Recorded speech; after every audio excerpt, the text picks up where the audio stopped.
Okay.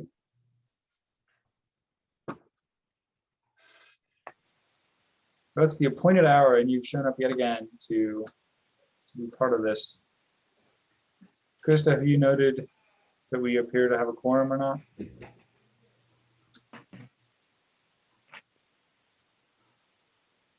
It looks like we have one, or are at least very close. I don't have all of the people who have joined in the last couple of minutes marked off, but Okay. Well, I will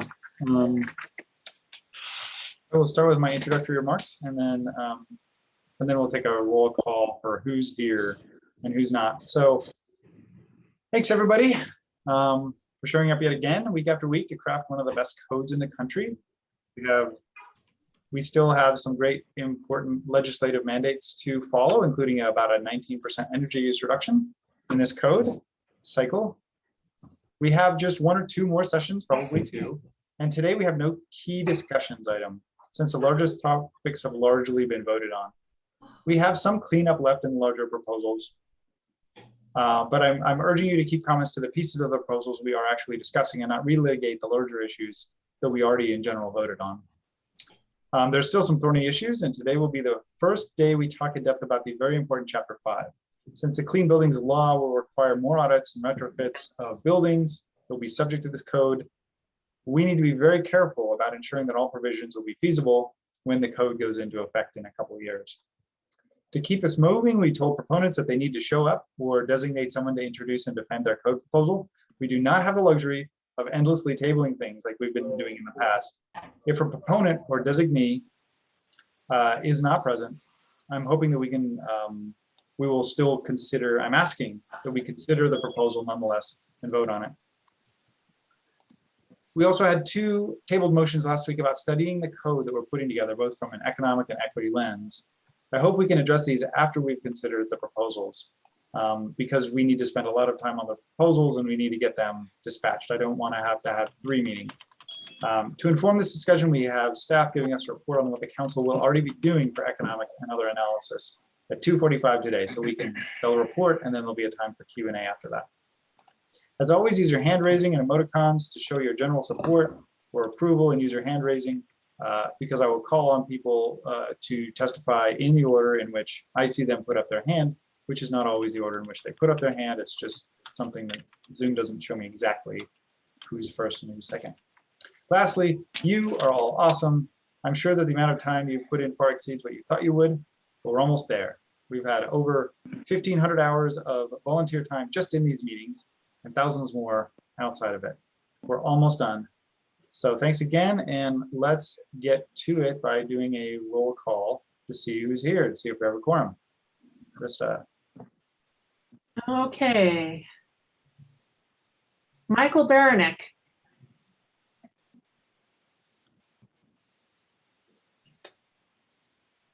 Eric Bedell. Here. Christopher Burrows. CJ Brockway. Here. Martin Connor. Michael Curtright. Michael Fowler. Morning, here. Patrick Case. Present. Gary Hickinen. Here. Scott Henderson. Here. Chris Holliday.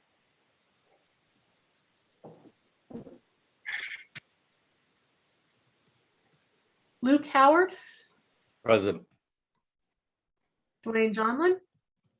Yes. Elizabeth Joyce. Here. Bill Kraus. John Lang. Good morning. Mike McGivern. Here.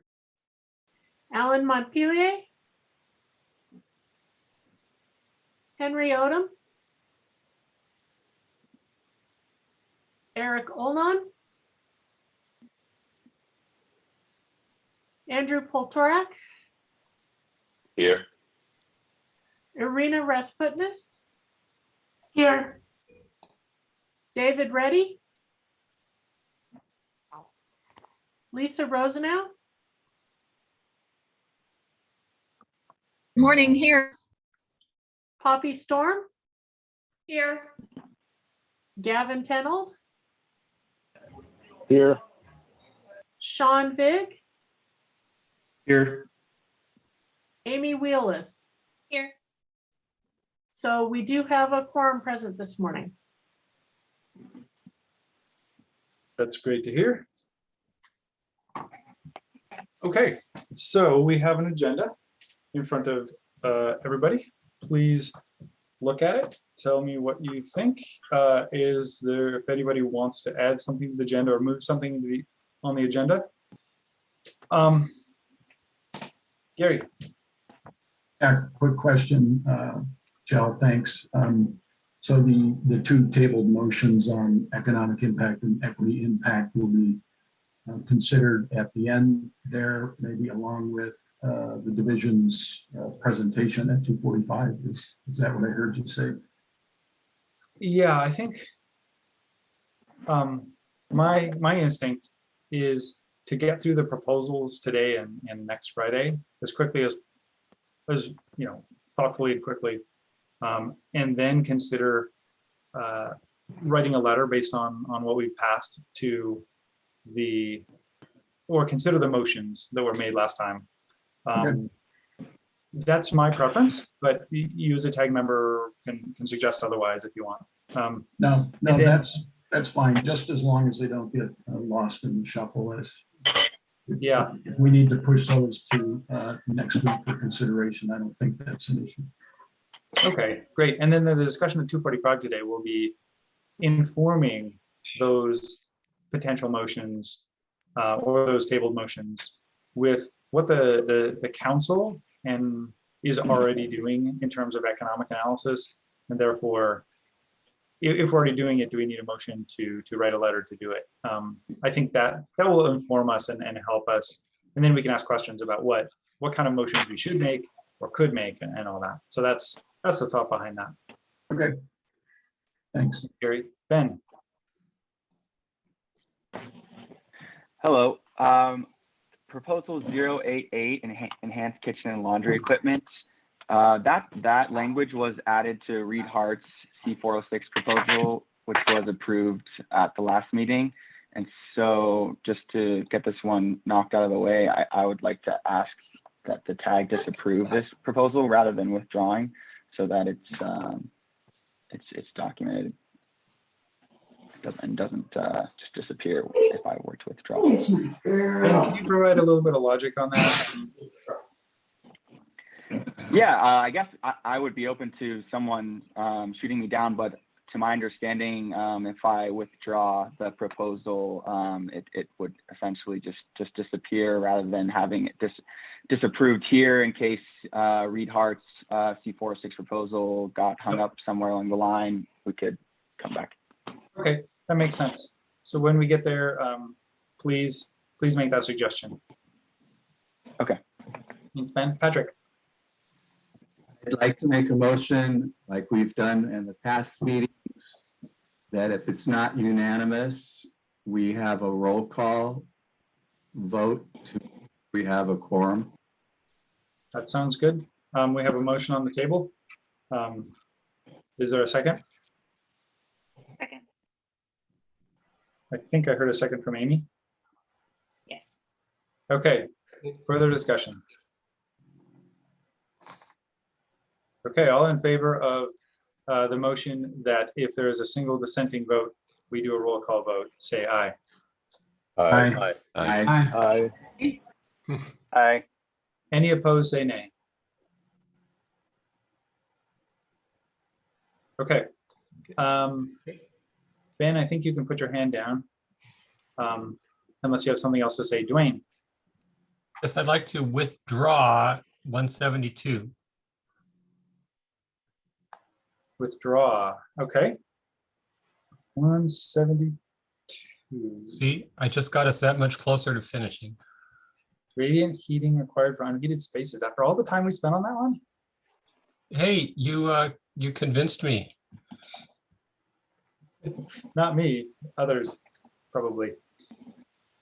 Okay, all right. Thank you, Dwayne. Are there any other comments on the agenda?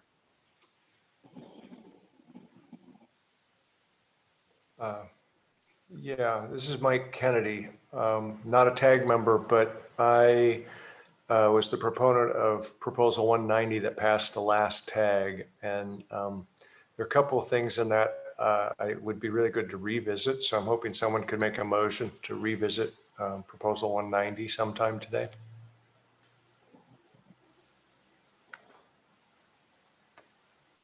Okay, I'll make a motion to revisit proposal Sec- number 190. Second, and when, Lisa, would you like to revisit it?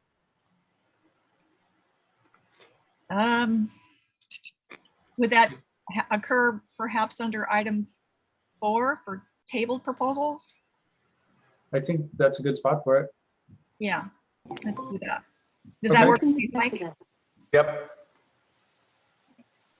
Okay, we have a motion, a second, to revise the agenda and put 190 revisited, maybe as the last item under agenda item 4.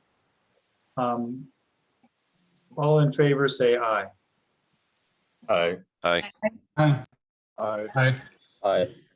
Any opposed, say nay. Okay, that passes.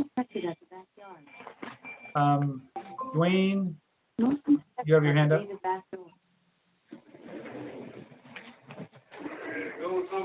Mike Fowler. so. In section Like you're 6 out of the of mute, agenda, yeah.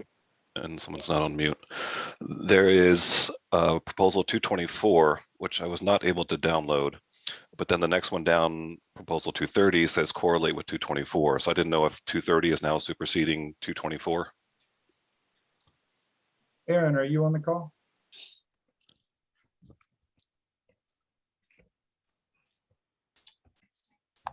Krista, do you know the answer?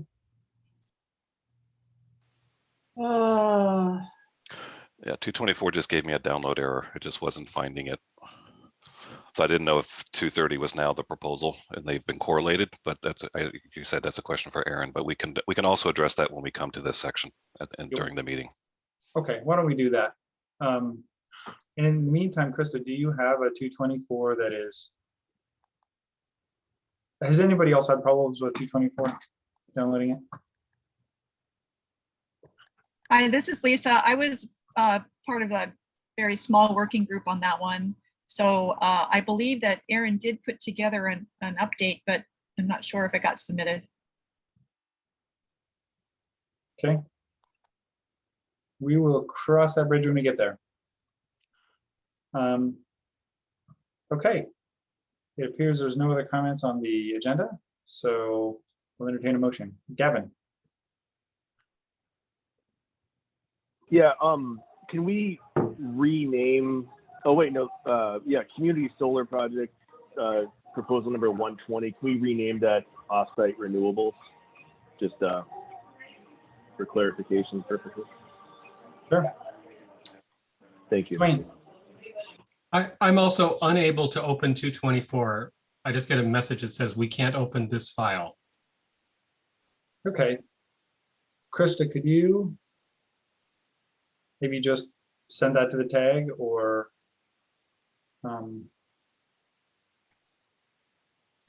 put a link to it in the chat if that's possible? So no, Mike, it's not just your computer.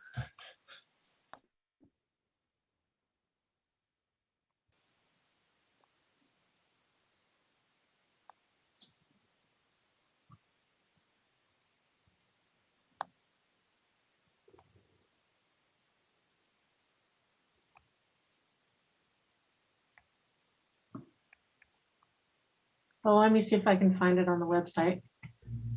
Okay. Realizing that you're busy here. In the meantime, a motion to move approve the agenda as amended. Okay, I have a motion. Do we have a second for approving the agenda? Second. This is Amy. We have a second. Further discussion. Dwayne?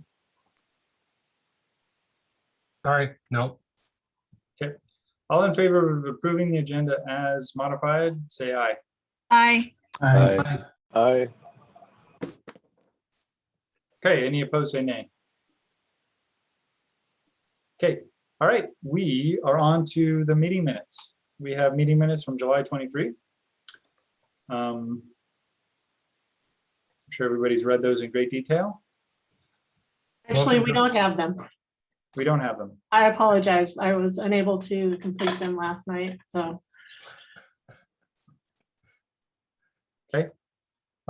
We don't have any meeting minutes, so we will move directly to 159, thermal bridging with Dwayne Gentleman as our MC. Yes, could somebody bring up the sketch? There we go.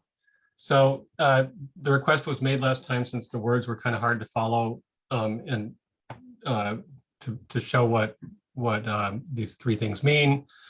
The first one, if you have continuous insulation, the glass has to be within 2 inches of that. The second, if you have bad insulation infill, you got to have your glazing within 2 inches of that. And third, and this is kind of some unusual cases, but if there is a gap between the outside of your framing and the outside of your frame, that gap needs to be filled with at least R3 insulation. Otherwise, I did not change any of the text. That's Motion all. to approve. We have a motion to approve. Is there as written or as, yeah, Yeah, as written? I think we need to slow down. We have a motion. Do we have a second? Second, We have a motion, we have a second. Is there further discussion? Patrick, do you want to, Yes, please? I appreciate you doing the drawings, Dwayne. And I disagree with Mike Fowler's motion to approve. Those are not typical details of where we place 4.5-inch storefront in a light gauge steel stud. Nothing looks like anything I have ever seen on a drawing. That's not how we build buildings. The motion should be to disapprove these details. And I read, hundreds of drawings every year and study the details. I agree with thermal bridging, but this is not how it's done. And this is not where we place what's known as 4.5-inch center set. And I mean, this won't happen because that's not how we build buildings. And that's what I do for a living, is I build buildings. And this is not done correctly.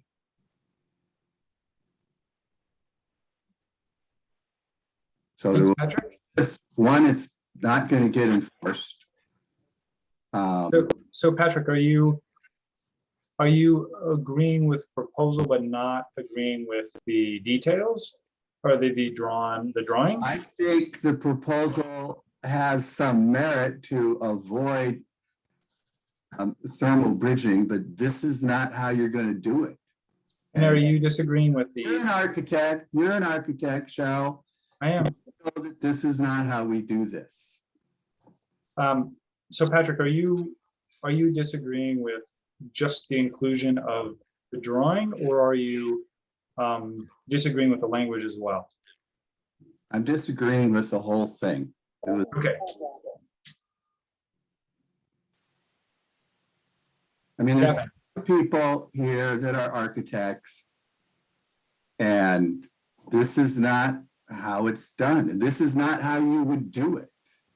You would not place the 4.5-inch. The plane of the glass is very important in the architectural component of the building. We adjust the plane of the glass. Yes, I understand thermal bridging, but this is not how it would be designed, and this is not how it would be done, and this is not where we place the product. And another example should have been, typically this stuff sits on a concrete stem wall. It does not sit on these conditions. 90% of the time, it's sitting on either a concrete or a CMU stem wall, and you wouldn't have any of these conditions. It's not real. should be different. Well, we have a motion to approve it. That's already on the table, Patrick. So I'm going to take other testimony at this point. Gavin? I want to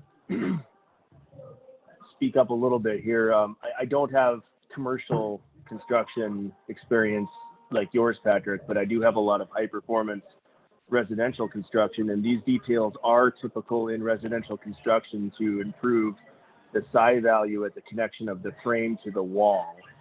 And I'm wondering, would you be happier if the glass was more in the middle of the wall in terms of thermal bridging? Thing to reality is the one on the left, but it's not real. Because, you know, it would be sitting on an 8-inch stem wall, it would be sitting on a 6-inch metal stud, nothing is to scale.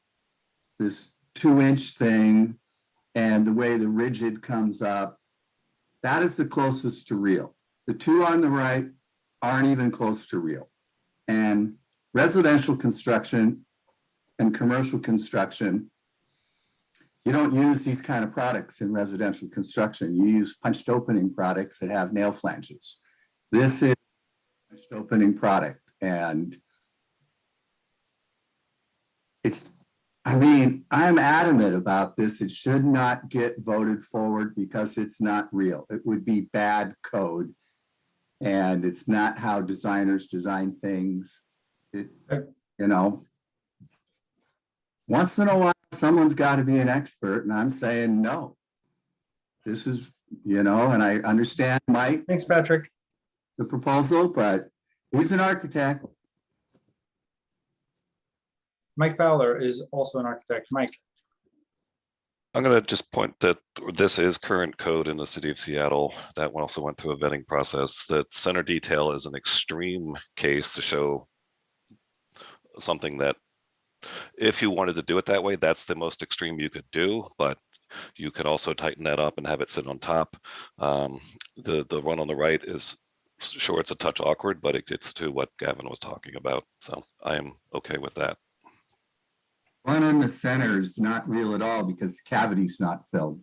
You can't have a detail without a filled cavity. It's in the code. Well, I'm going to assume for doing, the point was trying to show an extreme condition where you could, how far back you could put it and have the glass be within the insulation. But yes, you would fill the cavity and that would also comply. May I also just kick in here that my intention was not that the sketches go in the code, but rather that there was a request before for people to be able to visualize what these things mean. And so those are my sketches. Okay, Dwayne, so you're saying this sketch is not part of the code proposal. It is simply like an illustration for the tag to understand the code proposal. Right, and then Lisa's crowd can come up with some explanatory details from her side later. But no, this is just to support what the words meant. Okay. I find it clarifying to see the drawings personally, because the language is while it might be clear, it's not as clear to me. But so the intent of the proposal is that there are diagrams, but they are diagrams to be determined plus the language. Is that correct, Wayne? No, I don't propose that diagrams go in this. Although Okay. in the ASHRAE 90.1 version of this, which is actually gets much more extensive and complicated, they have simplified little sketches actually in the standard. But no, just the words. Okay. So Krista, I would delete this diagram out of the code proposal just so we don't accidentally think that we passed these sketches. And these are more of like a PowerPoint that Dwayne showed us, illustrating what the intent of the words are. Okay, we have a motion on the table. So please consider that as you consider this, that we're not considering the diagram as part of the code proposal. Are there other other things to be said about this code proposal? Yes, I was going to make a motion to disapprove, and Mr. Fowler, this, before I even had a chance to click off mute, made a motion to approve. I don't think that's fair. I mean, it's the way Robert's rules are written and the way Robert's rules meetings are written. We had no chance for a discussion. We are discussing it now, Patrick. The way Robert's rules are written, normally you actually start discussion on an item by having a proponent make a motion.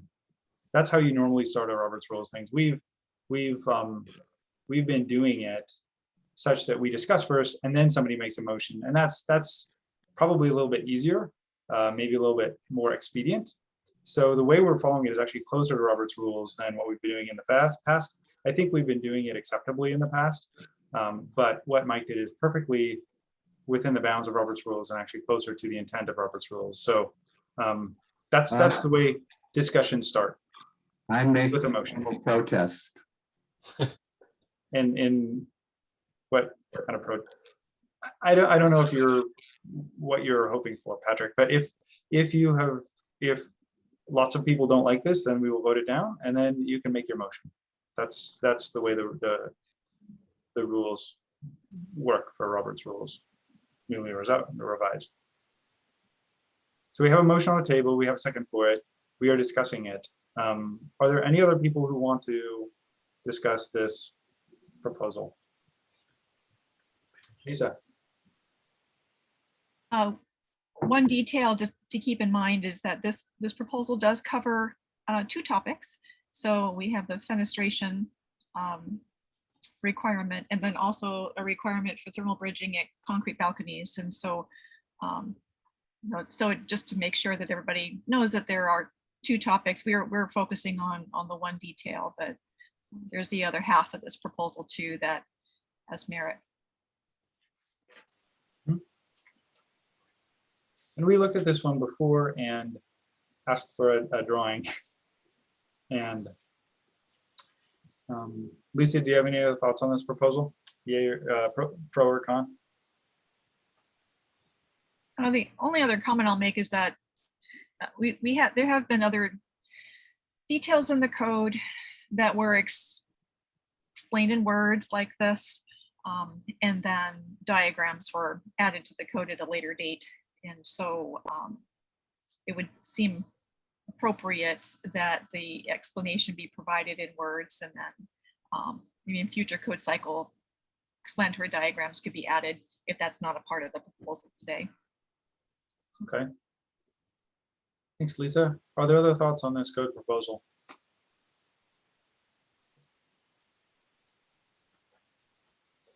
Okay, let's take a roll call vote on this one because I expect some dissension.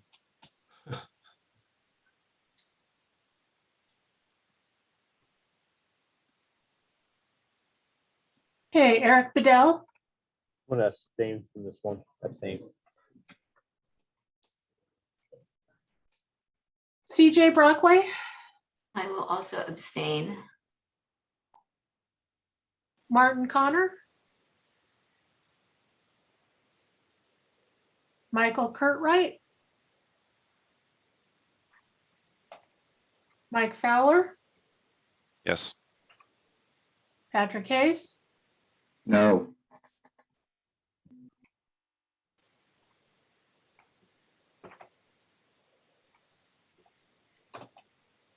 Gary Hickinen, Abstain. Scott Henderson, Abstain. Chris Holliday, Luke Howard, Yes. Dwayne Johnson, Yes.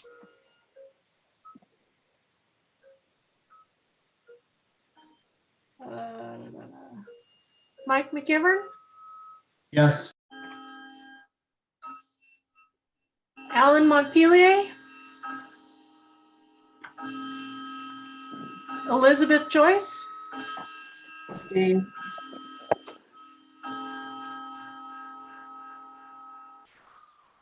Eric Olnon, Irina Rasputnis, Abstain. David Reddy, Lisa Rosenau, Yes. Gavin Tenold, Yes. Sean Vig, Abstain. Amy Wheelis. Yes.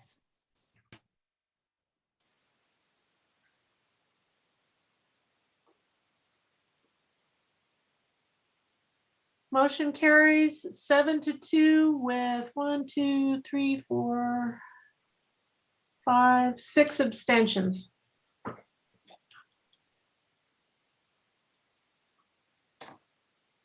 Okay. All right, we are on to the next one, additional interior lighting power, CJ, are you here? Yes, remembering how to use my tools. All right. Well, we're back to lighting. It's been a long, long time since we've been on lighting. So go ahead and discuss this proposal. It was tabled, I don't know, a couple months ago, it seems like. Great. Thanks for sharing the material. So this proposal, this is the third form of it. The first time we presented this, we suggested that we would be getting rid of footnotes in the table because they were confusing and creating added complexity. This second proposal put them back in. And if you keep scrolling down, you will see that this proposal is putting them back in. However, there was a concern about the specific wattage allowance that was allowed for ornamentation and display lighting. So if you look at C and N, specifically footnotes C and N, those are the ones we're talking about. The idea that you would be able to get an additional 0.4 watts per square foot for highlighting art or signage is now being proposed to be 0.2 watts per square foot in accordance with Title 24. And for ornamentation lighting, we are jumping from 0.3 down to 0.15. Now, I'd like to give a little context to why it is that we're proposing this. And so if you can jump back to the PowerPoint. Great, thanks. So this is just to indicate that the whole idea is that we want to be able to allow for the use of artwork, display lighting, and lighting integrated within art, ornamentational lighting. You can just leave it on the other version that has the slides on the side so that people don't think I'm going to drone on forever. If that helps, you probably could just, yeah. So basically we want to just suggest that this is actually good stuff. This is the things, that's the reason why we do design work in space and why we want to make spaces positive environments for humans. And we want to apply them selectively, of course. Sometimes when you use these other tools, they actually have the potential to reduce the power consumption of the general lighting around it because you need to balance it. So you might dim other lighting down so that you can see this stuff more. Let's go to slide 2.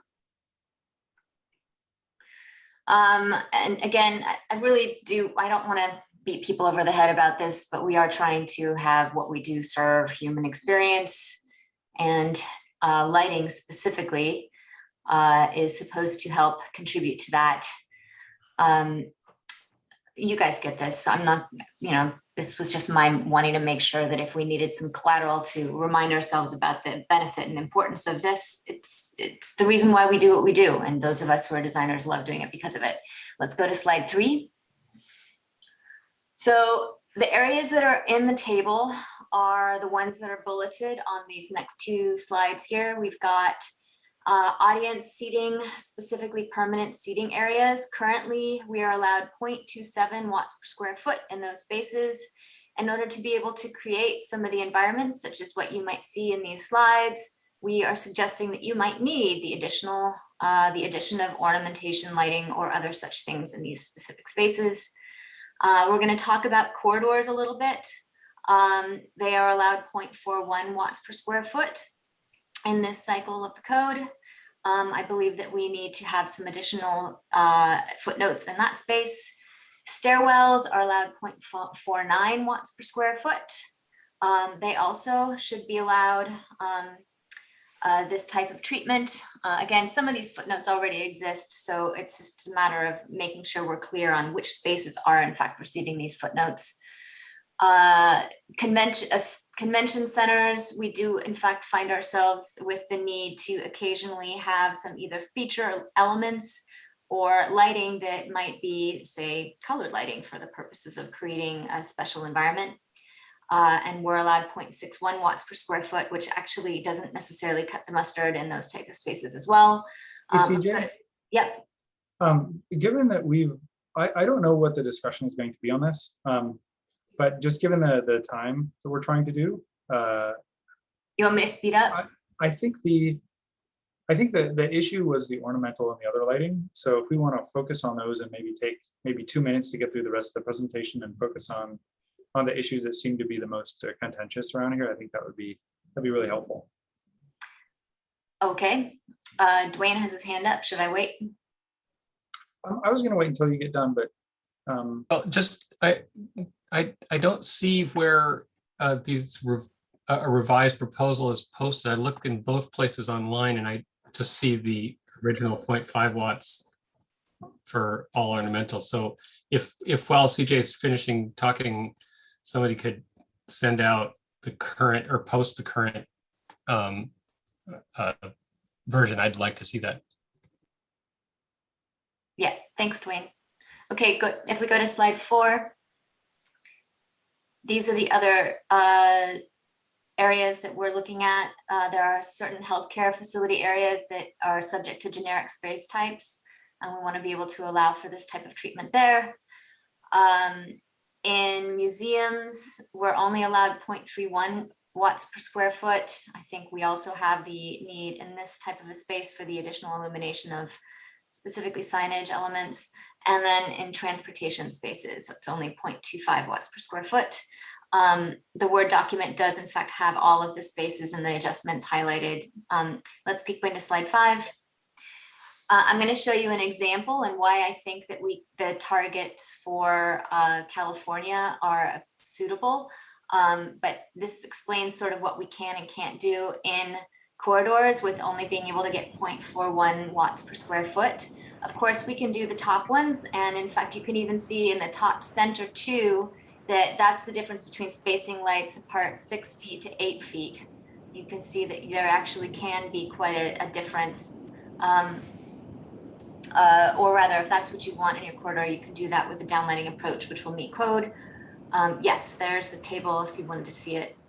And there are different ways that we can try to meet the 0.41. However, if you do think about some of the more traditional hospitality approaches, which are down below, these ones do not in fact comply. Let's go to the next slide.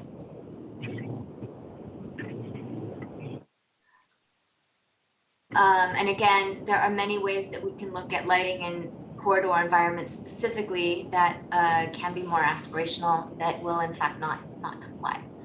There's one I wanted to bring to your attention in particular, slide 7. They're hard to understand, aren't they? Every other word is so.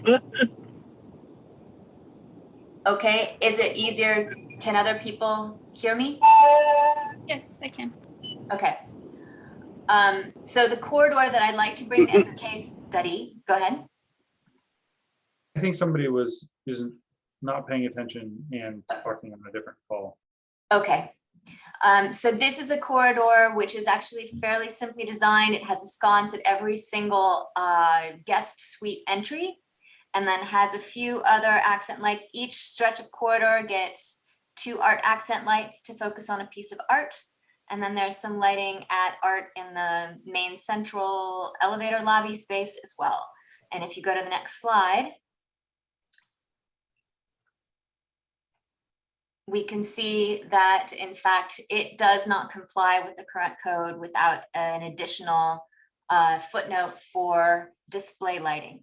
So right now, if we look at just the square footage of this one corridor, and that's all that was being permitted was the corridor for the space, we wouldn't comply with our 2 9-watt Sora lamp sconces and the 12-watt recessed light fixtures that we were using for the needs of this space. So we were coming up with 0.57 and we needed to meet 0.41. We're lacking 134 watts. If we go with the current code, additional display lighting of 0.5 watts, that would give us an additional 428 watts. We don't need that. I think we can get away with the 0.2 that is being proposed by Title 24, which is an additional of 171 watts. So if we add up in this specific design, what we would need for it, it would not be the sconces, it would just be those, what we're calling art accents, signage accent, and hallway wall lights, which adds up to 140 watts. So this would give us what we need if we can get the 0.2 that's being provided by the Title 24 example. There have been some other suggestions, moving on to the next slide, about efficacy improvements and what we intend to see. Yes, sure, there is going to be some slight additional efficacy. We do believe that the peak is coming towards 128 lumens per watt for a fixed color temperature module, and about 105 for something that's tunable. Basically, we're getting close to that. And if we take a look at where that puts us, can you actually please go to slide 11? What that would mean would be that we would in fact be seeing a slight reduction of overall wattage to 425 watts instead of 485 if we were to put these future predictions to use in the specific corridor example. We would still have a problem with meeting code. So we would be at a net reduction of needing 74 watts instead of 134. And if anybody wants to see the products that I'm basing this off of, I have a couple other slides to show that, but I think that I've tried to make my point as much as I can with what we have so far. Glad to take questions or any other comments. Thanks, CJ. I love having visuals to help me understand things. That's really awesome that you put that together. Mike Kennedy. Yeah, I appreciate that the wattage on the footnotes has been decreased. I'm not real happy about adding the footnote to hospital procedure areas, which is one part of the proposal. But other than that, I think it doesn't look too bad. And from my perspective, I did have one concern about, it was something about the wording of the footnote.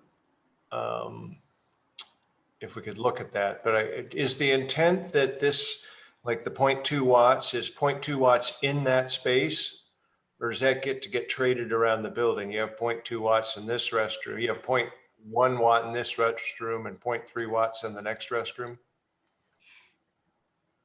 If I may respond, I think, again, as you and I know, Mike, from looking at these code forms recently, you add, it's all cumulative.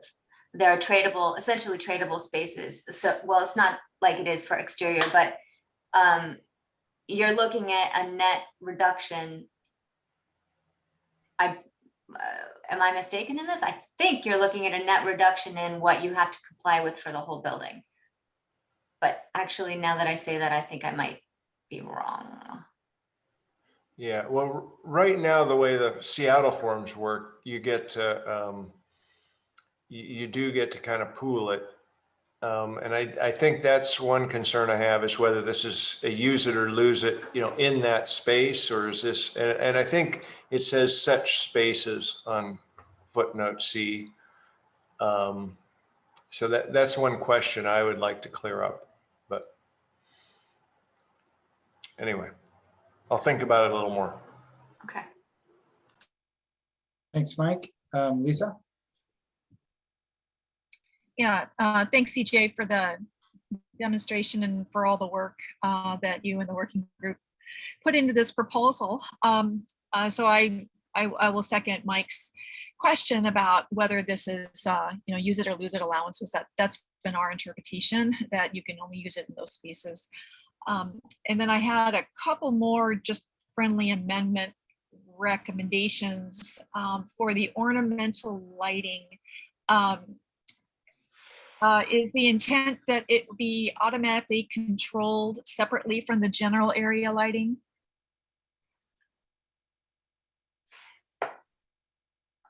I'm sorry, Lisa, can you say that again? Yeah, is the intent, so for the ornamental lighting, so that is, which one is that? Item N. And yeah, is the intent that it be automatically controlled separately from general lighting? I believe that the controls for any of this has to comply with the rest of the normal control section. So I think that's already stated in there. Yeah, I think it's already said. It just has to, it says that it's used in a decorative manner that does not serve as display lighting. I have a hard time with saying that it really won't contribute to general lighting, because what does that really mean? But I think that what there actually is a specific definition of that. So yes. Okay, yeah, the reason why I bring it up is because if you look at C405.2.6, I don't think it mentions ornamental lighting specifically. So since it doesn't, it might be beneficial to have similar language as shown in footnote C, and then the question about that language is the intent that it be automatically controlled. So just, again, clarification on the control requirements. And then another question I had is actually further down in C405.4.2.2. Hey, Lisa? Yes. Lisa, I appreciate your comments, and I guess I just wanted to capture that live if we wanted to. So would we say qualifying additional lighting power allowance, we go to lighting shall be installed in addition to and controlled separately from? Is that the language that you were hoping? Yeah, something that says it needs to be controlled separately, because I mean, CJ's right in that some display lighting is defined in C405.2.6 to be controlled separately, but it doesn't specifically mention ornamental lighting. And so I think it'd be good to capture that either here or there. CJ, is that something that you agree with? Well, just thinking about it, I'm wondering if it really matters in some of these environments, and like how is it that this is going to be an energy savings benefit? So like a hotel corridor. Well, yeah, maybe, I guess it could be. I don't have a problem with it being separately controlled. I was just wondering what the impetus was behind it. Sure, it's just following along with, the intent that's described over in the additional lighting controls, where the precedent is that general lighting is controlled independent of, any kind of additional lighting. And so that's the only point that I was trying to make there.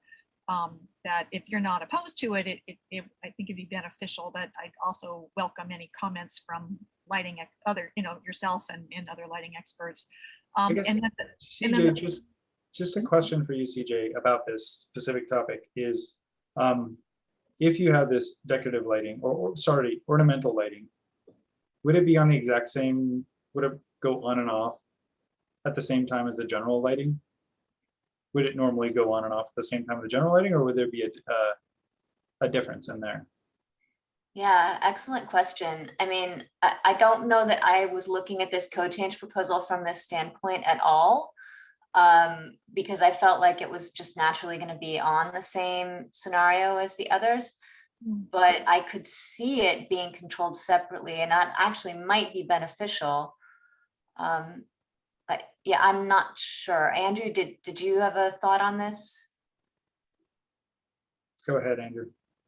I think for a matter of consistency, I would just leave it. I understand your point, CJ, and doing the design work that, when would it really be changed differently? But to Lisa's point, I think we added in to say that it's separately. It really wouldn't affect the project much, but it does give consistency in the messaging from code, and that may help with code officials and interpretations of Lisa's group. I think a consistency message would be a lot better to add it in. Okay, thanks, Andrew and CJ. Lisa, I'm really sorry I cut you off. I just wanted to kind of get through that issue, and you had another issue you wanted to talk about, right?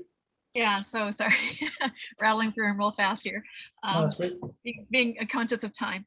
And then the last question, this is just a question.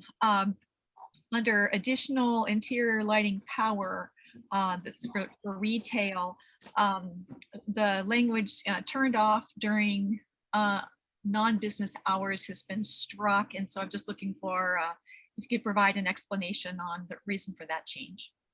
Yes, specifically because I felt like the instructions on controls are very clearly defined in a different section, and this seemed to be an area where it was superfluous to discuss it. So at this location, it seemed like it would be better to just reference people to the section on controls. Great, thanks. Thanks for the explanation. Thanks, Lisa. Mike Fowler.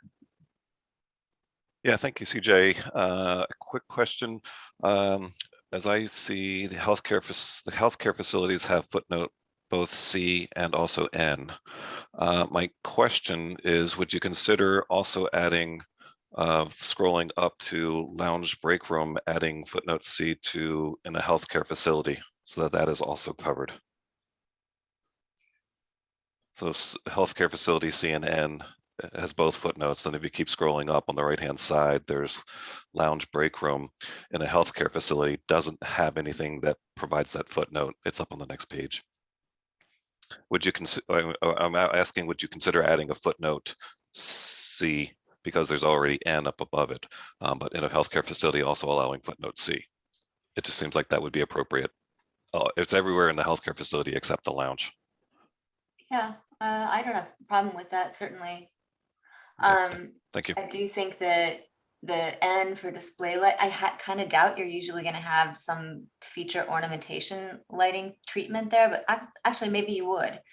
I don't have a problem with it there, but no, I hadn't thought of that as a priority focused area, but no problem adding it.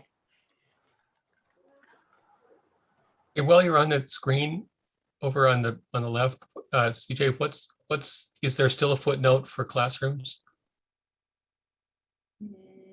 Or is that strict? There is no footnote for class. There's it's hard to see. I think that's a different footnote. The otherwise is a footnote M, not an N.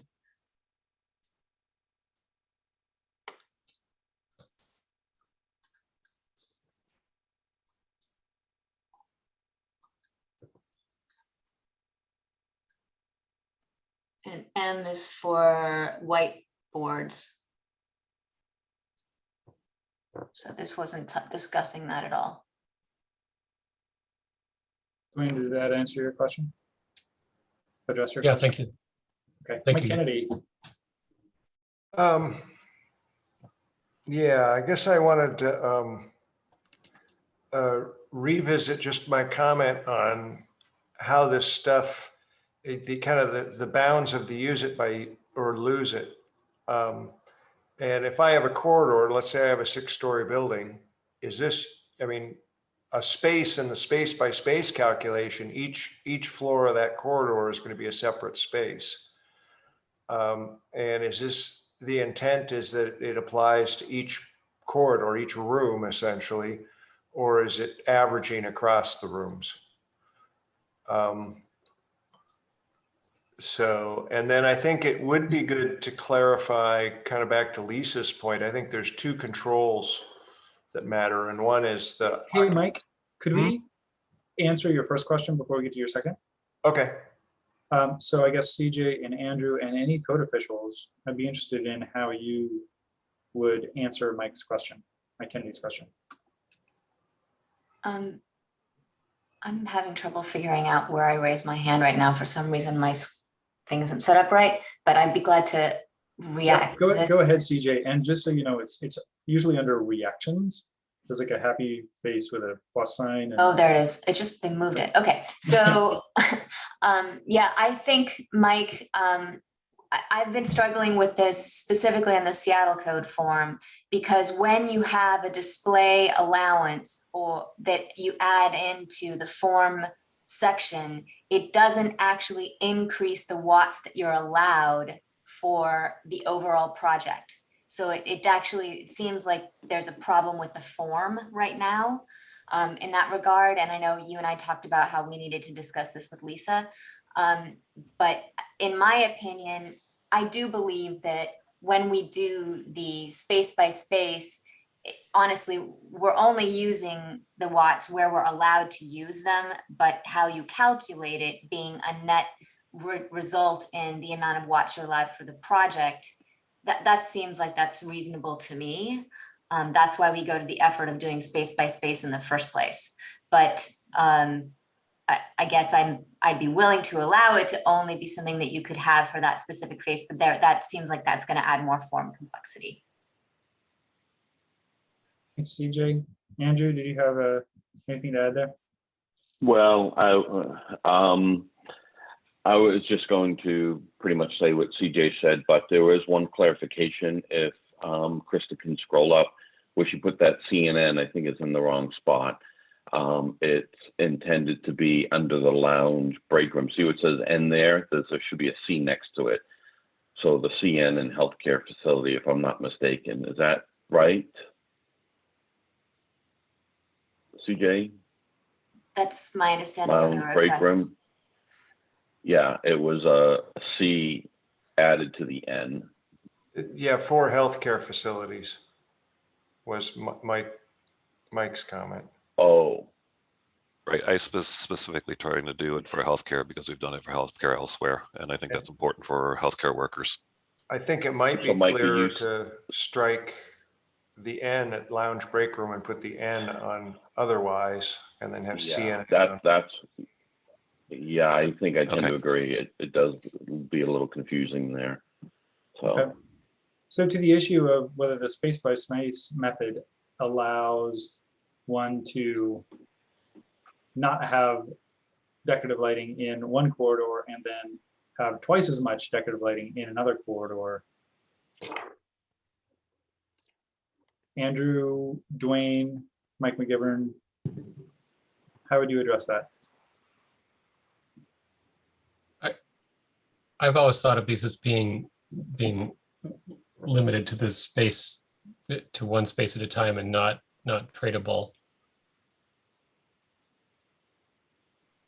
I would interpret it that way too. It's not tradable. It's limited to that space. Yep.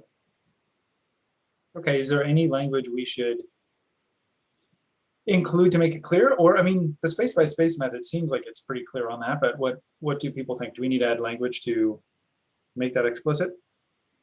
Could we look? Can I say something, Shell? Can I? Footnote. Please, Patrick, go ahead. I don't use the forms. When I lay them out, I create my own spreadsheet per space, typically per floor. I've always thought that when you applied the fixtures, that you could take, say, corridors levels 1 through 5, and you could have a lump sum total for all corridors. And then, as Mike asked, you could average, have less on level 2 and 3 and 4, and maybe more on level 1. I don't think that it matters whether we'd have to have language that says floor by floor, space by space. I mean, corridors are corridors in a whole building. And typically I do it by floor, but nobody's ever asked me to do it the other way. Okay. I'd also like to make a motion to approve as modified. Okay, we have a motion on the floor to approve as modified. CJ does great work. She's an expert in her field. She backs it up with math. is there a second for the motion? Second. There you go, second. Is there further discussion? I'm gonna call on Lisa. Yeah, I'll just chime in on the calculation side of this. Let you know this is how the calculations are set up, formerly in the Excel spreadsheets and now on the website. It is set up that these additional allowances are not tradable. And so, and then actually the maximum allowance is whatever the additional allowance is. And so if somebody puts in less than that, they don't get what's left to use somewhere else. And so it's very specific in that you claim, I have this many square feet that I'm going to put this additional allowance in. And then they put the fixtures, what the total wattage is, and then that is their allowance. So it's either whatever the maximum is or the actual installed fixtures. I hope that is clear. So it's non-tradable. Okay, thanks, Lisa. That's great. Dwayne. Yes, since I've never seen this before, this discussion, you could just quickly review, okay, what are all the spaces now that have added this note in? I see 2 on the screen right now. 3.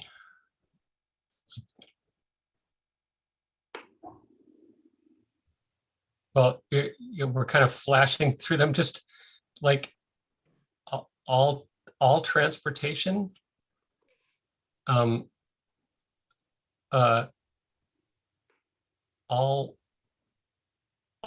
Everywhere in a healthcare facility.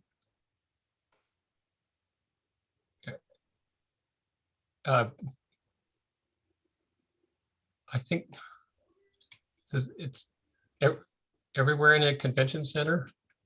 I'm a little reluctant to have us voting on this today when nobody's outside of, I guess, a small discussion group has ever seen it and really has a handle on what the extent of the change is. If it helps, I could speak to this. Please. Did you ask CJ a question? Yeah. Yeah. So the ones that I shared in the PowerPoint are the ones that I've marked up here. So you're right, convention center is one. And again, it's because I'm looking specifically, and it's not both N and C. It's not both footnotes C and N for every space. For specifically convention center, this is just for an ornamental element, which I believe that it is sometimes warranted in an exhibit in a convention center space. For museum specifically, it is also for an ornamental element that might be added to that space. For transportation, it is just footnote N that is being suggested. It is not footnotes both C and N. When it comes to a healthcare facility, I think we would all be hard pressed to see that people are going to want to spend as much as they can in a healthcare facility for this. So if we need to get down to it and put that specific footnotes by each and every space, I guess we could do that, but it seemed like that might not be necessary relative to how people actually use this tool. So, and if they want to put it in a nursery, let's let them do it. I mean, I just don't feel like this is a high priority thing to debate for this one, but certainly we could. And those are the ones that I can comment on this page. The other ones on the previous page are more limited. And Wayne, you could make a motion to table. I really don't want to table. a whole lot of no, I things, mean, but the table is full. yeah. And CJ, you said that this is exactly matches what's in the new California code? The relative to the increased allowances, yes. In the same spaces in California? We'd have to double check that, honestly, Dwayne.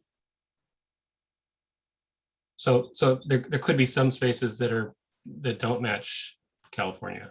There could be. I mean, transportation, healthcare, whatever.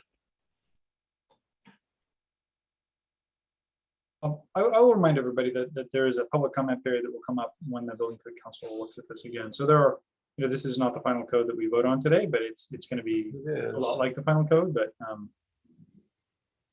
there's further room for public comment after today.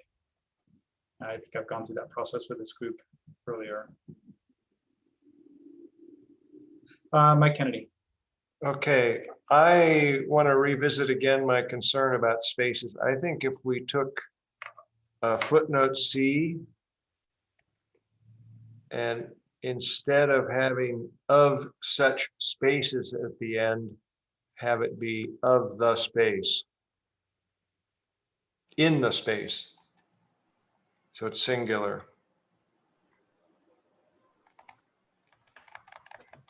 Or of each space individually or something. Or something.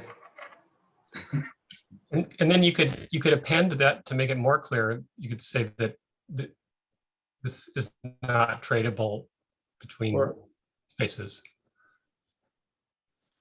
In this, yeah, I think that's good. Okay. So to be clear, this is going to require a revision to the calc form.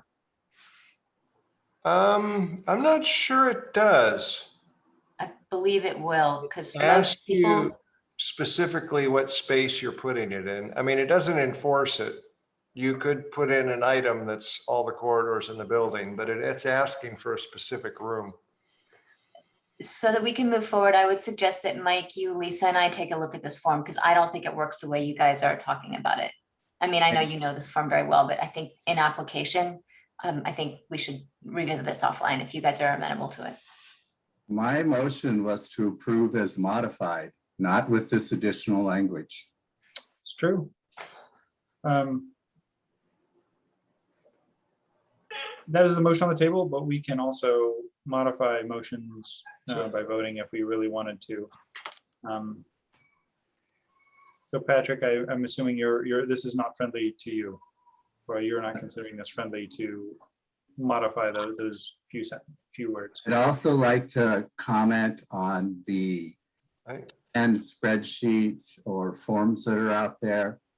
Those are just somebody's interpretation of the code. What dictates the code is what's in the body of the code, not somebody's product that's out there on a website. Yep. Okay, so go ahead, Mike. Yeah, I had one other thing that I wanted to clarify, and I guess gets back to Dwayne's interpretation of how these footnotes are working. I would have always assumed that if the footnote was, say, on the transportation item, it actually is only applying to these 3 areas within transportation and not to all transportation spaces. Is that consistent with other people's interpretation of the code, or if by putting N on transportation, does it mean anything called transportation gets this?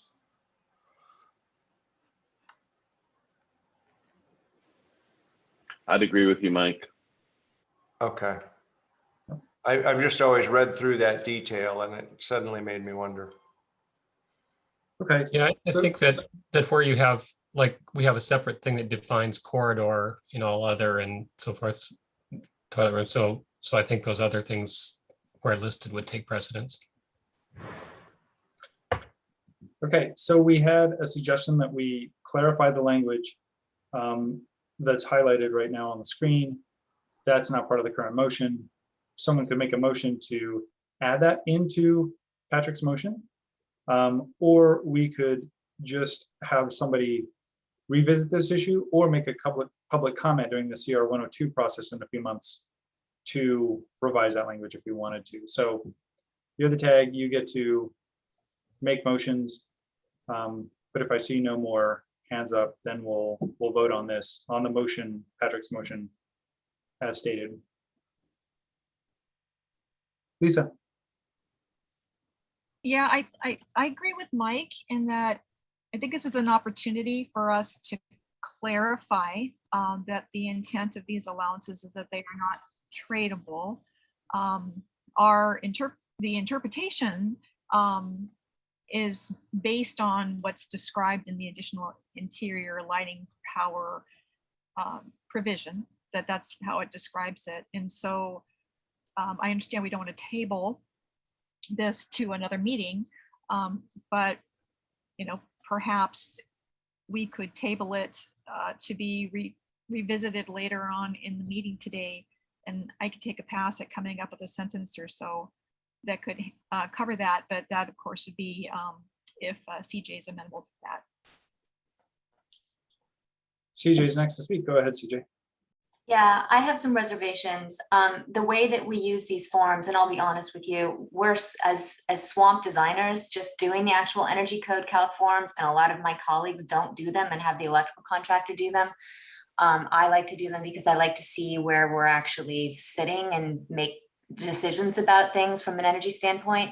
But when we do it, we add up all of the spaces in the space list. So we figure out what we're allowed.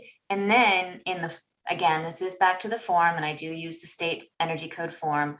We get to list out all the lights type by type by type, which is really fast. And you could just put in your counts, which you can get out of Revit or whatever. And then you get to see where you are at the bottom. And if we had to do it where it was more macular from a space by space, this is exactly the number of lights you have in this space. This is how many lights you have in this one. I think it's just going to make the process way more arduous. And my fee really struggles when it comes to being afforded to take the time to do that. So I would rather leave it as is. I don't think we're talking about a huge amount of energy load that's burdening the state relative to the decisions that we're talking about here.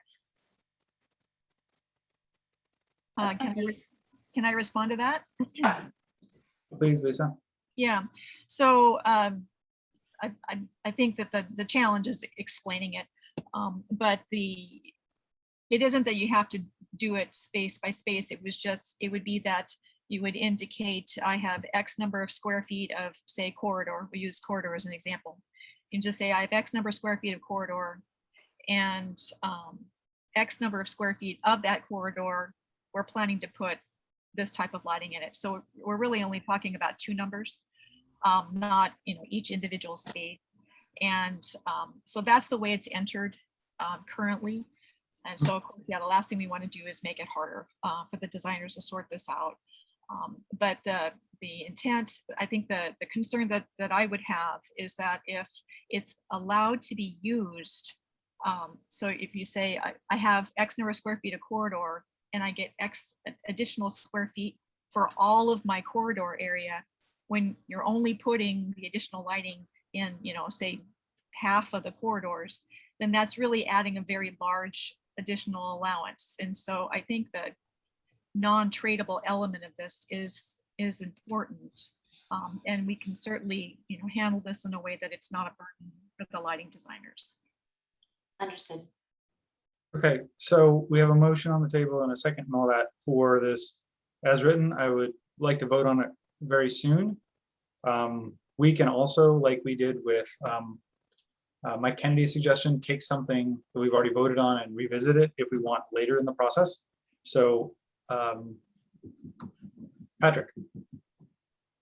What's the words I have to say to call it to a vote? Let's call the question, then we have to vote on and get a 2/3 majority. I think if you put your hand down, then nobody else is in line to talk, and we will just vote on it. So you could call the question, but you don't need to, I don't think. Okay, so further discussion. Okay, all in favor say aye. Aye. Aye. Aye. Aye. Aye.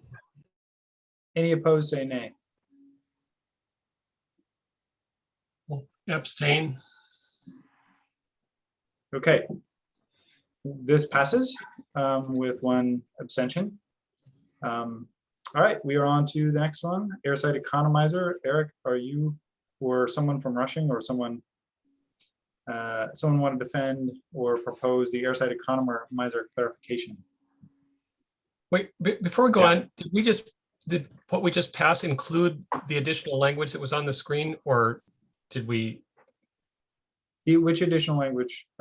Didn't you type in some a new sentence there? The lighting shall be installed to and controlled from general lighting separately? No, they took out the thing that they added.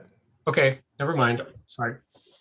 Which I think, I'll have comments. Yeah, so there could be public comments during the CR 102 process, or we could, if somebody wanted to, we could revisit this next week. Or at any point. TAG members can move that we reconsider things at any point. At almost any point. So, okay, Eric. Yeah, sorry I wasn't here last week. I was on vacation and traveling, couldn't attend. So I'm not privy to what was discussed last week in detail. So this was intended to be clarification language to these exceptions to try to clarify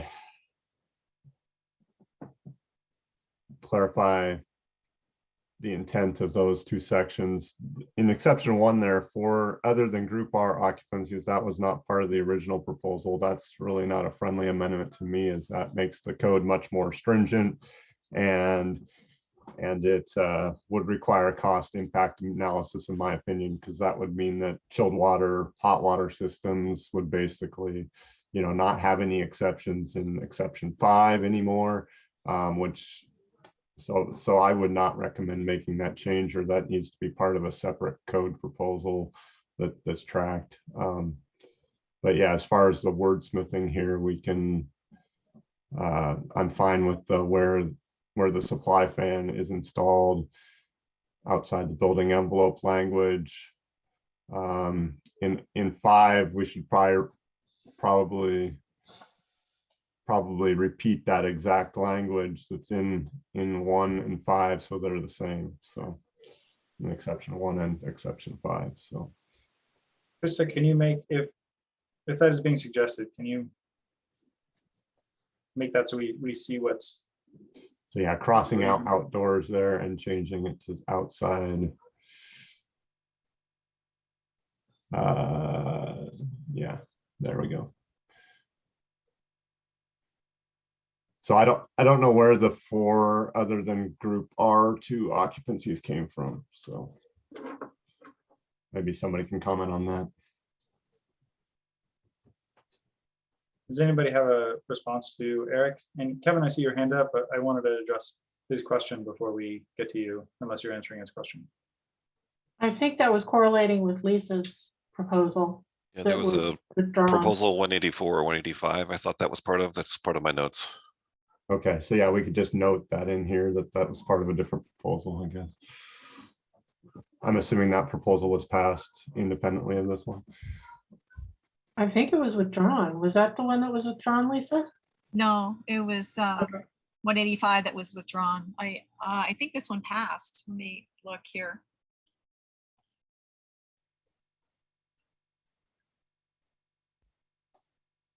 Sorry, this 185, that language is 185, and that did pass. 184 was the one that was withdrawn.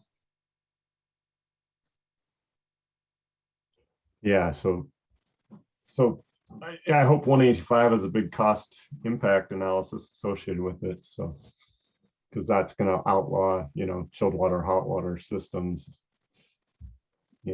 There's no, or require airside economizer then in all residences, which really doesn't have any kind of payback. As residential units, we don't see having a significant, cooling. They're not cooling dominated in our state. So, anyways. Eric, is that your kind of defense of the proposal and thoughts on it? So yeah, if that's part of 185, then this would just be editorial language. So okay, thanks, Eric. Kevin. Yeah, thank you. Welcome back, Eric. Last week there was some discussion on this one about the language about a supply fan being outside the building and such. And it struck me that the point of these exceptions is to address split systems. And there's some discussion about, well, when is the fan inside or outside the building? You could put a PTAC in any position in the wall, blah, blah, blah. And I thought, well, is it better just to say what you want versus what you don't want? In other words, should the split system issue be addressed directly versus where the supply fan is?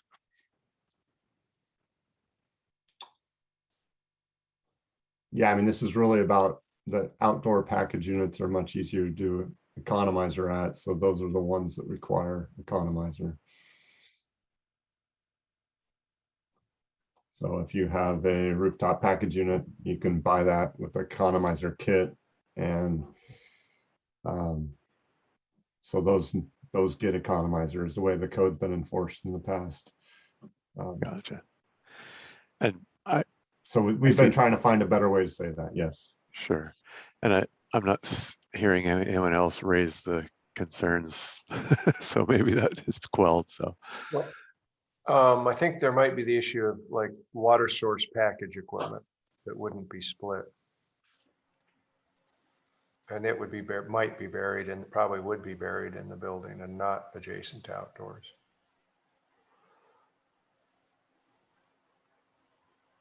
So Is that a question for somebody, Mike? No, I guess I was just pointing out an example where it was a non-split system would want to utilize this. Correct.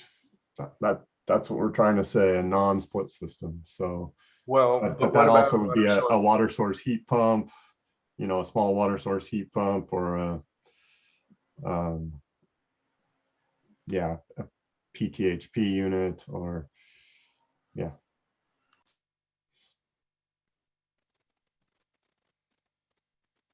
Eric Bedell. Yeah, how's it going, Eric?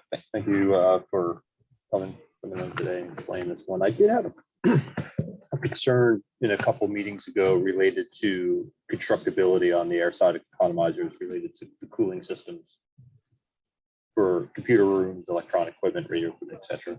But was given an answer, and then I said, "Hey, is there an exception for heat recovery, or that we don't have to use air side economizers in the situation where heat recovery is used for these rooms, for especially computer rooms like IDFs and MDFs?" And I was given yes. Is that an exception right now in your proposal? So the two exceptions that in this proposal that we're talking about modifying the editorial language for are exceptions 1 and 5. There are other exceptions further down that deal with server rooms. There is a specific exception that was added last code cycle. So yeah, I don't think I have all the exceptions listed in this code proposal, but there is one for heat recovery from. No, none. I see it in 9, man. I just didn't get down. It wasn't down there. So basically, dedicated outdoor systems that include energy recovery. And is there any hydronic heat recovery in there? The chill water plant includes a condenser heat recovery system that meets the requirements. 10.4, thanks. It's there. Yeah, there are several exceptions that were developed in the last code cycle about, energy recovery. So Trista, you took out the word "not" there. So that the word "not" is needed. Yes, correct. Okay, I took it out because it was cooling units installed outdoors or in a mechanical room adjacent to outdoors was the original language. So that's kind of the supply.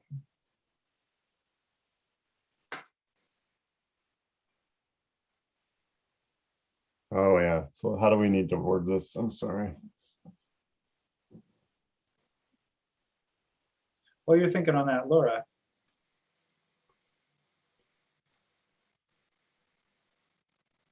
Hello, this is Laura Petrillo Grow with AHRI. I have a few questions on the proposal, if you don't mind. Please. Thank you. I had a nice conversation with Dwayne and Lisa yesterday about one of the other proposals that impacts package terminal air conditioners and heat pumps, but we ran out of time to kind of discuss what's going on here. So I just want to make sure that I'm clear about this since Washington State Energy Code is unique. And the modifications that are made to, I think, require economizers on more systems is looking at these exclusive R2 and group R occupancies. So the R2 I understand to be your high-rise residential or multifamily. What other occupancies are included in group R?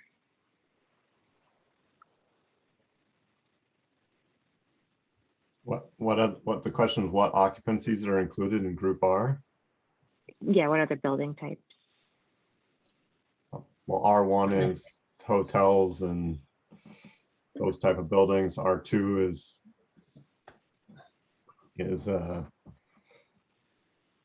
R2 is dwelling unit Multifamily. buildings, apartments, and student housing and other things like that. So Okay, and so this, so what if I, so yeah, there would be, quite a lot of mechanical equipment that would be, I think, impacted by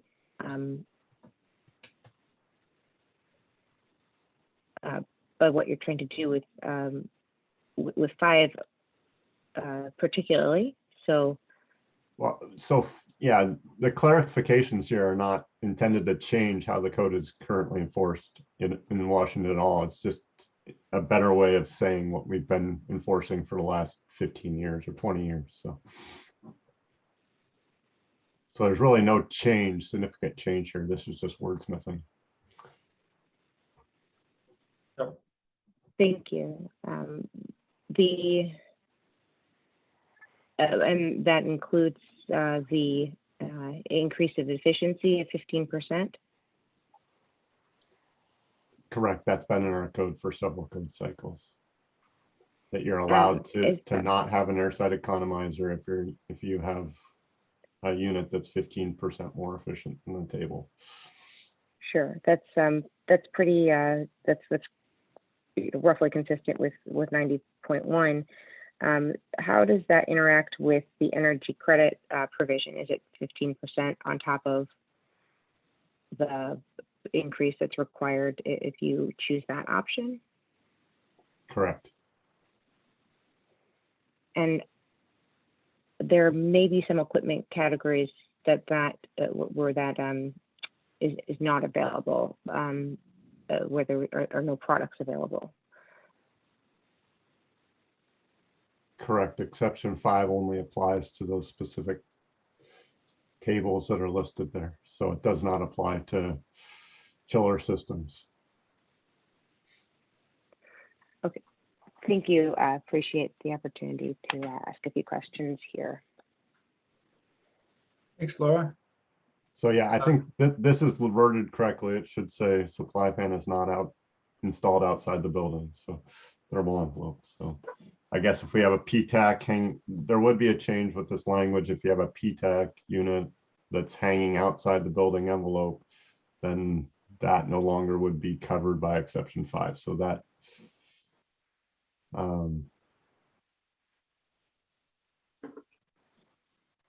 so you'd have to go to one of the more efficient PTACs that's inside the building envelope, which they are available and on the market now. So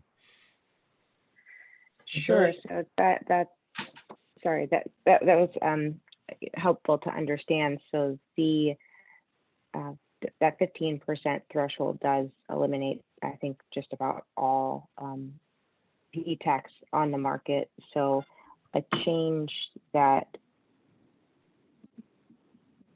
essentially forces a federally covered product to be installed at a higher efficiency. Because does this apply to existing as well as new construction? Well, most PTAC units are installed inside. There's very few that are outside the envelope, right? Yet they're in that wall sleeve, right?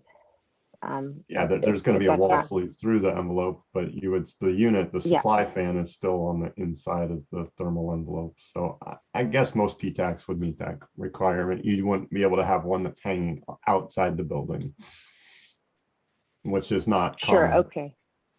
Okay, that's helpful to understand that would be considered inside.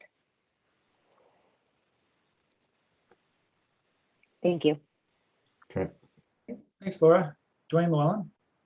Yes. Hello, everybody. I want to speak out in support of this amendment because it's well defined that PTACs outside are under a different AHRI like a BARD unit. And so there's a separate standard for that. But PTACs inside, we want to get that defined for this. And so I am in total support of this amendment that we can define normal PTAC under AHRI. I think it's 310 that are defined inside. So I'm just supporting this amendment. Great. We have no more hands up. If there's a motion, I will entertain it. Motion to approve. We have a motion to approve. Do we have a second? As amended or as on the screen. Yep, as amended on the screen. We have a second? Yep, second. Further discussion? Okay, all in favor, say aye. Aye. Aye. Aye. Any opposed, say nay. Aye. Okay, amendment passes. We have clarified outdoors and a couple of things. Okay, Eric, you're still on the floor for DDC controls this time. So 228, Krista, I sent you a revised version of this to respond to the previous or 227, excuse me, DDC controls. Do you have the updated? I think the link was still to the old one, so make sure to look at what's on the screen. So we discussed this a few meetings ago.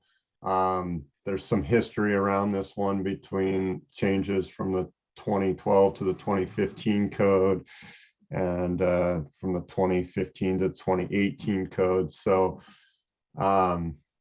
proposing adding a definition of system from 90.1 that just helps to clarify the code in general, but also these provisions. Then there was discussion on the first item that struck through in the top of the table. The discussion with Mike Kennedy was that was intended to correlate with a provision in the code that has to do with demand response set point adjustment. And the way that was written in the 2012 code, I believe, was that the set point adjustment was only required if you had a DDC system. So that top statement there is providing confusion to designers, especially in multifamily buildings, because it's essentially saying that we need DDC controls, even though we have, 100 one-ton package units in each multifamily, one in each residence, and that gets us more than 75 tons in the building. So the intention for having in 90.1 for having DDC controls is to, the complex systems that require, either a VAV system or a central plant type system need DDC systems to be able to control the building and have feedback from the various zones in the building to optimize the energy performance of the building. So the proposal here is to strike through that, and then so that's clear, and then to add back the language from the 2012 code that says if you have a DDC system, now you have to have the ability to have this demand set point adjustment capability. So that's my proposal based on discussion with Mike Kennedy. This kind of removes the confusion from the code, not requiring multifamily buildings that have individual package units in each residence to have a DDC system controlling them, and only requires that as 90.1 does, but then requires the set point adjustment requirements that we had before, so. And I think there's a typo somewhere there that I'm seeing, because there's control logic to increase, it says toll increase or something right in the middle of that paragraph there. So, Sure. Mike Kennedy? I just I wanted to say that I support this proposal. Was responsible for that one line getting added in the controls table, and I think it's good to take it out. So I think it did lead to confusion or overbearing requirements. Okay, thanks, Mike. Further discussion, Dwayne Llewellyn, you have your hand up. That might be a remnant. Elizabeth Joyce. Yeah, just a question to either Mike or Eric, where the 780,000 BTUH limit, what is that, about 60 tons, came in the previous code? And just any thoughts about that particular limit requirement? I believe that limit was in both the 2009 and 2012 code. I think it may have came from Title 24 originally. I'm not sure, but it was in our code for a while. for a Okay. while. Okay, thank you. Thanks, Elizabeth. See no hands up, so are we ready to make a motion? Motion to approve. Second. We have a motion, we have a second. Further discussion. I don't see any hands up. Give you a minute. Okay, all in favor, say aye. Aye. Aye. Any opposed, say nay. Okay, we are on to Henry. Are you here?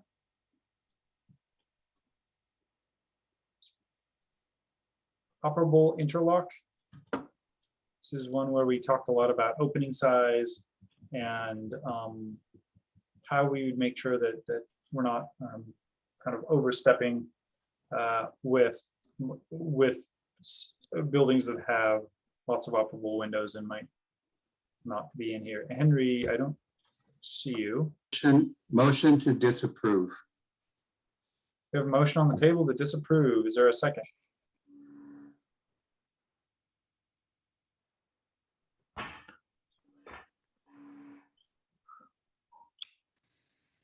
Okay, motion dies for lack of second. Do we have a proponent or someone who helped put this together?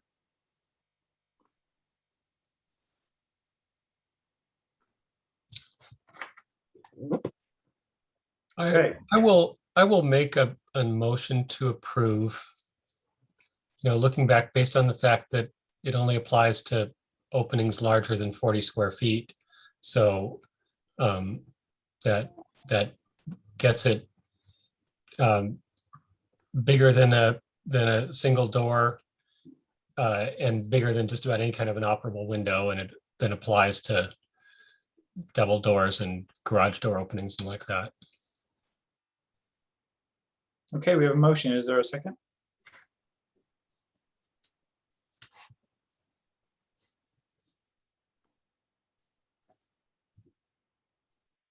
Okay, motion. I didn't hear a second. Motion dies. Oh, we do have a second. Okay.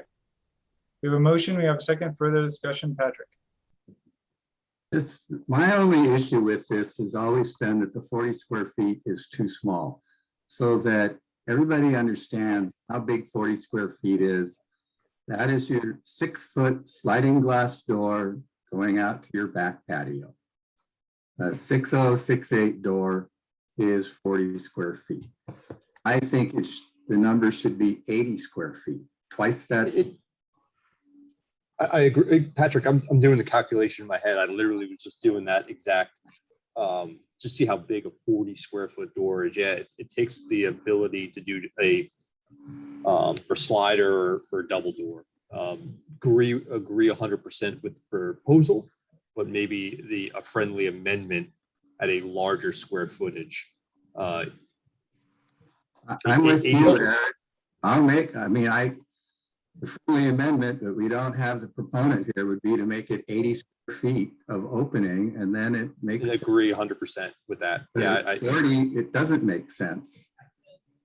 So the official way to do that, Patrick and Eric, would be to make a motion that we amend the proposal. And since the Motion to proponent- amend. Okay, go for it, Eric. Motion to amend the proposal to 80 square feet. Second. We have a motion and a second to amend the proposal.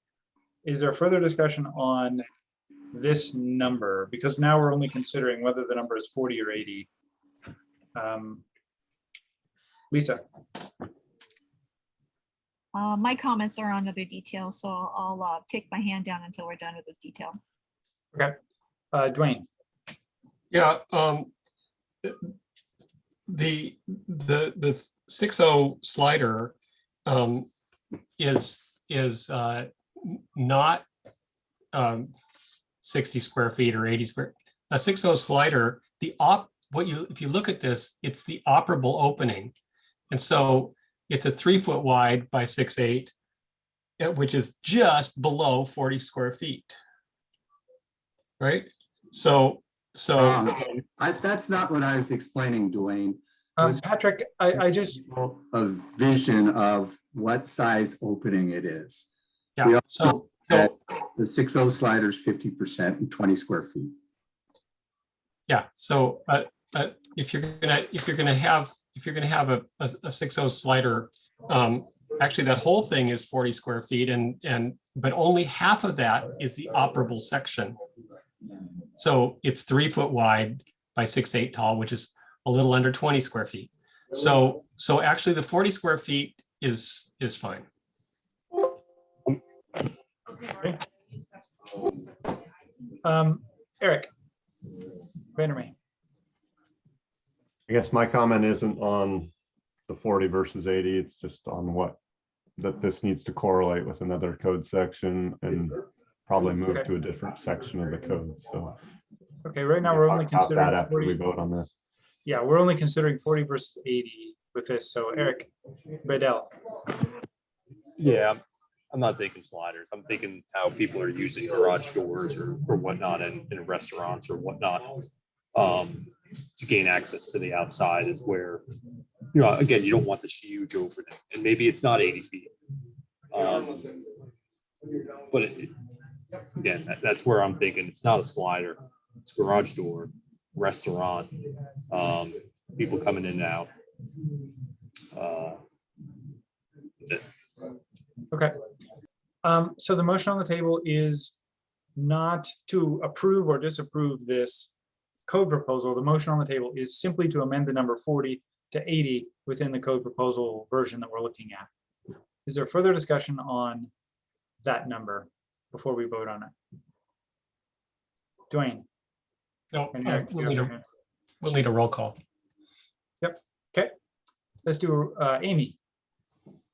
Just to, just Googling like what a garage door size is. They're normally 8 by 7 feet or 9 by 7 feet for a single size, just to give people a sense of perspective. Thanks, Amy. So I think they would fall under that 80 square feet limit. Okay, let's do a roll call, Krista. And just a reminder, we are only voting on 40 versus 80. We're not voting on the proposal in general. So the vote is yay would be to change it to 80. Nay would be to keep it at 40. So Krista, do your magic. Eric Bedell, Yay. CJ Brockway,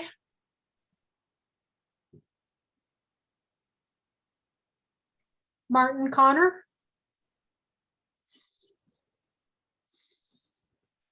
Michael Kurtwright, Mike Fowler, No. Patrick Hayes, Yes. Gary Hickman, Yes. Scott Henderson, Yes. Chris Holliday, Luke Howard, Oh, Dwayne Johnlin, No. Elizabeth Joyce, Yes. Mike McGivern, no, Alan Montpelier, Eric Olman, Irina Rasputnis, Abstain. David Reddy, Chris, Lisa this is Mike Rosenau, Barron. Did somebody just say something? Yeah, Chris, I was letting you know this is Mike Barron is covering for David. I vote no. thank you.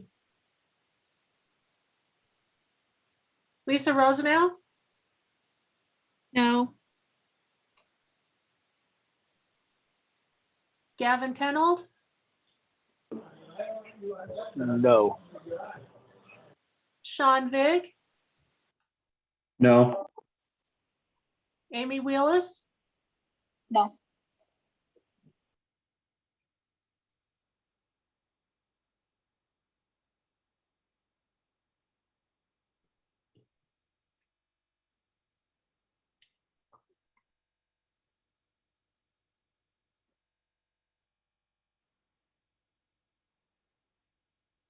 motion fails 5-9 with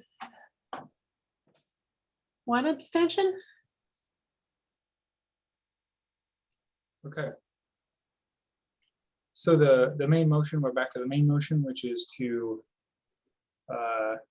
which is 40 square feet. And we had further comments on that. And I think Lisa and Eric both had. So Eric Vandermeek, please go ahead. So my understanding is section C402.5.11 is a new IEC section that was added in the integrated draft. And then C403.14 is a new section that was added in the integrated draft. Neither of those sections were correlated in the integrated draft to C403.416, which is door switches for HVAC thermostatic control. So right now there is a gap in the code with correlating to that existing code section that we haven't picked up. So that needs to be fixed. And then I think the section C403.14 should move to section C403.417 as a new section. So these two requirements are directly adjacent to each other. So that there probably, unfortunately, is more work to finish this that hasn't done since we talked about this 2 months ago. So. Thanks, Eric. That's really important to get this right. So you're making a couple of suggestions. Yeah, so essentially that's existing code section, which was added in the 2018 code, 2018 Washington State Code, is only for doors, not operable openings. So this would extend to large windows and other things that are, yeah, that's that section. And it has different requirements than the other sections. So so we could either pass this and then try to handle it later in public comment, or we could table this again. I don't know.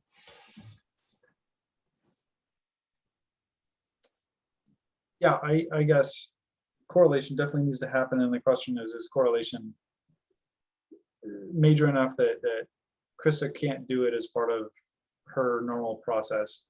Is it something that this tag needs to direct her to do? Or is it something that we need to actually have specific code language because it's not extremely clear? Krista, can you speak to that?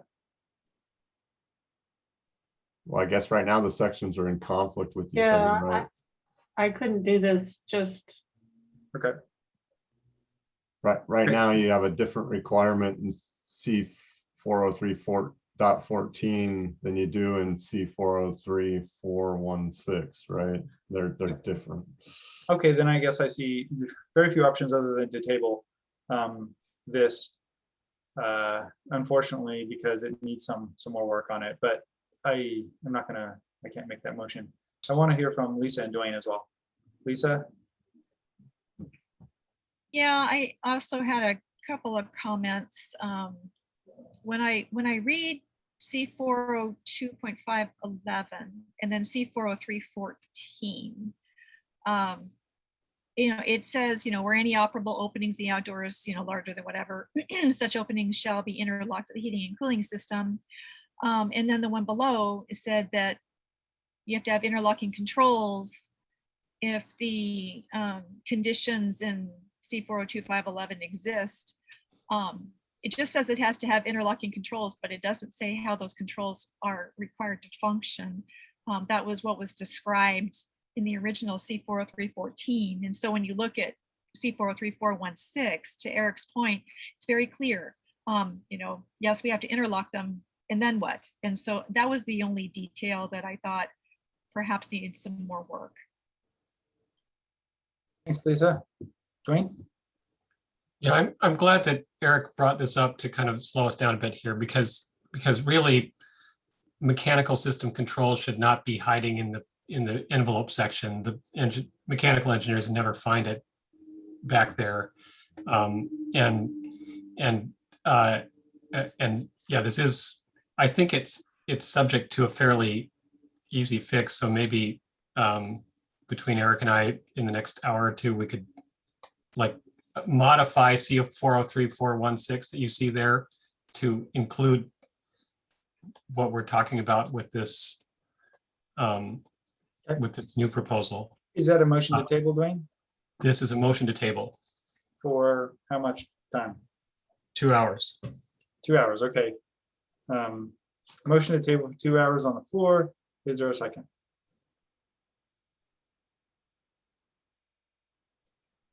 Second. Okay, we have a motion, we have a second to table for 2 hours. All right, all in favor, say aye. Aye. Aye. Aye. Aye. Any opposed, say nay. Okay, tabled. Eric, you are up with refrigerant piping clarifications. Okay, on that last one, Dwayne, after this, I can take a shot at editing it, and then we'll go from there.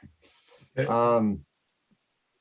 There's been a lot of discussion on refrigerant piping installation clarifications over the last week. I don't know what was discussed in the meeting last week. My general proposal is to decouple refrigerant piping insulation requirements from the temperature of the fluids, because none of the refrigerant piping, none of the manufacturers of this equipment publish the temperature of the fluid in the system. So you can ask them for it, but it's not in any of their documentation, and there's really no kind of enforceability. So the proposal is to create a separate section from the main piping insulation section, which deviates us from 90.1 and the model code standard and the IECC, and just base the piping insulation thickness for refrigerant piping on the outside the table, so it's not dependent on a fluid temperature at all. So that's the basic gist of the proposal. There's been lots of discussion in the last week about what is the appropriate thickness when you scroll down in this proposal. I think Dwayne has potentially some modified language. So the basic proposal was try to simplify this for 1/2 inch insulation inside the conditioned space and 1 inch outside the conditioned space. There has been concerns about the 1 inch insulation outside with certain line sets. A lot of manufacturers don't have the 1 inch thick insulation. This is a complicated topic when we talk about all the different types of split systems and refrigerant piping. systems, whether that is, commercial refrigeration, refrigerant piping, or VRF piping, or mini splits or heat pumps versus DX units. So this was trying to just give us a simple minimum insulation thickness. Of course, manufacturer requirements for the insulation thicknesses would, if they're greater than this, would trump that, and you'd have to follow manufacturer requirements. Okay. Like I said, there's been a lot of discussion on this and email traffic in last week, and so we'll probably get some public comments on this one. Thanks, Eric. Dwayne, you had your hand up until a minute ago. Yes, and just this second, I sent you and Krista. I didn't realize this was coming up quite so fast, but based on a lot of last minute traffic with AHRI and Eric to try to get this language better, to replace what's in the red text on your screen, is what just arrived in Krista's inbox 10 seconds ago. Yeah, start your countdown now. It's not there yet. Okay. Do you have it on your screen, Jill? Not yet. Internet is slow today. Oh, I just got it.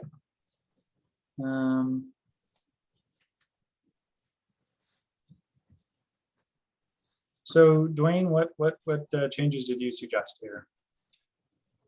Okay, if you look at the at the bottom of that highlighted text right now,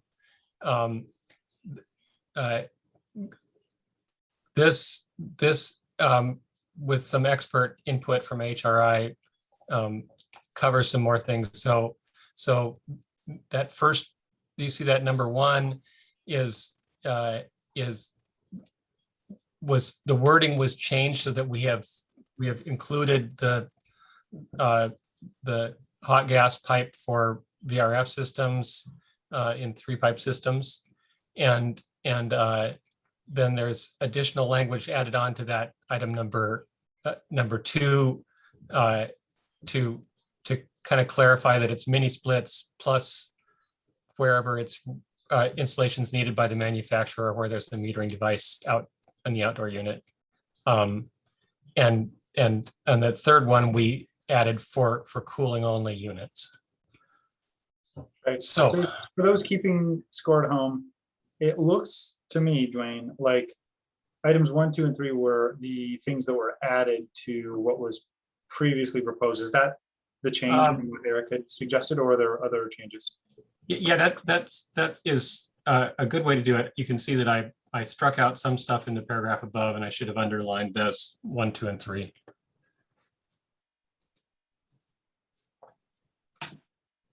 So yeah, this would be a friendly amendment to clarify and make it more specific about the different line types for the cooling only systems. We were kind of pushing it to the wire with HRI to like an hour and a half ago, still negotiating. Right. I appreciate industry involvement. That's great to have, so that it's enforceable and understood and all that. That's a positive, even if it's makes our job slightly more difficult. Dwayne Llewellyn.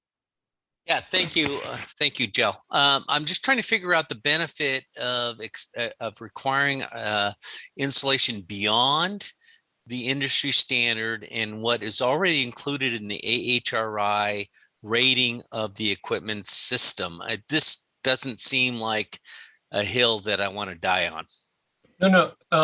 This is actually, and part of the back and forth with HRI and others has been that this is actually, they would, in the proposed, there's an addendum in process right now that's not published at ASHRAE 90.1 that would actually put that insulation at inch and a half, not 1 inch. And in fact, a straightforward reading of the current IECC rules would require 1.5 inches. And so this is going to,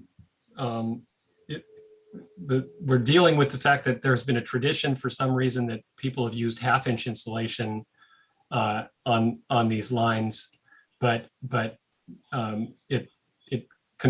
conflicts with code. So what I put in here is something that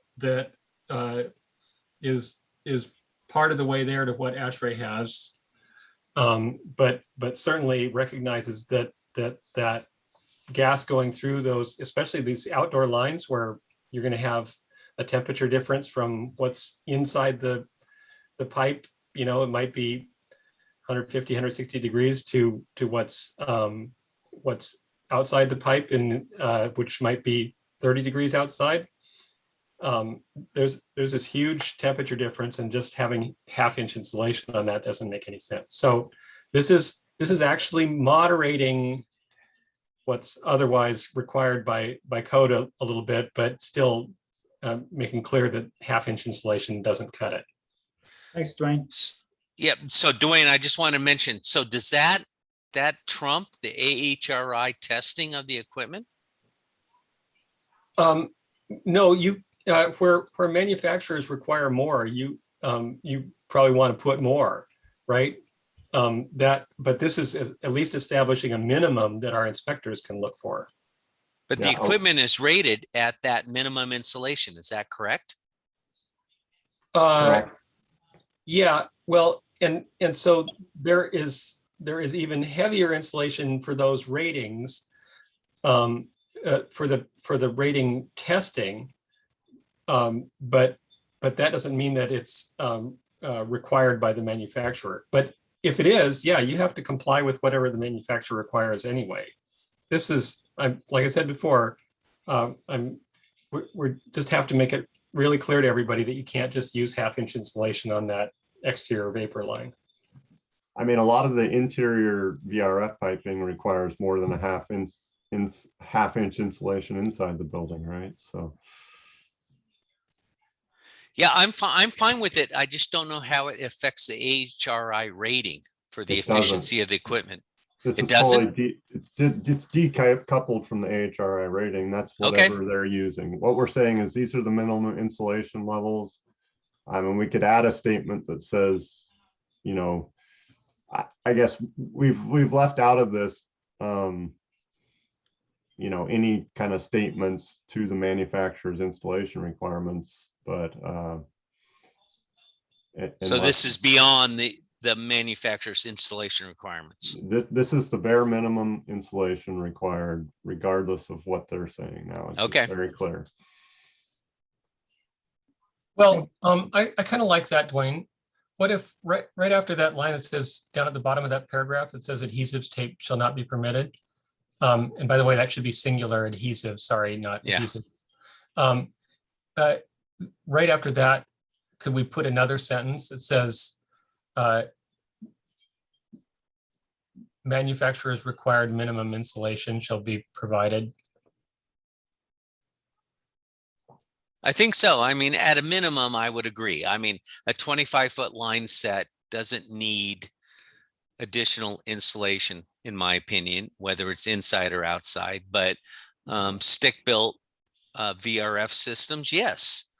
But we get a lot of pushback from manufacturers because they sell line sets, pre-insulated line sets.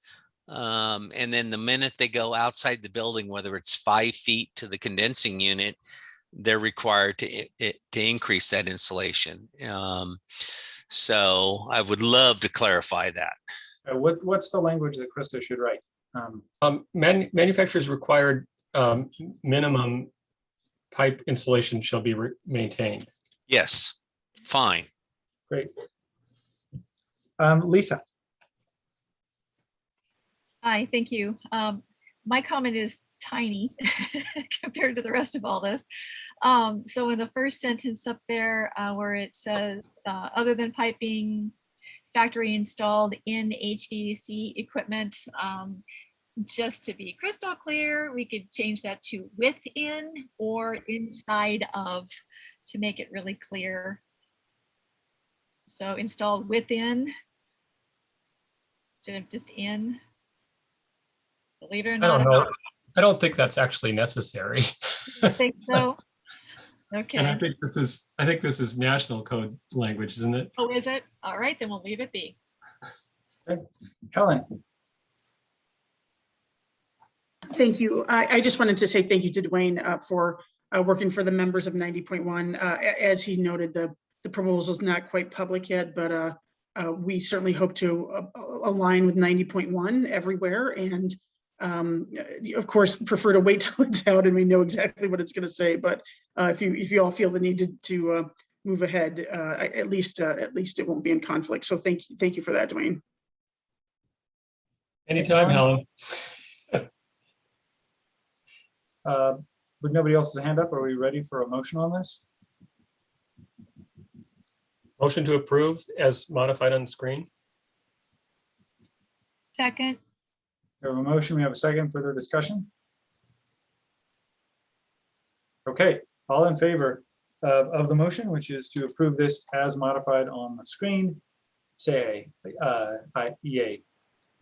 Yay. Yay. Yay. Any opposed, say nay. Okay, great job. We worked on the fly, we got this done. We have now done 6 proposals in 2 hours. So at this rate, we will be here through November. Next one was withdrawn, radiant heating. So this is Sean Denniston, water heaters. Proposal, I think, is next. Sean, are you among us?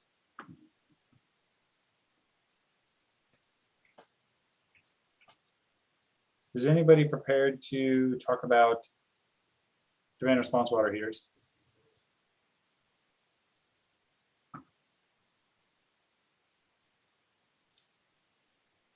Okay.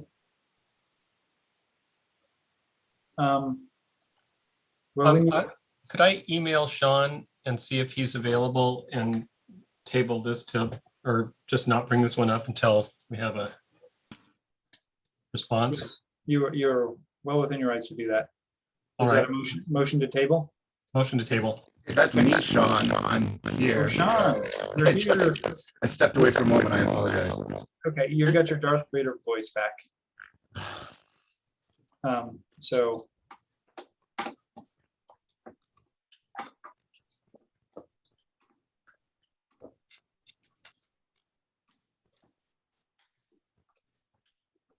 maybe Emperor Palpatine, who knows?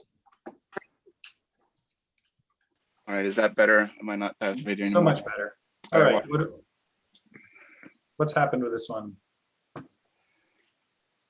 So we've had a few conversations with AHRI and from some other industry representatives and the Advanced Water Heating Initiative representatives as well, and recognize through that the state of the -B protocol is not as dire as we had maybe feared.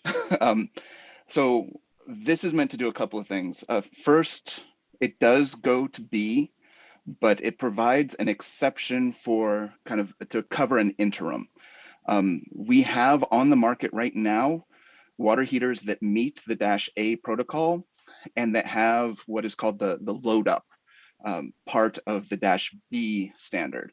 And this is one of the most important parts of the -B standard. And so we already have REAM models. So the REAM models that meet -A have this load up functionality already available. A.O. Smith is supposed to be releasing their models that would meet the language in this exception this fall.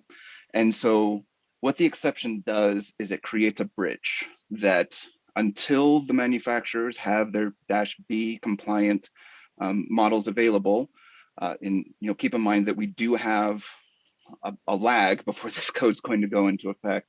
But if it so happens that they don't have their models available by then, we have an exception that allows models that are available on the market today to meet the requirement. The other thing that this does is it does move the lower end to 40 gallons. And this is meant, it's a bit of a compromise that is meant to make things simpler for users, really, when it comes down to it. This way, you don't have water heaters that 30-gallon water heaters that would have to meet this requirement, and then everything else has to meet both this requirement and the commerce requirement. There's the potential for some confusion there. So there's full overlap. This fully sits on top of the commerce requirements and then goes beyond them. Doesn't create any disparity in some water heaters are regulated one way, some are regulated another way. And overall, and then the last are editorial changes to align the language around demand responsive controls with what was adopted in the demand responsive thermostatic controls proposal. So overall, what we have is something that does push us beyond what's in commerce. It recognizes the potential for some confusion and includes ways to hopefully avoid that confusion. And it ensures that you can use equipment that's available today. And this also helps give a little bit of extra oomph to industry to move their -B models to market, hopefully a little bit sooner. But keep in mind, -B was adopted in Washington, DC. -B is part of the 189 proposal that is out for public comment right now. And I believe -B is being considered for the AHRI standard, 1430 or 1440, that we'll see when it's draft right now. So we don't know when it's going to be available, but B is being pushed. So there's other impetus, but this is ready for the market now. Thanks, Sean, for all your work on this and working with industry. Do we have anybody from AHRI that wants to say, great job, Sean? Helen? Sean, I want to thank you for working with us on this. We have not, I'm just seeing this proposal now, and the changes that were made here, and it's a little bit different than it was the other day. So I sort of need to go back to folks and have a conversation with them, but this is still a significant difference from the commerce requirements that span the range from 40 gallons to 120 gallons. Also, there's a 12 kilowatt limitation there on the commerce in the commerce language, and also definitionally, I think there's still a challenge. So I think there are still some challenges here. I recognize that the A is ready. I think we're still waiting for 1430 to be complete, the HRA standard. And I've not heard that folks have the B compliant equipment available. So I think we're still struggling with this, and I mean, we can certainly go back and have another conversation with folks, but we also have some questions around kind of the overlap with commerce and whether or not with the legislature's position on this, whether we should be moving forward with the code language or working through commerce on these products. So I think, I think that, we're, a little bit concerned about moving forward with this still. Okay, thanks, Helen. Kevin? Yeah, just a friendly amendment. So the B standard is referenced as a new reference standard. I would imagine that the A standard would need to be added as well. Yes, it would. Thank you. Okay, thanks, Kevin. Eric Bedell. Sorry about muting quickly, but Helen, what are you asking for on this? Are you asking to remove this proposal? Yeah, just to respond to the question, yes, Eric. I mean, I think that that we're not quite there yet. The 1430 standard's not ready yet, and equipment's not available on the B side. The A side is the A standard is already required through commerce, so it's duplicative in some ways, and in other ways, it goes beyond what what's available. I mentioned before all the challenges to the supply chain and the work that needs to be done to get there. And, I just think that we're not in a place of readiness for this. And, a year and a half from the time that this is baked is a very short time frame for manufacturers to become ready for this. Maybe in the next code cycle, would they be ready for this? Or, maybe everybody will have converted to B by then. But folks are just not prepared for this yet. So I have a question on procedure to you, Shel. Would this be a motion to remove proposal or a motion to disapprove proposal? Disapprove. You could make a motion to disapprove if you want. I'm going to do a motion to disapprove this proposal then on Helen's guidance. Second. We have a motion to disapprove and a second. We can have further discussion on it. So Lisa. Yeah, as a maybe a compromise, because this code is going to be in effect, for 3 years after 2023, which seems like that is giving plenty of time for this to catch up. And so would it be appropriate to add some language about a delayed adoption or something like that to address some of the industry concerns? That's definitely possible. I don't know who that's a question for, but certainly any tag member can make a motion to, I guess, modify the proposal that's in front of us. If you want, Lisa, or you could ask Sean if that's a good idea directly. Yeah, I guess it's a question for the proponent. I understand what you're saying that there is a product available.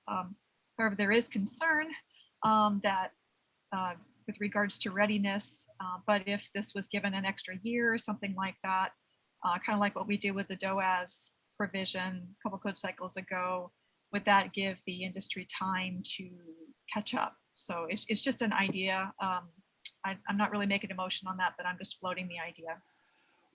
We would be certainly open to having a delayed date of implementation. The only reason that we didn't go that direction is because we weren't, and AHR really did help try to get an answer to this question of what would be enough of a delay to have that kind of market readiness to just go to B. And since we weren't able to get that information, that's why we went with the exception format that we went with, that the exception provides a bridge until the B is ready. That is, equipment can meet right now. More equipment will be able to meet later in the year before this code goes into effect. So there will be market ready equipment available for installation through the exception. And we anticipate that once B is available, people will just go to B. But in the meantime, we have equipment available. If we could have a good date that we were confident in to say B, we'd actually be really thrilled with that, to just say, yeah, put a date in, go to B, nice and clean and simple. Dwayne. There's no worry about timing here, because this is a code change that goes into effect for permits that are applied for almost 2 years from now. And at that point, then it takes several months to go through the process and get your construction permit. And then it takes months to dig a hole in the ground and put up all. So it's really more like 3.5 years from now that anybody's gonna be putting in any water heaters. And that's plenty of time for industry to go ahead. So there is no need for a delay. Thanks, Dwayne. Helen. Yeah, I just wanted to clarify a couple of things. There's some inconsistencies here with definitions. The 12 kilowatt different is in the limitation is in the Commerce Department reg, and there are some differences here. And also, although there's some companies with the A that have equipment compliant with the A side of things, we didn't hear that there are the companies with equipment compliant with the B side of things. So so from a readiness perspective, there's a readiness for A. People have been working very hard to be ready for the A side, to be compliant with the 2045A standard for commerce. People are scrambling with the pandemic to do what they can, and certainly people are I'm sure working and have reported that they're working on the B side, but they're just not in a position to be ready at this time. And I don't know, with the backup of electronics in the supply chain and the challenges around the testing laboratories, we tried to kind of understand that information from members, but they weren't able to put together a timeline for this. And so, I think that this is not quite the right time for this, and it's duplicative, and I think that is challenging as well. Like I said, I think the Department of Commerce has taken this on. So I'm not sure, the need to be duplicative over here on the code side of things. So I just wanted to put all that out there, because I think that, folks had deep concerns about this, and, they wouldn't have brought them to me if they did not. Thanks, Helen. Kevin.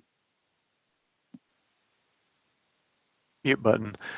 Yeah, just to add on the timeline perspective, and I think Eric has raised this concern perhaps on the same proposal, that while certainly the project will be coming out of the ground many years after this code goes into effect, a specifier needs a product in their spec now, potentially, for a large project, and certainly in the very near future. And they can't specify a TBD. They have to specify something quite specific. So that causes a bit of problems. I realize when it hits the plan examiner's table, it's a different story, but before it hits the street in review, it needs to be well specified. This is where I had my hand raised. It's, if you're a specifying engineer and the product's not available, even the next year or two, I don't know how you do that. You cannot put a TBD on that plan on a product that's not there. That just doesn't work for permit documents that are going to be going in. And we are working on, projects right now that are probably going to be submitted after that July 1st, 2023. And that's an expectation you can't have for a plumbing engineer. Be like, hey, what am I going to put on the plan? So agree 100% with you, Kevin, and that's a response to Dwayne, because you are correct, Dwayne, and also that, yeah, these projects are in 4 years when they're coming out of the ground, and the buyout, yeah, most likely those appliances or pieces of equipment are going to be on the market. But in the next 2 years, it sounds like they're not. We're in the design period. So and that's why Thanks, Eric. And Joe. Joe, I don't have a way to raise my hand, but I have a comment. This is Mark Frankel. If you please do, when you want to call on me. So I keep hearing this. So I keep hearing products not ready. I'm telling you right now, we have this system with B up and operating right now in Seattle. And there's 3 manufacturers that we've specified many, many times that have this ready to go. So the idea that it doesn't exist is just plain wrong. The idea that some manufacturers aren't ready, that's true. But there are multiple manufacturers with this product on the market now in operation. Thanks, Mark. That's really important information. Joe Boros. Thank you. Good afternoon. Just would like to comment, really to echo some of the comments from Helen, as well as just to add my concern around the electric storage water heater definition. So I agree, we do have products in the market, but they're residential products that are under 12 kilowatts. And the Commerce definition for electric storage water heater is very clear. It applies to products that are 12 kilowatts or less. And in what's proposed today, the electric storage water heater definition relative to the input rate is not defined. It's not clearly defined. So in reading this, we could infer that it would apply to products that are greater than 12 kilowatts. So that's the concern. Rheem does not have demand response CTA 2045 products on the market that are with inputs greater than 12 kilowatts. Thanks, Joe. And what was your affiliation again? Irina asked that in the chat. I'm sorry, this is Joe Burrows with Rheem Manufacturing Company. Okay. And I guess it's good for everybody to announce their affiliation if they have one as they speak. Brian Ahey. Yeah, Brian Ahey with Bradford White Corporation. And we'd like to echo the comments from AHRI and the previous speaker from Rheem. and emphasize that this amendment conflicts with existing legislation from the Washington Department of Commerce, WAC 194-24-180, and definitions contained in RCW 19.260.020. And as such, ask the proponent to withdraw the proposal. Brian, I have a question for you. Yes.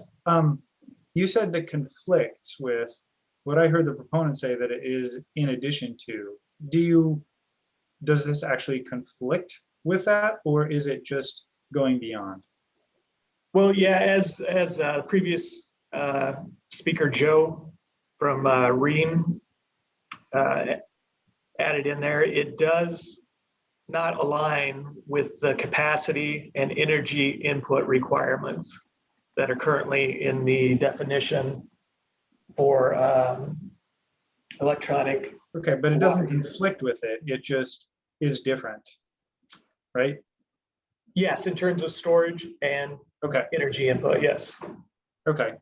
And what's weird, what's strange to me is that we've heard both that 3 manufacturers have this, yet the manufacturers are saying that they don't have this.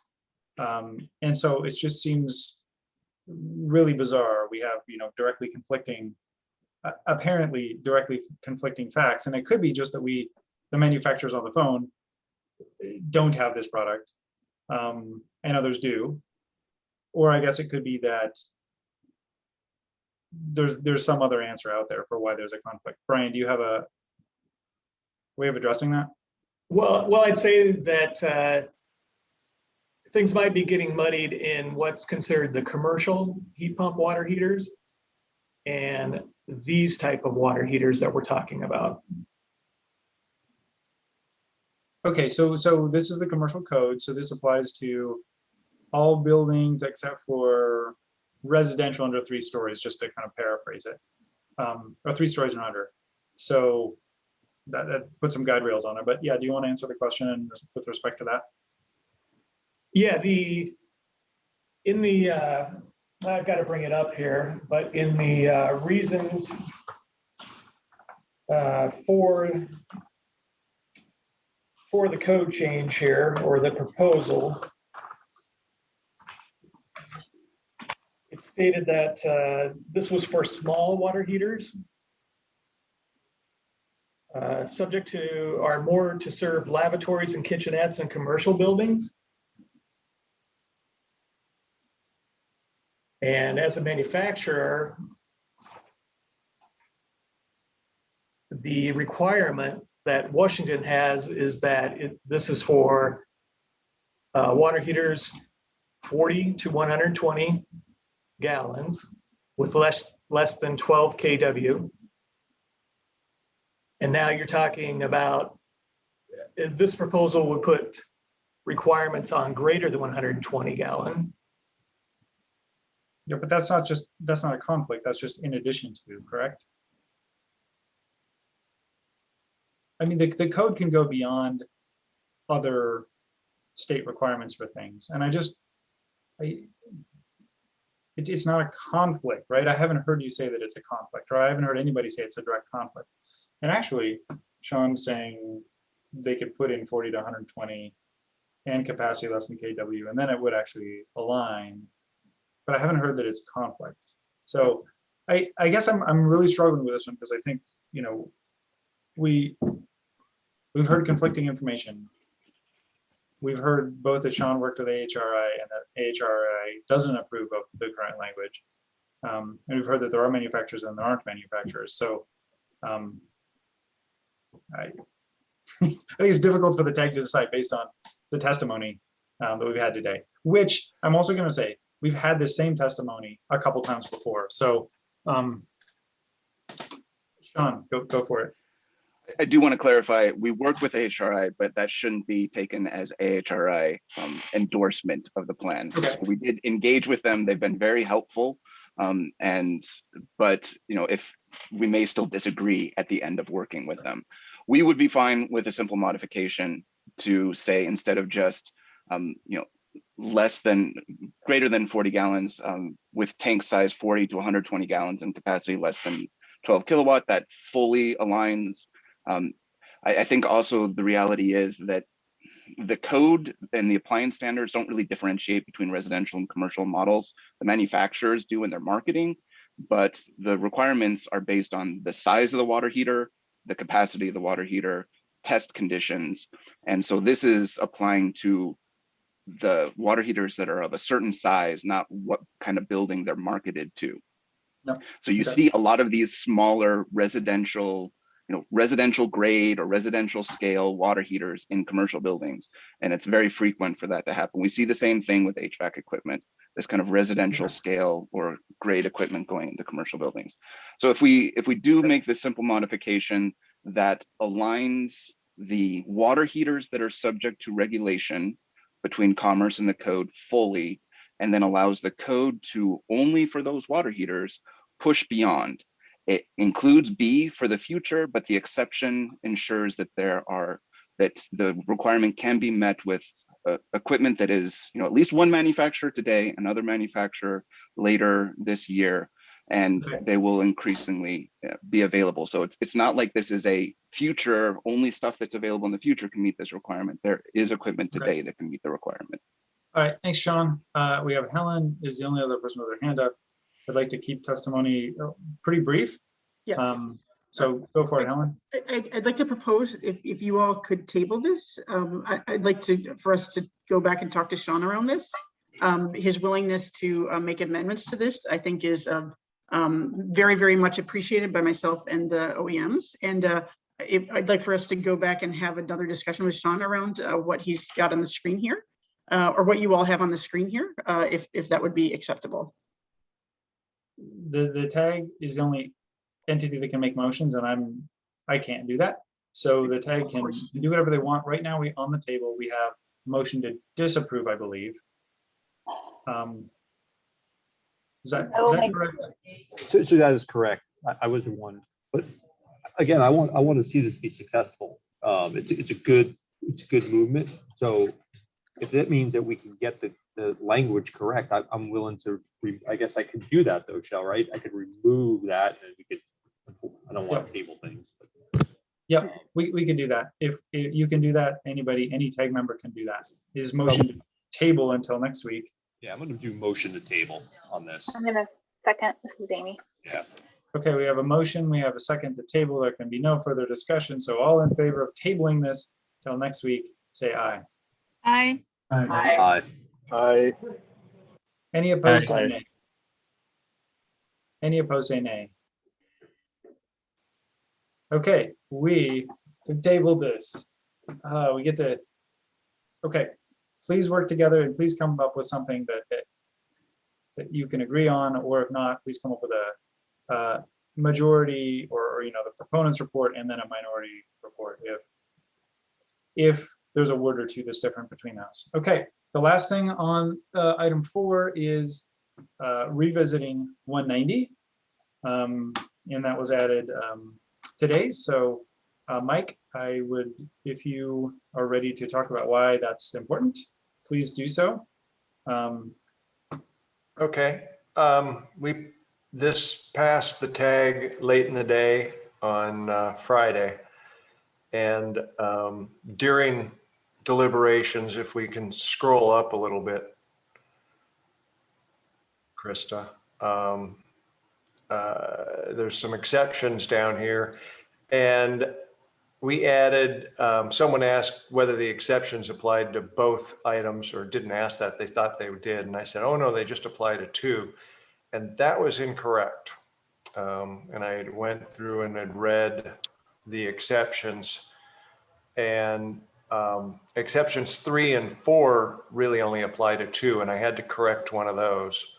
I also figured out that in item 1, and it is limited to airside single zone systems where airside economizer is provided in the integrated draft. And that needs to be maintained here, or we require single zone systems like in an apartment building that's providing ventilation to have DCV, which is not the intent here. It's only systems that have an airside economizer for item 1. So those are the primary changes. There were also some changes to clarify what CFM is being looked at in 3. And outside was changed to outdoor. And then the design, there was some concern that the value was not changed, but the description of the value was changed to just be the number of occupants times the IMC ventilation rate per occupant. And then there were some edits that are all editorial in the section on demand control ventilation at the bottom, to kind of simplify the wording somewhat there. I feel like all the changes I made are good. We did go through this pretty quick last Friday, so I think if anybody wants to churn up stuff that I'm not proposing to change here, that's fine. And there is one small edit I'd like to make at the top of this to item 1. Nick O'Neill commented that the code refers to air economizer, not air side economizer. So in item 1, if we could strike the word side.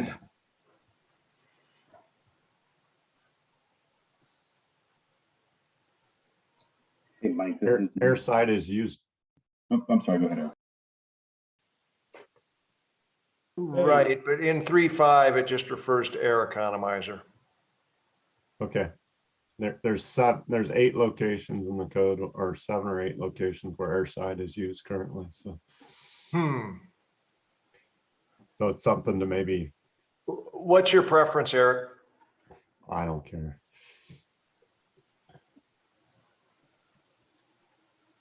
Okay, Dwayne.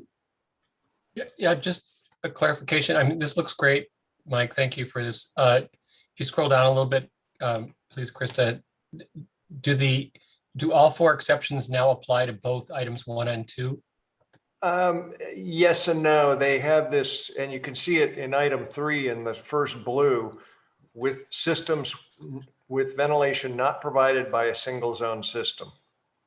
So that kind of drops out its application. Okay. Okay. Thank you then. And exception 4 has that same, and it already had it.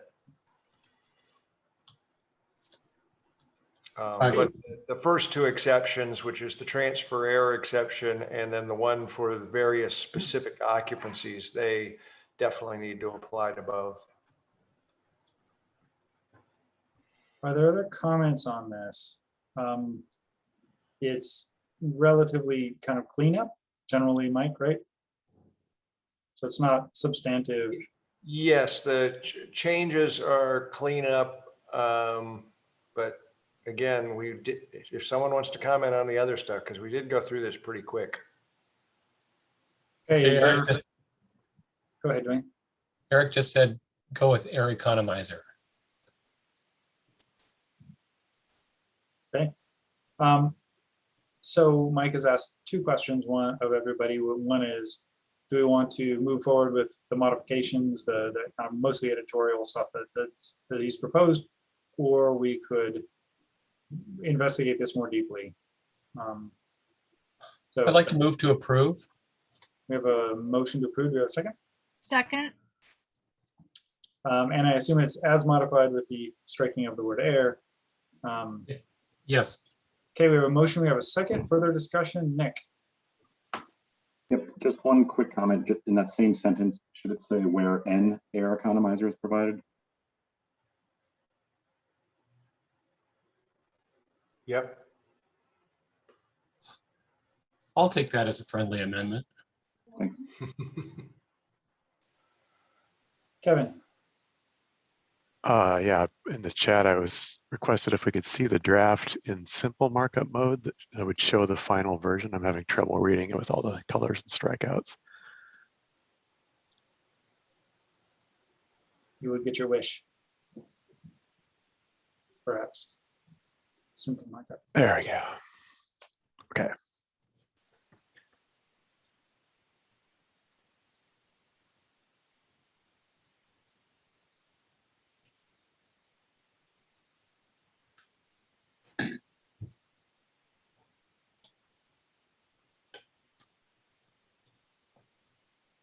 Kevin, is there something you're looking at specifically, or? Just wanted to actually read it as it will read. Yep. Okay.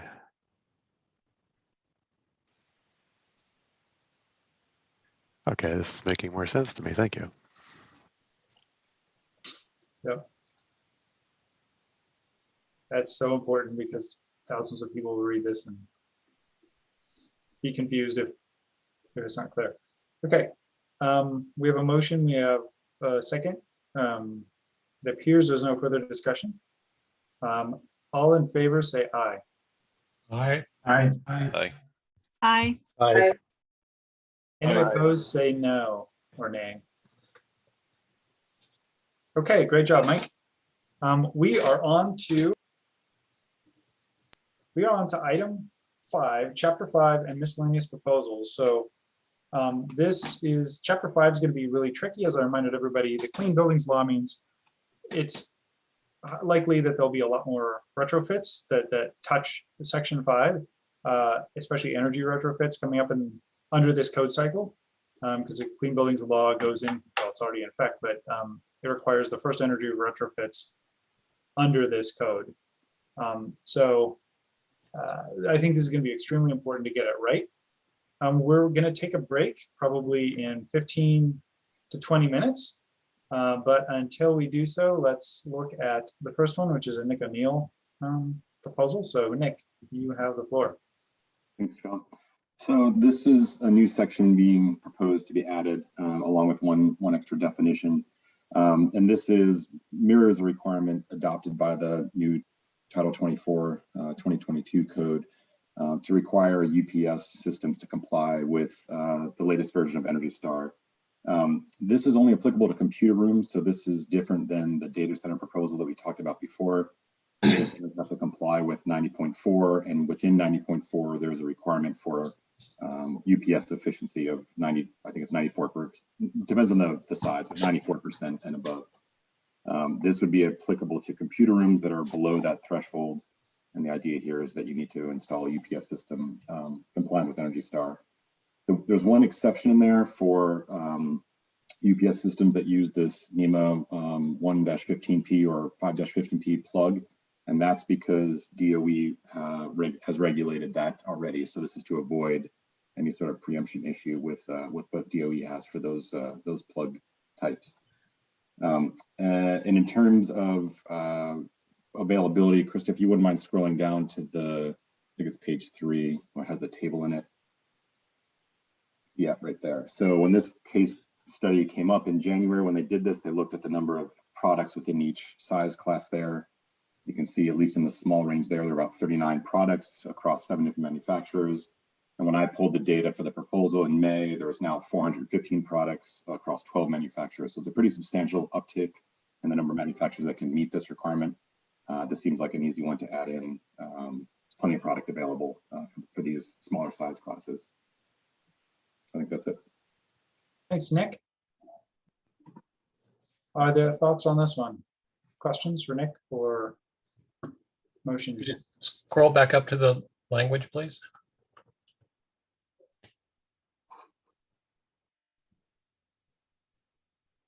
Just that we should italicize computer room. Thanks, Dwayne. So Nick, in your chart, you'd show that nothing over 500, was it KW or something, had currently met the Energy Star standard. Is there a limitation in here so that those products are not required? No, sorry, there are 2 products. I'm just saying there's no new, there hasn't been an increase from when the case study was published. Oh, okay, okay, okay, thanks. And most likely those would fall under a data center. A 500 kW UPS system would probably not be in a computer room. Okay.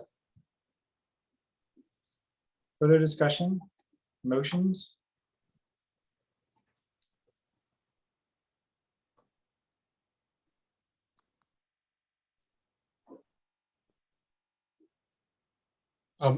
Motion to approve.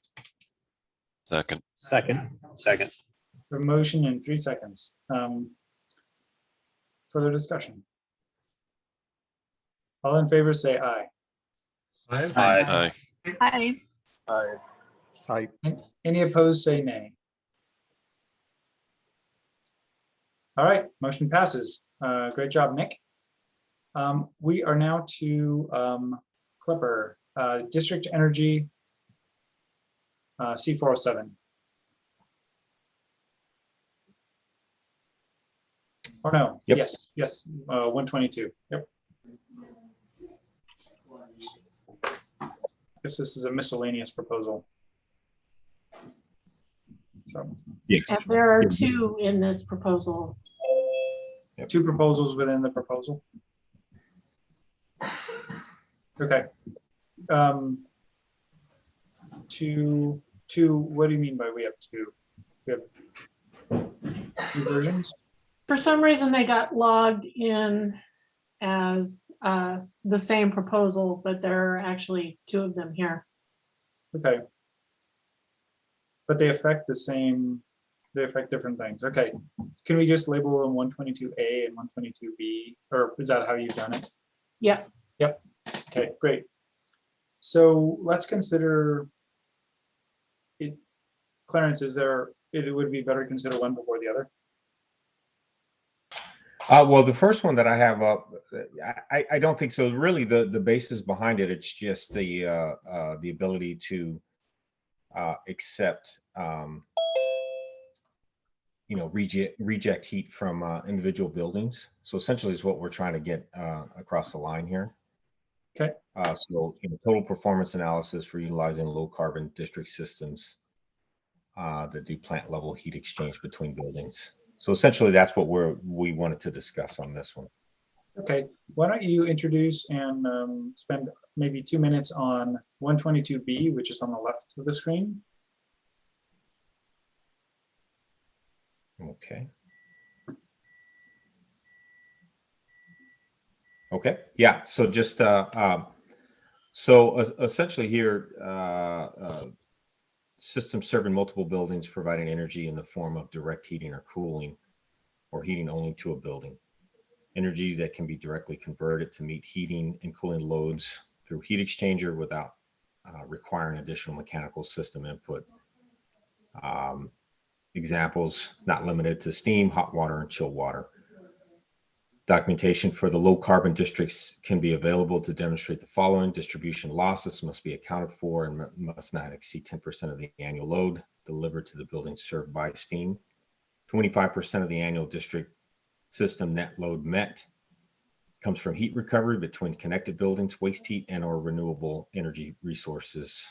No more than 25% of the annual heat input to the system comes from fossil fuels or electric resistant sources, or no more than 10% of the system annual heat input to the system comes from fossil fuel or electric resistant sources. So that's essentially what we're trying to get across here is we're developing hot water nodes, and with that is the ability to be able to share energy between facilities, whether it's peaked by steam and or by waste heat from like say a data center or something to that effect. I also have a couple of colleagues on, Jeff Giffen, who helped us to start to put this one together, or put these together, along with Marcus Liu, who's my project engineer as well. You guys want to chime in with anything? Sure, yeah. Thanks, Clarence, and thanks, everybody. So I think what we're trying to get across here is a new definition for low carbon district energy systems. And we've got a definition in there to describe what a low carbon district energy system is.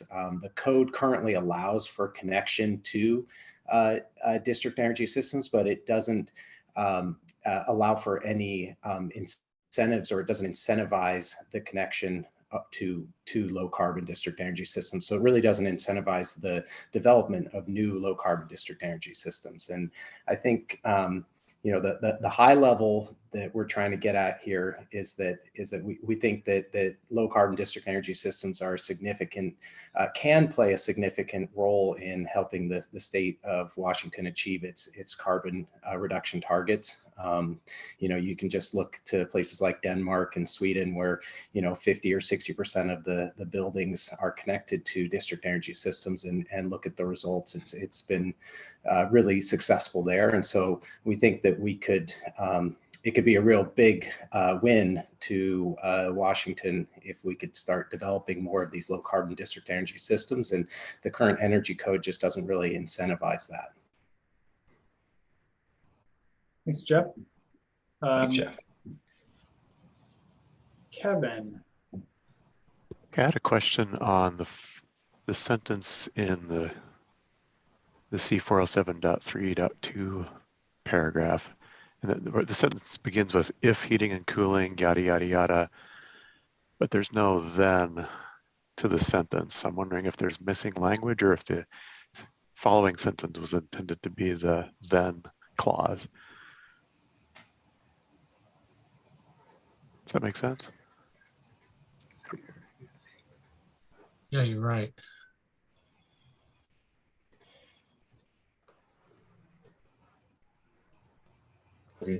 I would view this as the ultimate goal here is like what you just stated with the then. So in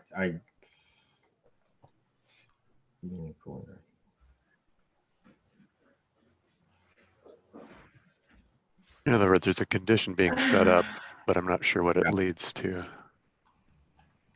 What is the benefit of being on a low carbon district heating and cooling system? Well, I mean, from that is gained for the project being proposed. There we go. Yeah, you'll see further down. What we're suggesting is that when you're doing a C407 energy model, that you'll be able to basically compare a low carbon district energy system to a in-building energy system that meets 90.1 code. Aha. So similar to what you can do with energy modeling in a proposed building and a baseline building, but you'd be able to use a district energy system's efficiencies, from the actual system. You mean meeting 90.1 and not Washington State or code? Correct. So you'd be able to use a district energy, what a building would look like connected to a district energy system versus what a building would look like as a baseline building using a self-standing plant. Yep. And that's essentially what we're trying to compare it to, guys, is that, right? So business as usual, what does that look like? And then you look at our solution. And it's really basically the same thing as what energy modeling does currently with the proposed building and the baseline building, but it's using in the baseline building basically stays the same, but the proposed option connects to a district energy system. Thanks. Kevin, did that answer your questions? Yeah, I think Krista's got it worked out there. I would change the capital I and if to lowercase.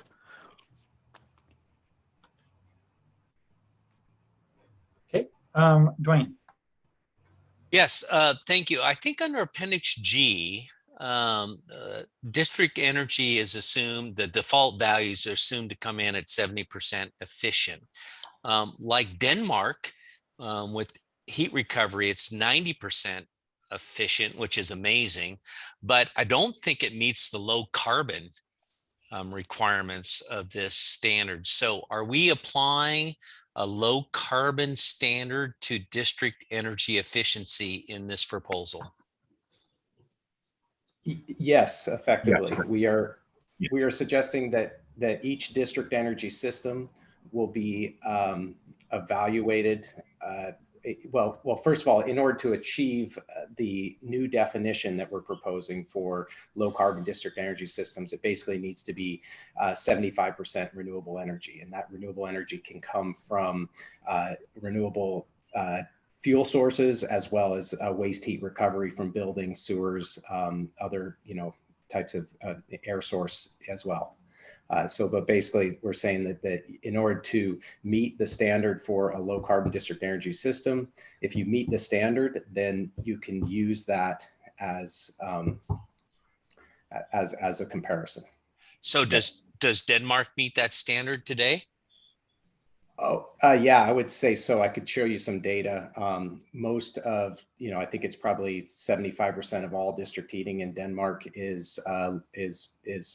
or 75% of the energy delivered from district energy systems is considered carbon free. And in Sweden, I think it's even higher. Okay. Dwayne, That's John, a stretch. Go ahead, Dwayne. Llewellyn. Did you? Well, it is a stretch. I do lead reviews, and I agree. Denmark is on the leading edge, but they still have fossil fuel generation in their mix for their renewable energy district energy. I agree. Although they propose to eliminate that, but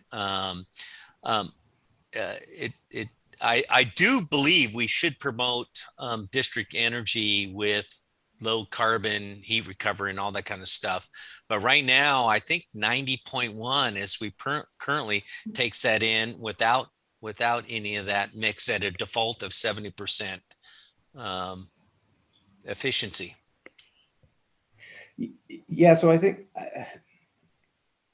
the real tricky thing for 90.1 for energy modeling with district energy is that they basically count all energy that comes into the building as being purchased energy, right? Yes. Yep. And the thing that's tricky about that is, let's say that you had a heat recovery chiller that was in the building, that would be considered recovered energy inside the building. But if you took that heat recovery chiller and you just put it just outside the boundary of the building, now all of a sudden it's considered purchased energy. And so it becomes very difficult to gain the benefits that you get from that same equipment just because of where that building line is. And I think what we're trying to suggest here is that, and Denmark and Sweden have proven it, that if you can, expand your periphery and look beyond the building wall, there's opportunities for, heat recovery that exist on a scale that are, more efficient and larger and have better efficiencies.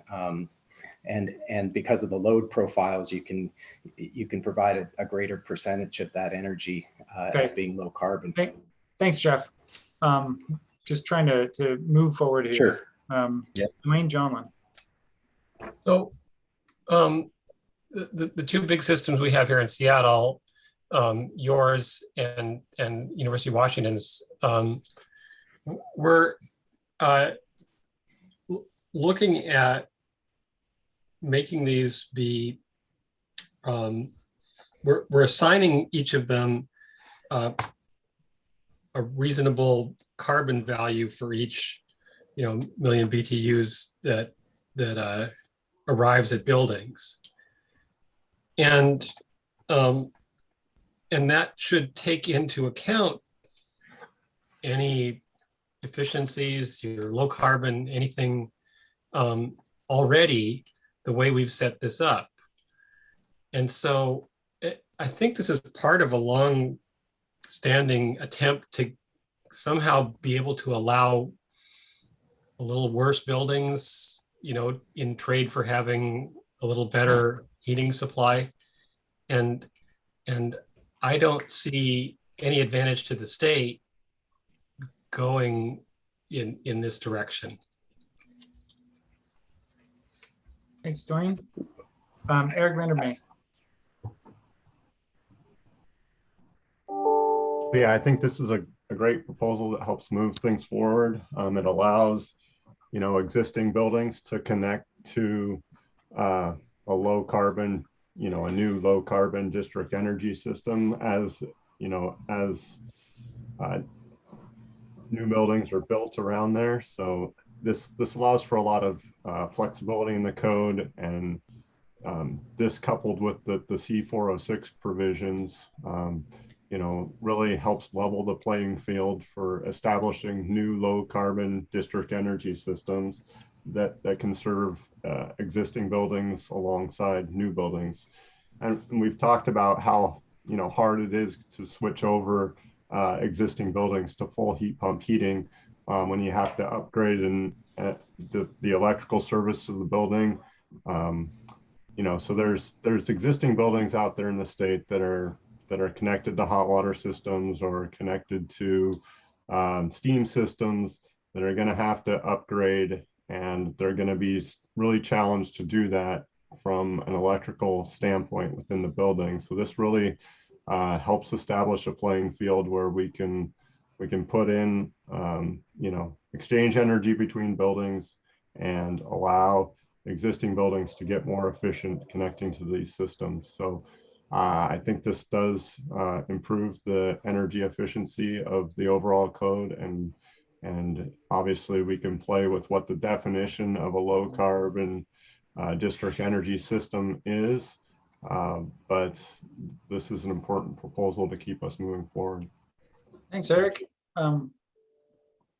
Have you reviewed, do you think the language is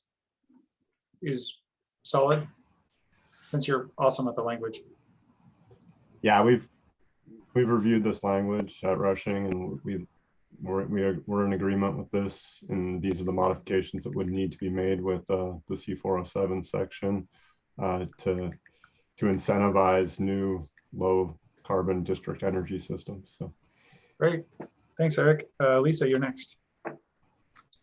Yeah, a quick question. Is there a motion on the table on this? I don't know if I missed it. I don't think we do have a motion yet. Okay, because I have a handful of just wordsmithing recommendations, but I don't know if I should wait until there's a motion. No, you are propose whatever you want. It's easier if there's not a motion on the table for you to suggest word tweaks. Okay, all right. Yeah, there's just a few details in here that it's just, I think we can improve the code language. So if you scroll up, Krista, more to the top. Oh, okay. Actually, here we go. So where it says documentation for the low carbon district system must be available. I'm not sure what the intent is there. Should that perhaps say something like, shall be provided to demonstrate the following versus must be available? I guess that's a question to the proponent.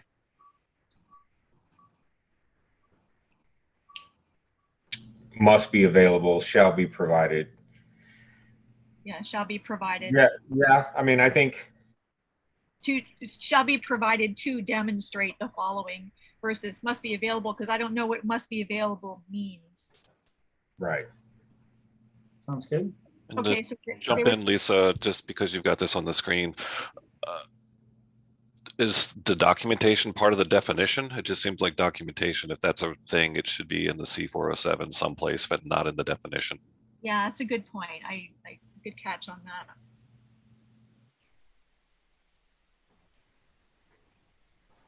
So someone's suggesting that we take from the word documentation to down through 2.2 and put that in C407.3.2. It just doesn't seem to fit the format of all the other definitions in C202.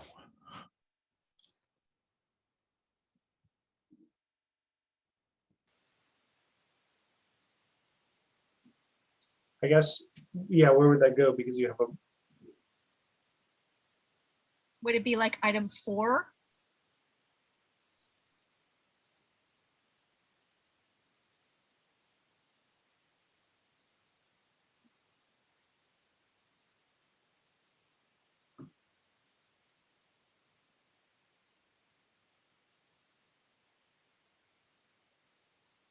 Sorry, I'm not, this is Clarence. I'm not sure if, are you asking? This is asking a general question, but I think, yeah, item 4 could be. Okay, I just want to make sure I'm not supposed to answer something here, so. Yeah. I'm not. I guess asking the intelligence of the larger group. Yep, absolutely. Where it should go and 4 seems reasonable to me. I mean, those would be invented. Lisa, continue to go through any other comments that you have, or Krista? Yeah, Comments? and then in it was like number 3, I think. Following the following modifications. Where is that? Where it talks about ASHRAE. You scroll up a little bit. And she's done. Yeah. Says the following modifications are made. I think that the language should be the following modifications shall be applied to. Yep. Makes sense. And then item number, item number 4. I'm not sure what that was. Oh, I know. I bet that was in the. Is there another provision below this? I'm sorry, I don't have the whole thing in front of me. There's a second code change proposal that you might be talking about. Cooling energies. Oh, I know. It's item number 2. Sorry, I mislabeled it in my notes. Any heating energy provided by blah, blah, blah, will utilize it. It say shall utilize. Little stuff. Again, enforceable code language. That's all. And I'll fix the numbering on item 4 offline because it's going to take a little bit of wrestling. Thank you, Krista. Mike Kennedy is next. Yeah, I had I guess I have a couple things, but question, did Mike Rosenberg look at this? I'm Mike, seeing it for the first time. Okay. I have some concerns about, I guess it's item 3. I mean, I'm not an Appendix G. It's a complicated chapter in some ways. And when I look at cooling energy exported, and I think we already have like condenser heat requirements in the code, and implicit in that is that energy is being used. And that's the code baseline. And this seems to open up the opportunity for it being double counted almost. I really feel like there's some scrutiny that needs to happen here maybe. What is the sense, like if I have a heat recovery hospital chill, the idea is it's being used internal to the building and you're, heating your hot water with it. But I could see someone arguing, well, it's going to the district system. Do you have any response to that, I guess? Is the proposal, the proponents?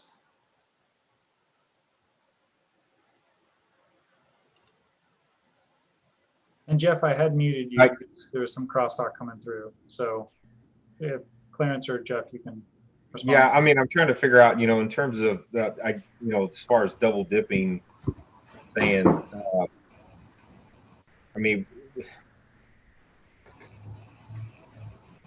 I Jeff, think.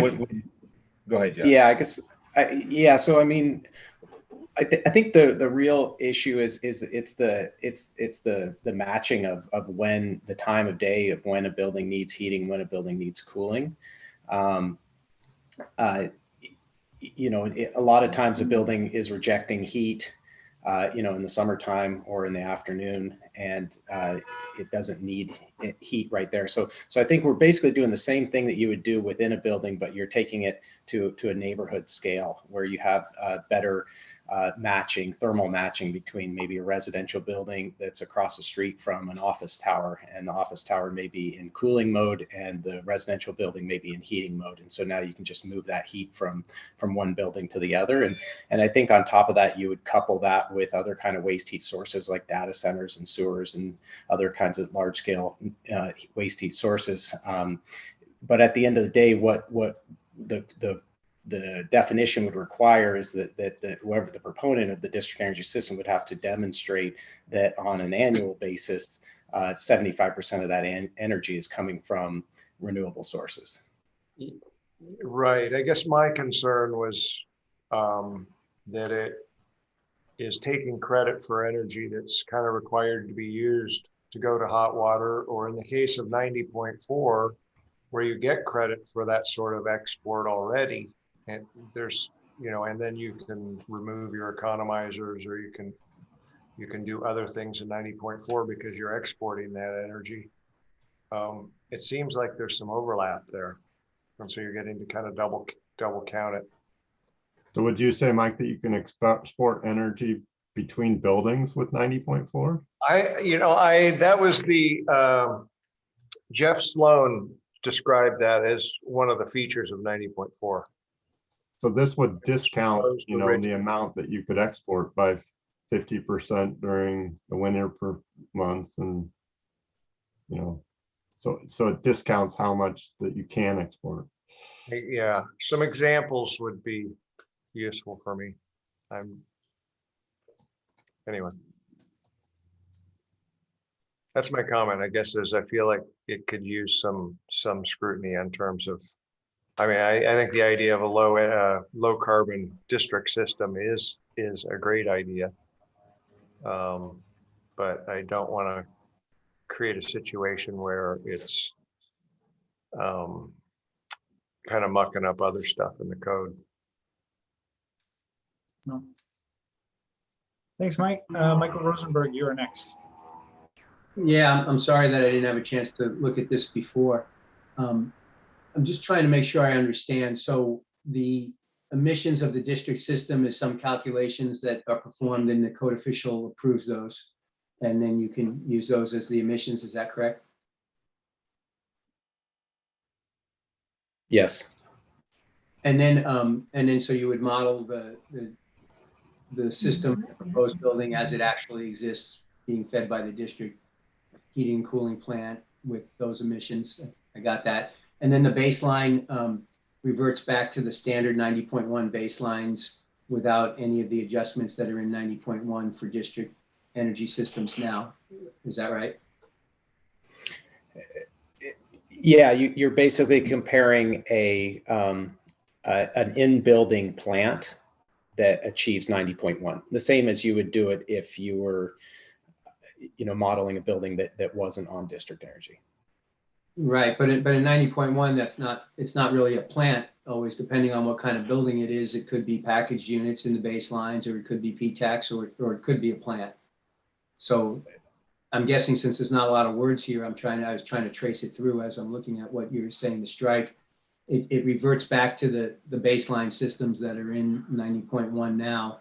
It doesn't necessarily make it a in-building central plant. Is that correct?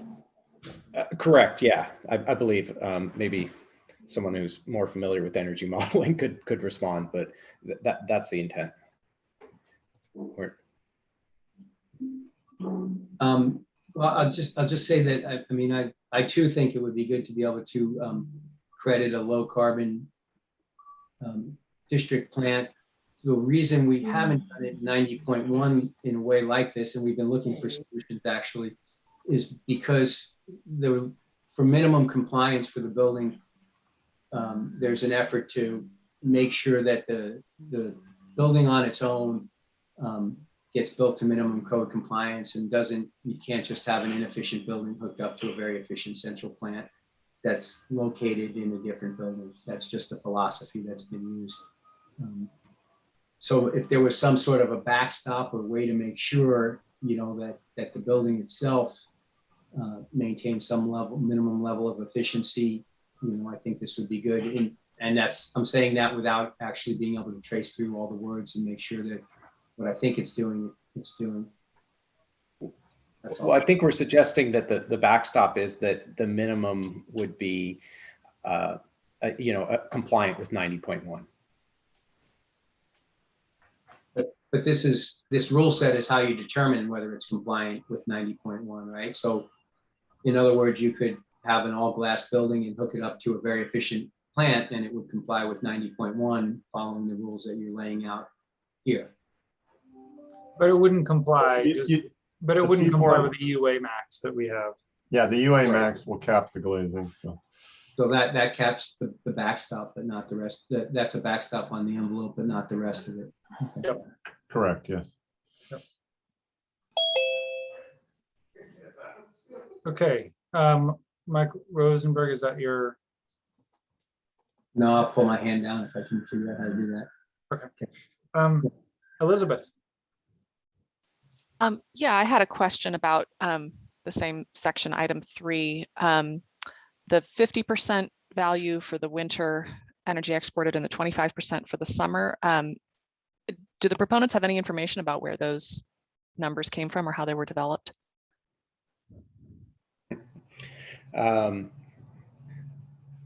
It was a first stab at something that we thought would be acceptable. We assumed that 100%, giving credit for 100% of that energy rejection, especially in the middle of the summertime when all the buildings are in cooling mode, wouldn't be appropriate. So we took a stab at those numbers, thinking that they were a good starting point. And we thought that there would be lots of discussion about this. Sure. Okay, thank you. And just on that note, right now it says exported cooling energy shall be subtracted from the proposed design carbon emissions. So energy subtracted from carbon emissions is not math that can be done. But I bet a few words might be able to make it math that could be done. Does that make sense? Yeah, I had the same concern. That was a little confusing. Yeah, you could subtract the carbon emissions from energy from the carbon emissions of something else, or you could subtract energy from energy, but you can't subtract one from the other. I don't know how to resolve that, but Andy, you are next. A lot of my comments have kind of come up and been answered. I can't hear you, Andy, if you're talking.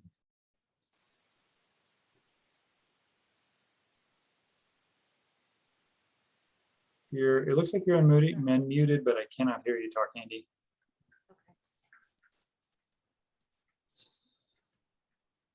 We'll go to Johnny, who's next, and we'll come back to Andy if we can hear you. Johnny? Yeah, thank you so much. I guess the main concern I have with this is the use of biogas, and I wasn't sure if there's any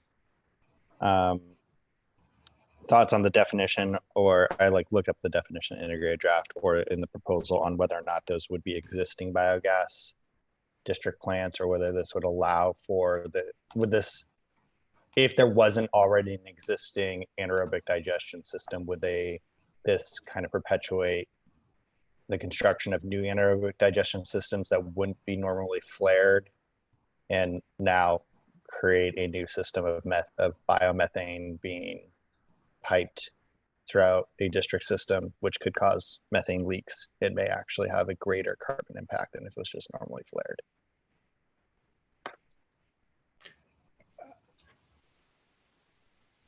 I think that was the question for the proponents. Johnny, is that correct? Yes. Okay.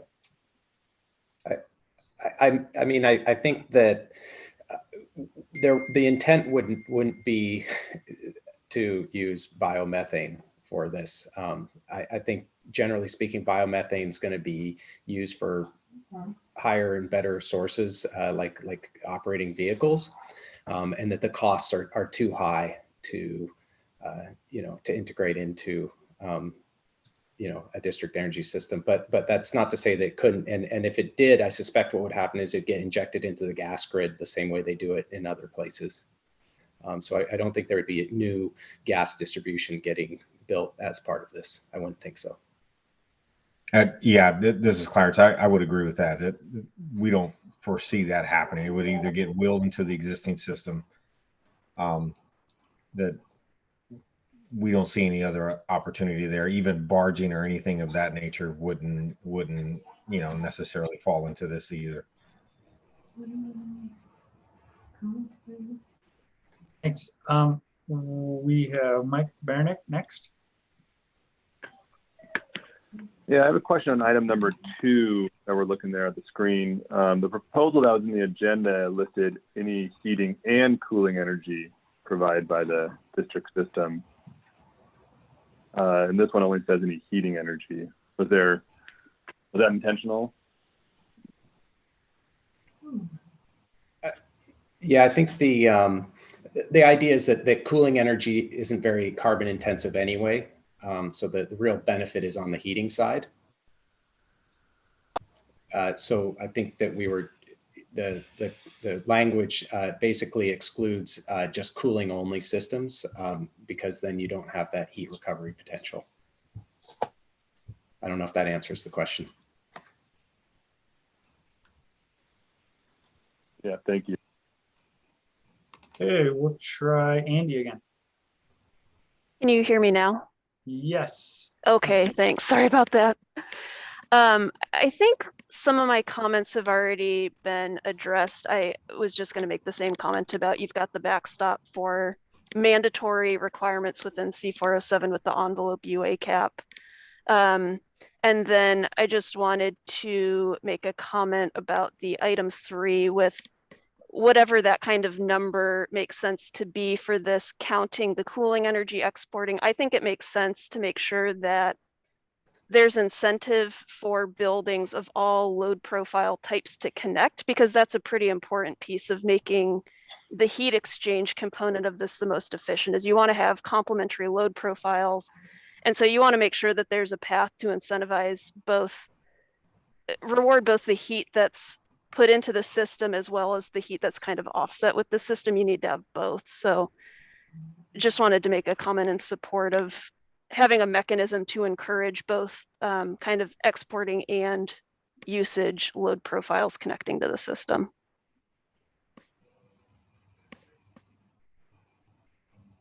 Thanks, Andy.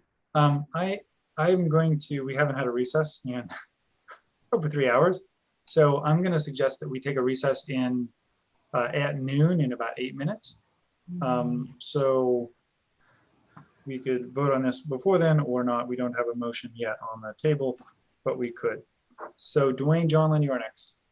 Yep, just wanted to point out that the footnote A to our table 40731, the carbon emission factors table under district energy, well, under other, which includes district energy systems, says that you can use alternate emissions factors, based on calculations that show what your carbon emissions are. So in that, we have already built into our existing code all we need here. If somebody has an extremely low carbon district energy system, we're all going to be thrilled, and you'll get terrific credit for it in our C407 modeling process.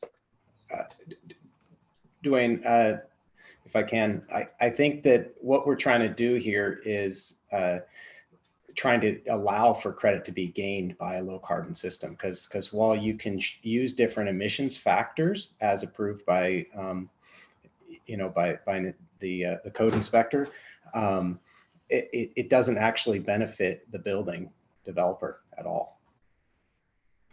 It doesn't matter if you have a zero carbon district energy system. When you do CO4 modeling according to 90.1, there's no benefit to be gained. No, that's not true, because we don't do energy or energy cost like 90.1 does. Because it's considered purchased energy. It's considered purchased energy. Yeah, that's right. There's no the 90.1 protocol. So yes, there is nothing to be gained. They're right, Dwayne. They're right, Dwayne. As from my understanding is that you're comparing a zero carbon system to a zero carbon system, so there's no carbon benefit. Correct.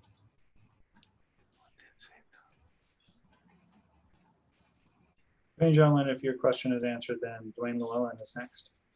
Right. So kind of on the same tune, is the only method for this compliance through C407, or is there a way that we could incorporate this into TSPR to get advantage of this without a C407?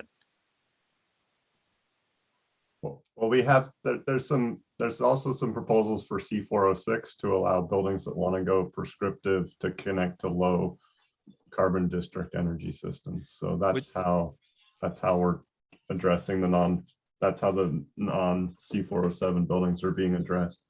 So would this account for low carbon district energy without a model? We'll get to those proposals later. Okay, Eric, thank you. All right, Nathan Miller.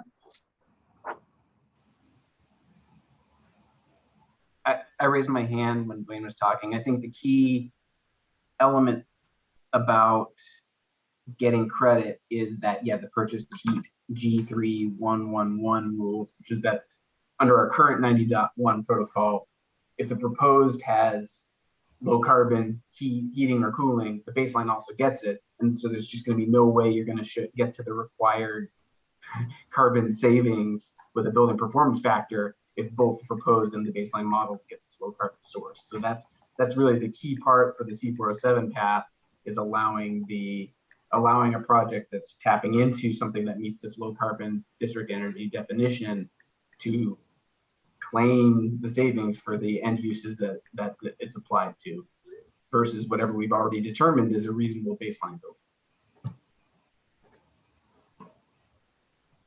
Thanks, Nathan. I see people still with their hands up. We're going to take a recess in just a couple of minutes here. I can't tell who still wants to speak or not, but Johnny, go for it. Yeah, sorry, just one more clarification. Would a site that has a district heating system that is purchasing renewable thermal certificates be able to claim that as a low carbon fuel source that would meet this requirement?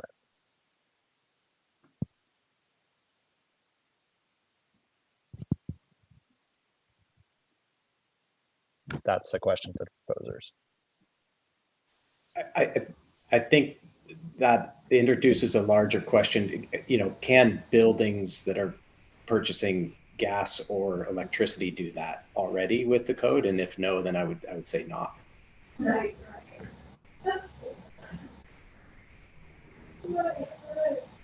Do we have an answer to that for the greater group?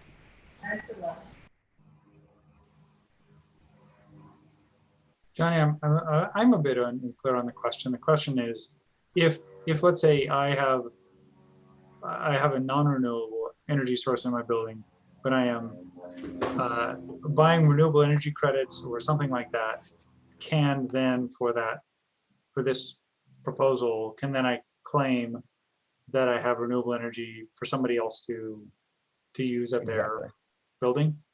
Exactly, and this is specific for renewable thermal certificates, which is basically claiming that you're burning natural gas inside of a district heating system, but you're purchasing renewable thermal certificates from like a biogas or renewable natural gas from a source outside of the site. Okay, does anybody have a question for John, or an answer for Johnny?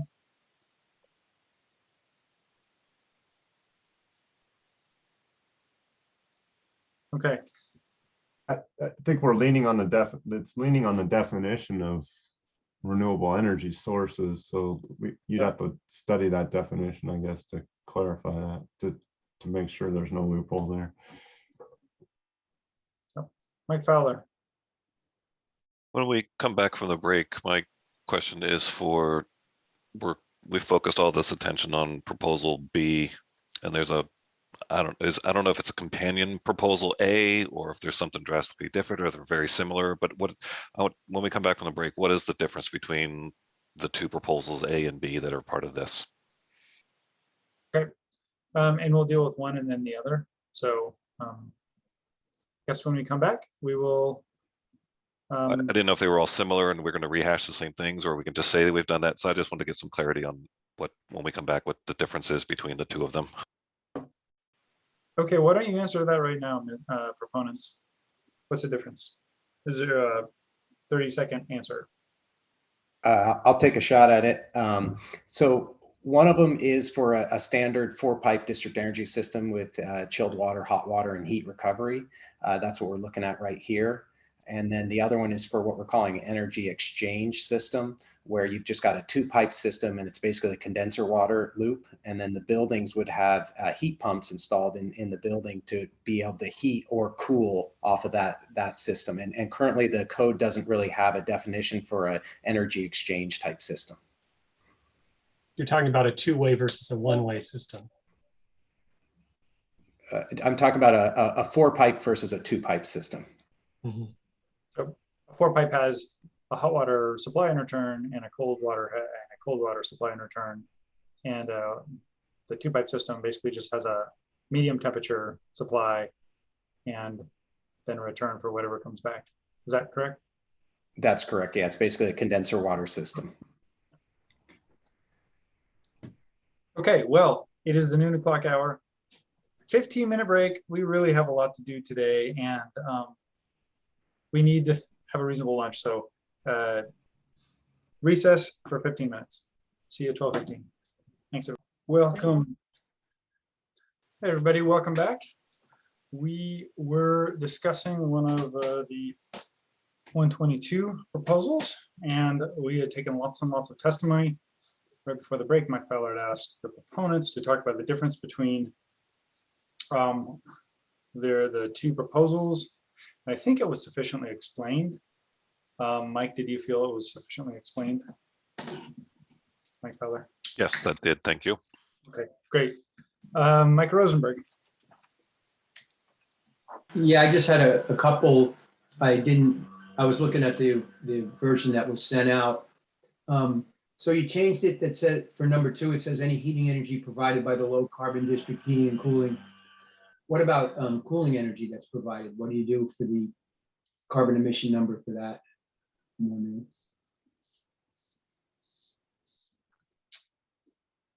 It's a question for Clarence and Jeff. Clarence, are you back? Yeah, I'm back. I was hoping Jeff would pop back, but he may still walked away. Are you on? I'm here. Yeah. Okay. I would just say that for cooling energy, yeah, typically, we don't really think of there being a lot of carbon emissions related to cooling. So it was low down on our priority list. So we don't actually have but it does say in our wording that we're going to look at carbon emissions associated with both heating and cooling. So, but I think you stumped me, Michael. maybe Eric or well, I think that essentially we would move chill water, which is completely doable. This is Clarence, by the way, which is completely doable, but it would be that wherever we're pulling that chill water from would have to be sized to cover other facilities. So, we've got some work to do there.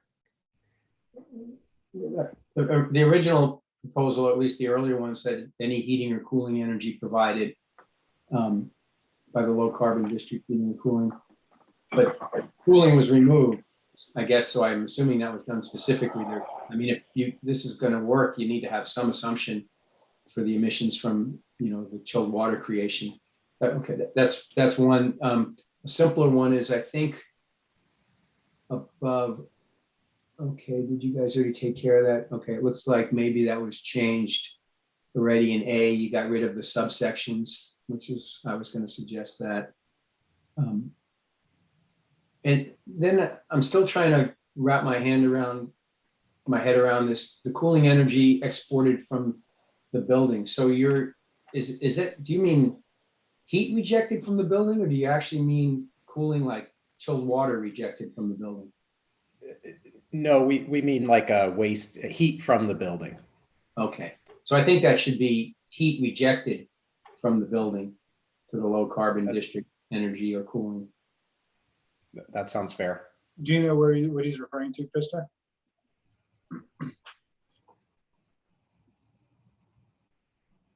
And below as well in the 2 subsections.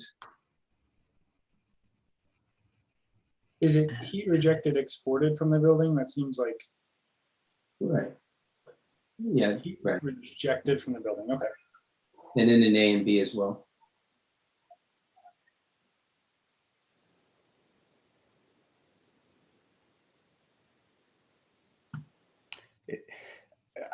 I think the reason we use the word cooling energy is just so that it's not confused with, like the return line of a hot water system. I don't know if that would cause any confusion here or not. So maybe you could use the term waste heat exported from the building, something like that. Yeah, or heat rejected due to building cooling. I don't know if we're getting too wordy.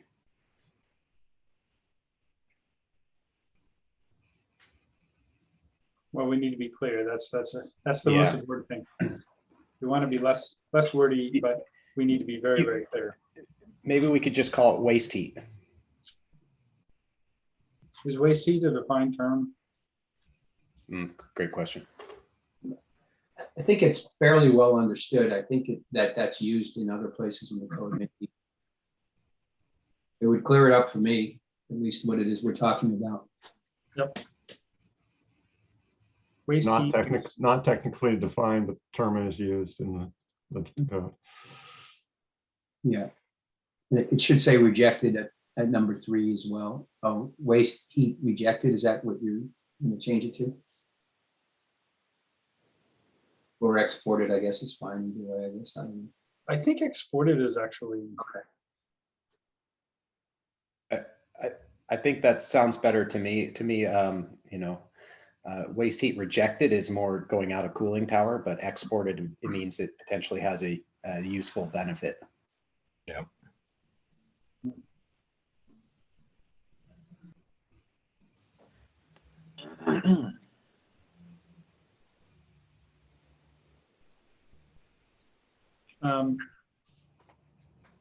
So Michael Rosenberg, does that kind of take care of? The second sentence has the exported cooling energy again. Exported waste heat or waste heat exported. Yeah, right there. And that one has a further complication of it'll be subtracted from carbon emissions, which you can't do. You can, I don't know how you should, what the intent of that is, but waste heat exported shall be subtracted. I could say carbon emissions from waste heat exported shall be subtracted from the proposed design carbon emissions or something like that. Yeah, something like that, using the same emissions factors that you're using for the heat coming into the building. That's what I think the intent is there. Okay. I also think in number 2, you need to add any heating or cooling energy provided by the low, add that cooling back in, any heating or cooling energy provided by the low carbon district heating or cooling system. Yeah, any heating or cooling energy should go in there. Right, but it was taken out earlier, so that's what I was trying to understand exactly why it was taken out.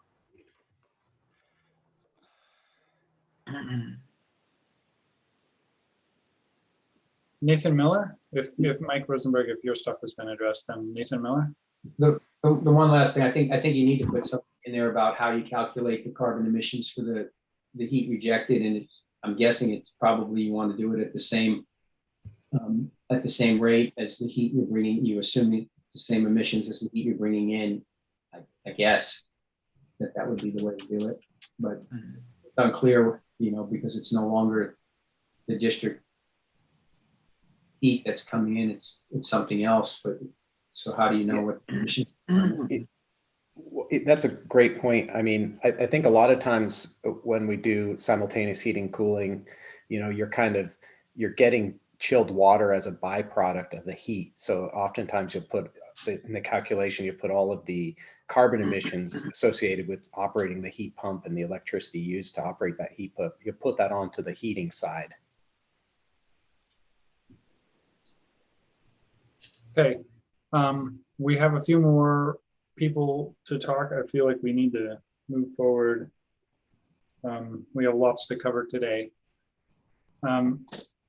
Dwayne, or no, Yeah. sorry, Nate Kennedy. Nathan Miller, sorry.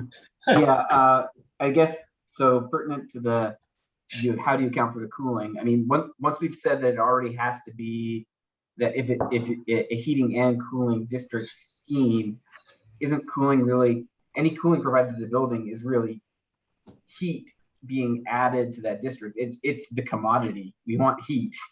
So what is the carbon emissions factor of the cooling that's provided, what, running some central cooling towers at a plant, it's some pretty minimal value.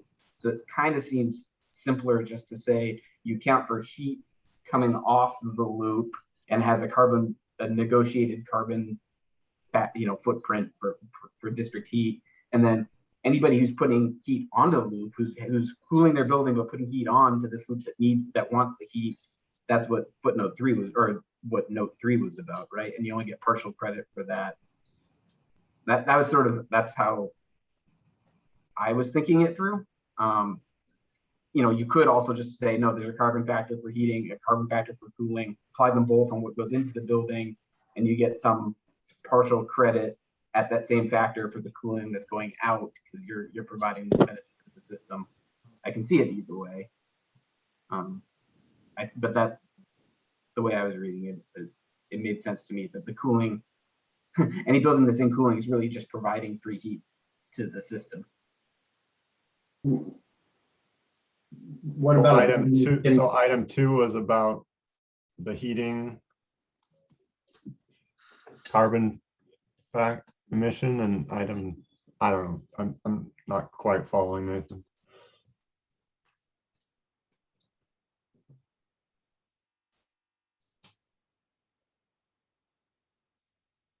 I guess my question Saying like heating is really what the carbon footprint is going to come from, right? We need to run equipment to provide the heating.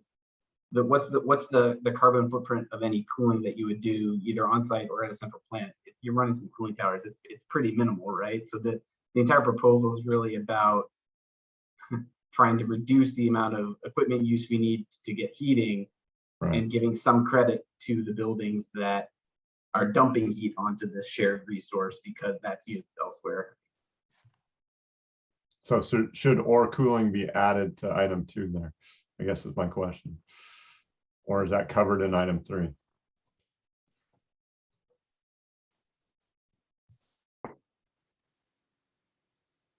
To me, it's all about the heating. And so without adding, you could do it either way, but to me, it was simpler where you're talking about who needs the heat and they have to account for the carbon footprint of that heat that they're pulling off. And bullet point 3 talks about what about the buildings that are net heating providers? How should they get credit for the heat they're putting on? It's just all about who's adding and who's taking off heat. Okay. I kind of agree with Gavin's chat. This discussion's gone on for a long time. It doesn't appear there's yawning gaps between various entities, but it appears we're wordsmithing, and we have lots and lots of stuff to do today. So I don't know how.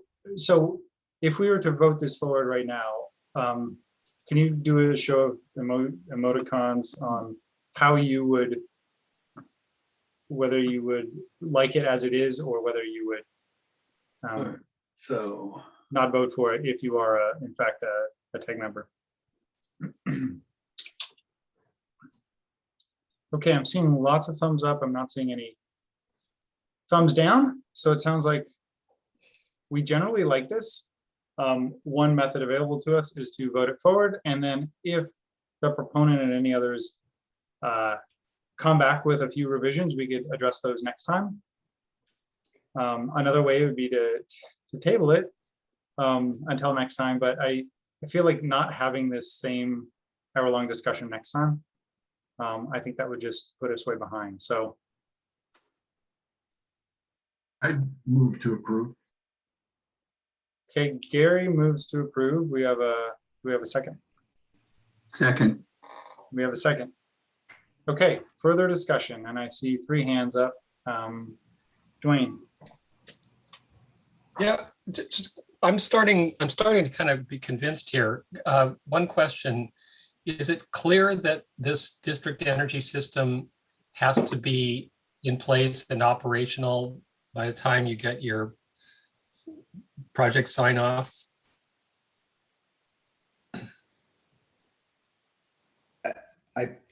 I think I can answer that, Dwayne. I think if we do that, it's kind of like putting the, the horse before the cart there. We need to be able to allow these systems to start. Yep. So you could be taking advantage of these these coded proposals for a system that has not yet been built. Yeah, and I would suggest that that's no different than what you do in the current C407 modeling approach. No, well then we absolutely have to vote against this because we can't be allowing people some kind of a benefit for their building or a lower performing building based on some promise of a future system that will get built out someday. So without some guarantee that by the time the building's finished, this district energy system is ready to give and receive these BTUs we're talking about, then it's just a promise. It's a fantasy. Well, the building would be relying on the system for heat, right? So the system has to be there. It's a matter of, Jeff, are you talking about your exact mix of, anyways, maybe talk through that in a little bit more detail, Jeff. Sure. So, I mean, I guess what I'm thinking is, we want to see low carbon district energy systems develop. We don't have a lot of them in operation or district energy in general in Washington State. In order to, encourage these things to happen, we have to let new buildings that are getting built be able to tap into a sewer line that's right outside of their building, if that's the preferred location for that waste heat, right? And that would be part of the design of that building, and that would be part of the design of that district energy system is tapping into a large sewer line or taking waste heat from a data center. Yeah, but the question, Jeff, is whether that has to be online on day one for the building, or whether it can be a promise of a future system. Well, the building is going to be reliant on that for heat. Yeah. So it needs to be there. It's just on day one, there may be only 2 buildings connected to it. And when they connect 4 buildings to it, it's going to get more efficient, right? So that's where the negotiation is going to come with the city as to, when we have the first 2 buildings connected, we're X efficient. And when we have 4 buildings connected, we're Y efficient. Anyways. Okay. Mike Kennedy, you're next. So I was just looking at this again, and it seems like the UW has a cogen. They generate their own electricity and use the heat from that. Do they already qualify? I mean, it seems like they're probably pretty close.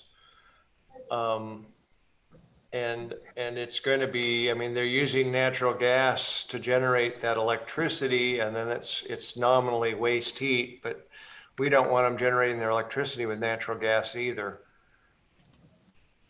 Or am I totally off base that that's a prime application for this? I guess I would say that that's back to that definition of what renewable energy is. Well, I think it's the definition of waste heat. UW would describe their cogen as that's waste heat. The way that we're proposing this is that even if you had a cogen system, you would be modeling the natural gas input to that cogen system, and in the city of and in Washington State, that probably won't look very good compared to an in-building solution. Does it say that? Well, if you look under 2.2, it's, my understanding is, comes from heat recovery between connected buildings, waste heat, or renewable energy sources, and no more than 25% of the annual heat input to the system comes from fossil fuel or electric resistance. I don't know. Does that address what you're talking about, Mike? Well, no, I think they'd say that was waste heat. It wasn't from natural gas. That's what I would do I mean, that's kind of what they do. I guess when I see and no more than 25% of the annual heat input comes from fossil fuel, I would say that if you're cogen, 100% of your annual heat input is from fossil fuels, right? Yeah, but it's waste heat from the electrical generation process. Yeah, that should at least So does it need be to say clarified. waste heat other than cogen or something like that? That would be good. I mean, short term, I think it's, and in certain situations, I think it's a good use of that heat. I mean, I don't want to necessarily rain on it, but it seems like, Yeah. I mean, we Yeah, can well, I work was- on a definition of waste heat if that's how to quantify this. Yes. Yeah. Mike Kennedy, that was your, Gary. Yeah, I just wanted to clarify, my motion, I guess, was assuming that this is an existing system.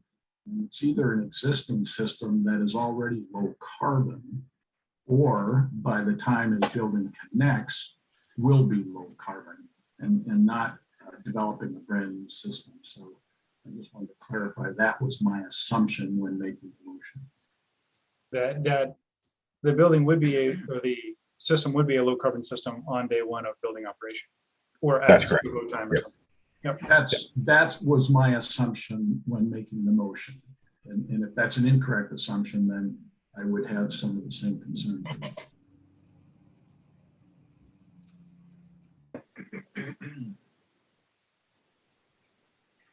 Our intent, this is Clarence, our intent is that system would be up and operational by the time the building was ready to accept the energy. Okay. Gavin. Is that clear in the language? Or does it need another sentence somewhere to just, because that would make me a lot more comfortable. Well, the way these buildings are penciling, right, is that they're not providing their own heating systems, right? And so, they're not putting in their own natural gas boilers. So if you review a permit set and they have their own heating system, then that would be your red flag, I guess.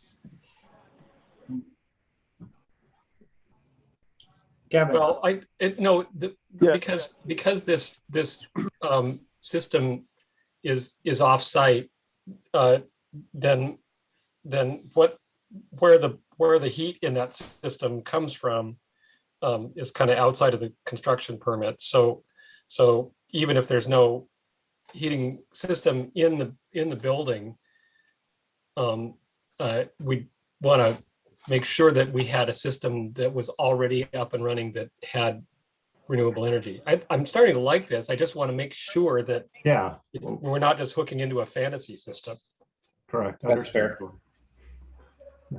Okay, why don't we go up, scroll up to the top and say this needs to be in operation, before a certain date. For final Do you put that in the definition of low carbon district energy? I don't know. Where do we put it? Where do you want it, Dwayne? Well, sorry, I've got a quick comment. I think there's a bullet saying that you have to use that footnote A, which is the custom negotiated factor, right? So doesn't that kind of imply that there would have, prior to using this, that system would have had to provide all their information about here's the sources, here's all the stuff to prove out that it's meeting those criteria. So doesn't it kind of get covered with, that note 2? Yeah, well, I think it wouldn't hurt to just be clear that we're talking about a system, because we'll have to, when some building department is reviewing a permit for this, they'll be reviewing a building permit, and this district energy system is probably going to be built under some other permit on some other timeline, and so we would have to, then what would we pick for that footnote A carbon content if at the time of permitting, which is like for a big project like this is going to be years ahead of opening day. I just want to make sure that on opening day we're getting renewable energy in that system, and that's the heat source. And so what's the language?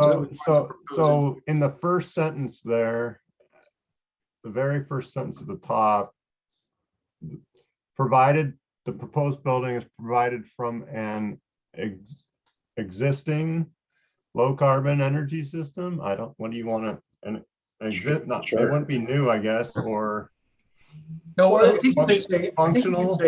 From a low carbon district heating and cooling or heating only system that is in operation. an at- operational, That, an yeah, that is, operational carbon energy. that is fully operational prior to the final inspection. This is Lisa. I have a quick suggestion. Does that language belong in the documentation part of this provision? That, you know, we want to have that in their documentation? Well, you might want it in both places, but certainly in the lead paragraph is where you. Sure. And then listed again down under documentation. Documentation for the operational load. I don't know, for the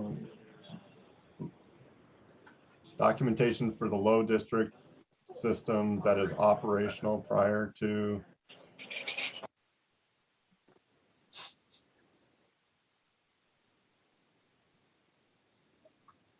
I think you just put it in that first sentence or documentation for the low carbon district energy system that is operational prior to whatever we said is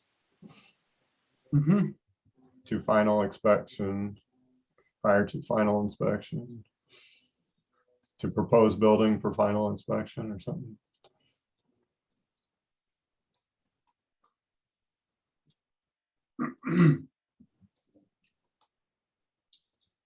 Okay.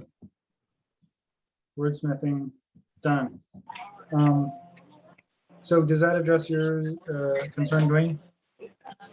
Yeah, my blood pressure's gone down a little bit. Great, Gavin. So looking at the edit we just made, what if the building that is being permitted is required for the system to be operational? And I mean, are we getting into the kind of situation here where we gotta share Gantt charts with a, you know, building official to show that this thing is going to be operational prior to final inspection? I'm surprised we're taking a vote on something this drastic here, guys, while we're writing it as we go. And I just want to say that I'm uncomfortable with this. And then secondly, I don't think that the proponents have answered Johnny's question directly enough regarding biomethane being a possible source. It seemed like we just kind of said that something, because it's not economic now, is not going to get built. And I'd like to hear some more direct comments as to why this doesn't allow Gavin, for more biomethane.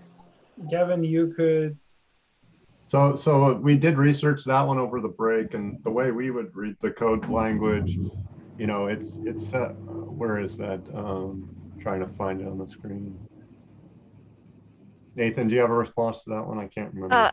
Yeah, I can. Eric and Nathan and I were looking at this over lunch. The language in the proposal explicitly says comes from heat recovery, waste heat, or renewable energy resources.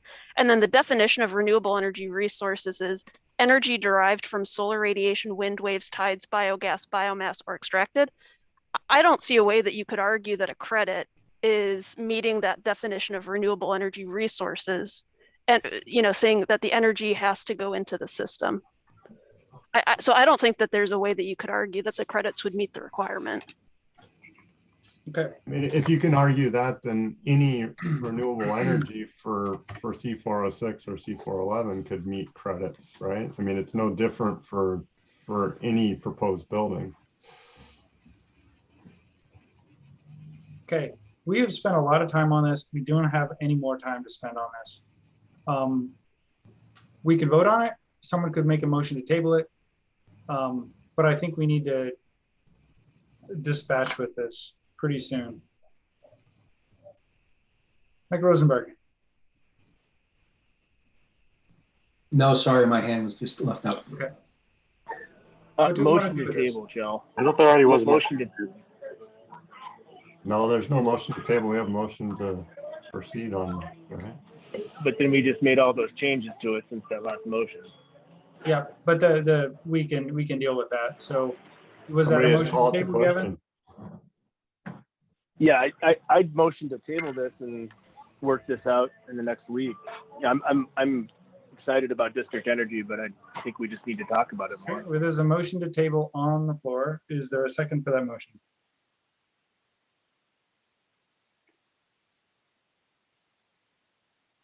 Okay, I'd say motion dies due to a lack of second. The main motion is to approve. I think, we have a motion to approve, right? That was Gary. Yep. And then Gary, do you want to amend the motion to include all the updates to the text? I will move to approve as amended. Okay. And I think we had a second for that. I don't remember who that was. Second. Okay, Patrick. All right. Any further discussion on this? Okay. Krista, do you want to do the honors with a roll call vote? Sure. Michael Baranek, Yes. I apologize for the clock. Eric Bedell, Yes.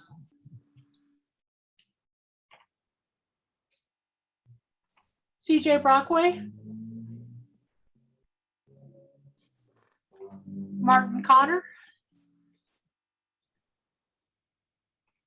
Michael Kurtwright, Yes. Mike Fowler, Yes. Patrick Hayes, Yes. Gary Hickinen, Yes.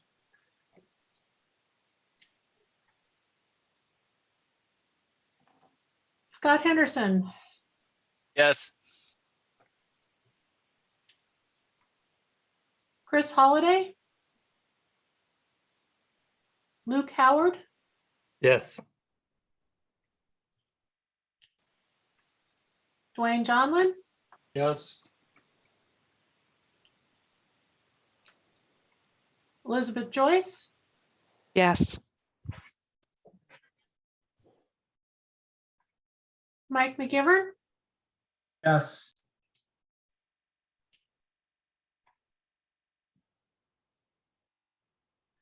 Eric Olnon, Andrew Poltorek, Abstain. Marina Risputness,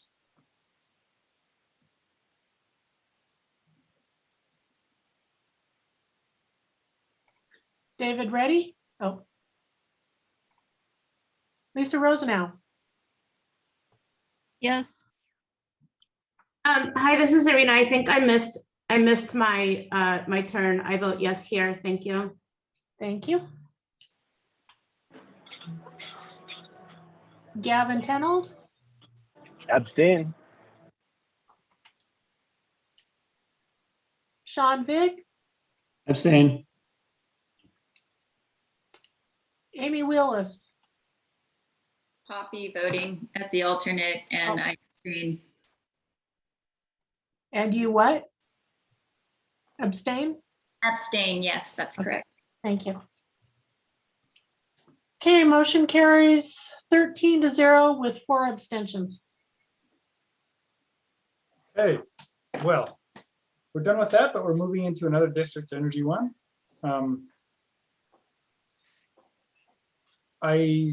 Why don't we just briefly have the proponents go through what the difference is, and then hopefully dispatch with this quickly. Yeah, as we stated earlier, and Jeff, feel free to jump in. This is just the difference is the 4-pipe versus the 2-pipe system. Yeah, so in this system, we're talking about a energy exchange, so a condenser water that's connecting multiple buildings together. The buildings would have heat recovery chillers installed in them. And so we're trying to incentivize the buildings to use high efficiency heat recovery chillers and then also enable the energy sharing of the district.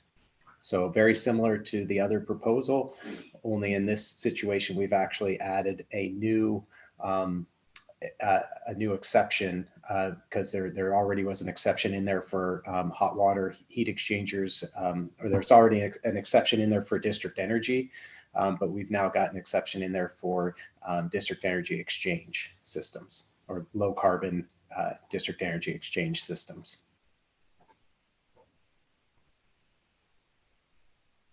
Okay, what questions do we have? Are there any wordsmithing from the last proposal that would need to go in this one?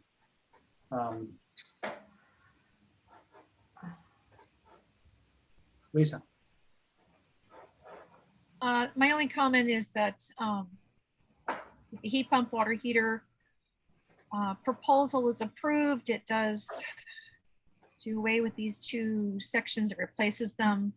So we have to figure out how those new exceptions would be incorporated into that proposal.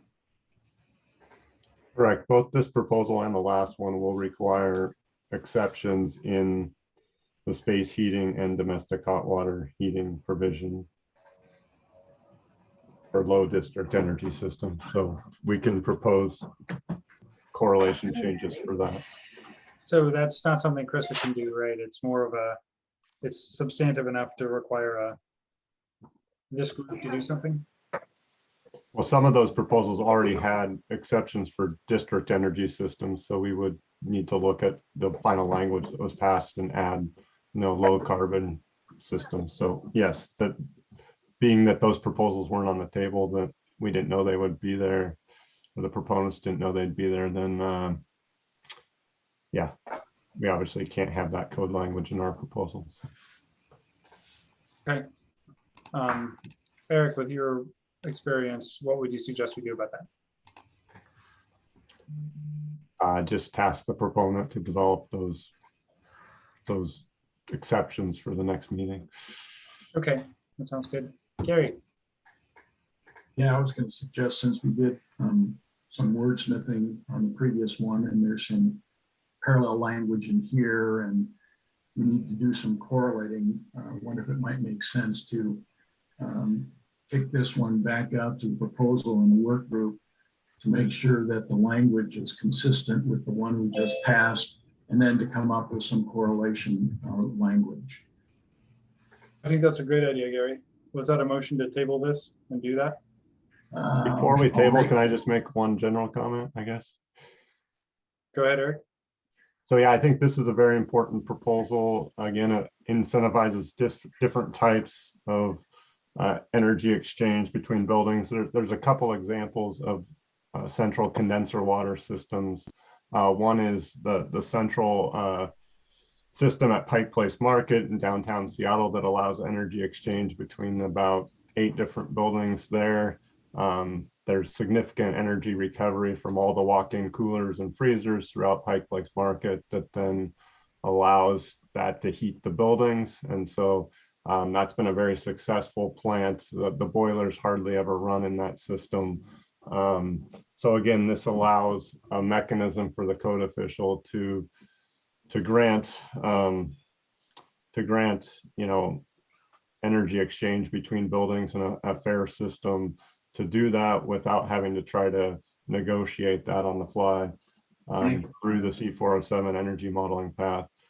There's several other projects that Rushing has worked on designing that utilize the same concept, putting a central energy exchange loop on a development, putting the heating plant in the building. So again, you're following the heat pump heating rules within the building, but then adding, the energy exchange element, and then also adding, water source cooling to that development, which can improve the energy efficiency of that central energy exchange plant, not having to rely on air source cooling.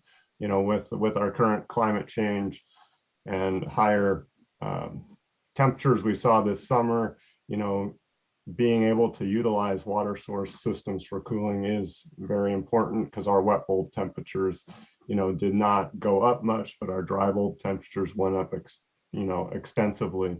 So again, I think this is an important proposal, both for new and existing buildings, to be able to have a fair means and system so code officials don't have to try to negotiate that. Thanks, Eric. Gary, did you want to table this? I'd like to second Gary's motion to table. Gary, did you make a motion to table? I did make a motion to table and specifically kick it out to a work group to be convened by the proposal. Sounds great. And we have a second for it. So, all right, all in favor of tabling with this going out to the work group to correlate it and maybe clean up the language a bit. All in favor, say aye. Aye. Aye. Aye. Aye. Any opposed, say nay. Aye. Okay, so if you want to be part of the work group, please put, please put your name in the chat, and the Clarence and others will reach out to you. And right, Clarence, you're going to reach out to anybody who puts their name in the chat right now. Yep, I'm looking at it now. Thank you. Great.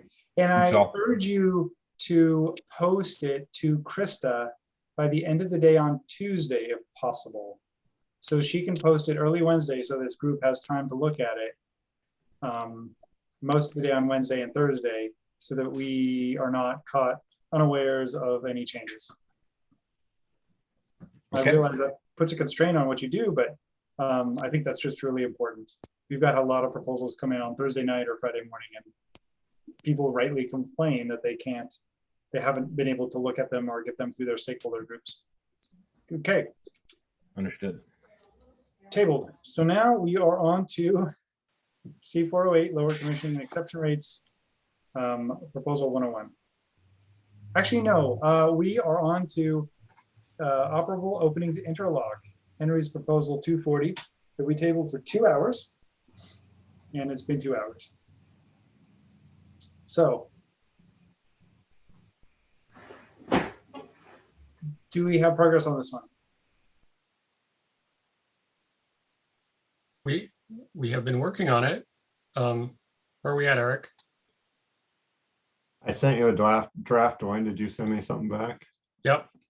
Oh man, I haven't. Why don't we do one other before we get to this one, Joe? Okay, let's do one I just mentioned, the 101. C408 commissioning. And do we have the proponent in the room? Yeah, I'll speak for Doug. Doug's not available. We developed this in a subcommittee in our Building Commissioning Association Northwest chapter. So I think I can speak to this pretty readily. I mean, the 30,000 foot view of this is, honestly, if you roll down to the second page, I think it illustrates pretty well what's happening. Really what's starting to happen, we're noticing in our industry as equipment is getting more efficient. This includes HVAC, domestic hot water, but also lighting, that certain systems and buildings, et cetera, are getting missed that really should have been commissioned. And all of us in the Building Commissioning Association have experienced the panicked phone call. It's not working. I have a complex system and it's not behaving properly, mainly because it was never commissioned. And I've gotten a few, honestly, what they've called a 911 phone call because key systems were omitted. Engineers from out of state have designed things, et cetera. Something that would have readily been caught if the system had been or the building had been commissioned. So this is all really an attempt to better align these thresholds with what is currently out there. As everybody knows, pretty much every system under the sun has become more and more efficient over the intervening years. So you can see from, 2009, 2012, all the way through today, we're really just attempting to finer tune what these thresholds should be based on what we see in the industry. Okay, thanks, Scott. And then Anything if else you to roll say up about to the top, it's the specific language that we're proposing to get that alignment. I don't know if you need me to read through it or. No, I think more helpful. people can read this for themselves, and ideally all of us have already read it, and we're very familiar with it. So Motion to approve? we have a motion to approve. Do we have a second? Second. We have a motion and we have a second. Further discussion, Eric Bedell. Yeah, I just have a question. What does number 2 mean on the exception not part of a code required DOAS? What does that actually statement mean? Yeah, so essentially, if you read further in up in the preceding sections, there are instances where a DOAS is required. So we're just trying to capture where it's not required, that they've also included it. We're seeing, honestly, I've seen buildings where a DOAS was completely omitted. Again, somewhat because of ignorance to the code requirements, but this is just to redirect folks following the commission part of the code that this is going to be captured. Does that make sense? So I just want to preface this. I agree 100% with the proposal. I just want to make sure the wording is correct. And it's just not part of a code required DOAS. I just not part of a code required DOAS. It sounds like it. It's like excludes, like you don't have to do DOAS systems. Yeah, that's reading it that way. And, if that's not clear, then we should. I would welcome a friendly amendment to make that clearer. Well, what if you, at the very beginning of number 1, you put mechanical systems that are not part of a required DOAS? Yeah. Okay. Should we point to the provision that are not required to comply with section C 403? That would even be better. And then we could strike that item 2. Yeah, but they've got 1 and 2 anded.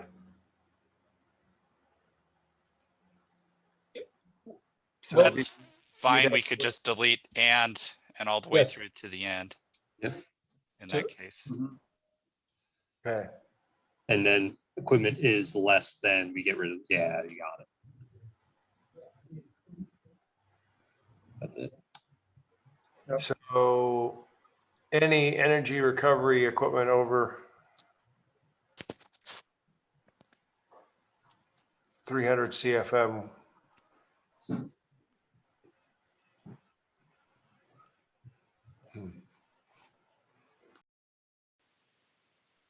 While everybody's reading and trying to react to this change, Mike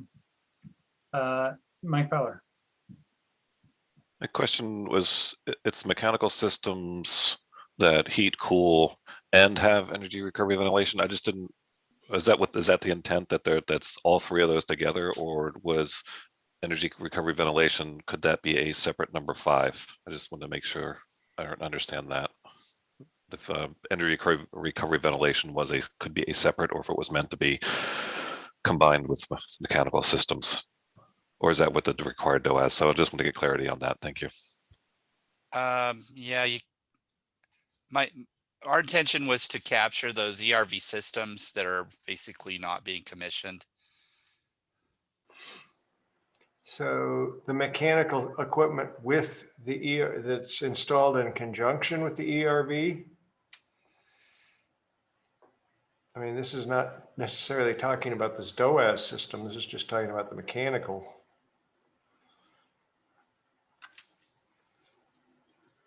Seems like it would cover the heating and cooling equipment in the space as well.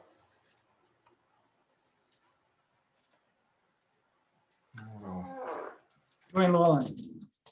Yeah, so so my concern here is that majority of systems are going to require DOAS. So can we set a limit on capacity based on DOAS? Because it seems like right now, even R2 systems would require commissioning with DOAS.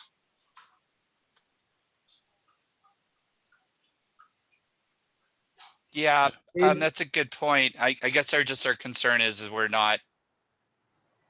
capturing ERVs as well. We're seeing a lot of issues with those systems not performing. You just have a factory person come in and start it up, and then people don't really they don't get the performance out of it they expect. Wouldn't or doesn't work. Wouldn't R2 be less than 300 CFM? Yes. Yes. It's unit by unit, but large central systems would then not be able to use the exception, correct? Okay, Mike Fowler, you spoke, or do you have more to say? I need to take my hand down. Okay, Lisa. Yeah, for item number 2, I'm fine with the language, except we don't typically show it this way. Where there are number 1, no pools, number 2, no, so I'm not sure. Is that something, Krista, that you would tackle, or should the tag figure out a way to word that?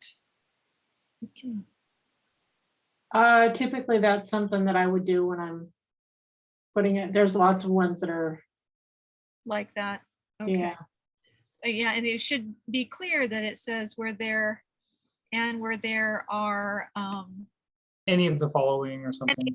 any of the following. Yeah, something like that. It's just the wording needs to be improved. So I don't know if you can just leave that for you, Krista, to take on. Let's leave it and move on. Sounds good. Okay. So, all in favor? Well, can't vote on something as it's changing, I guess. Where there are any of the following, and then we'd have to eliminate the word no from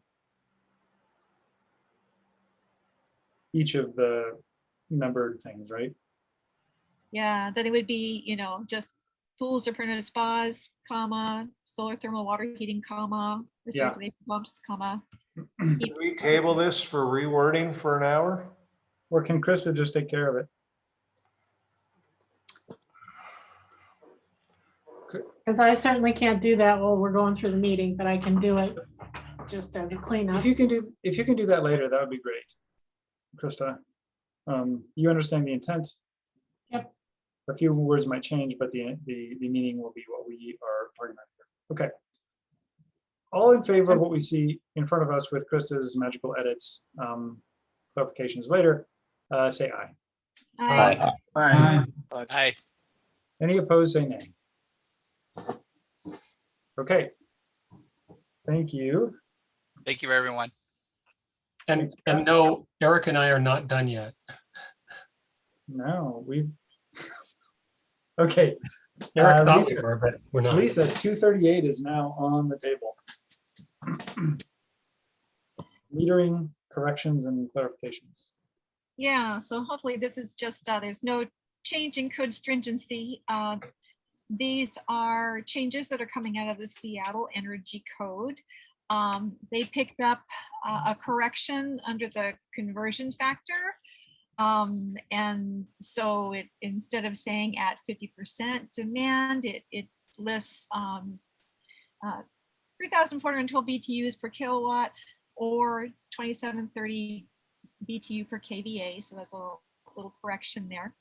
And then what they also do in the Seattle Energy Code is the metering requirements for existing buildings is actually moved over into Chapter 5. So that's what this proposes, is to take, since this is an existing building requirement, it moves it over into the correct chapter. Okay, makes a lot of sense. Questions, motions? Move to approve. Second. Further discussion? All in favor, say aye. Aye. Aye. Aye. Any opposed, say nay. Okay, thank you, Lisa. Eric, you are up with source versus end use metering exceptions 222.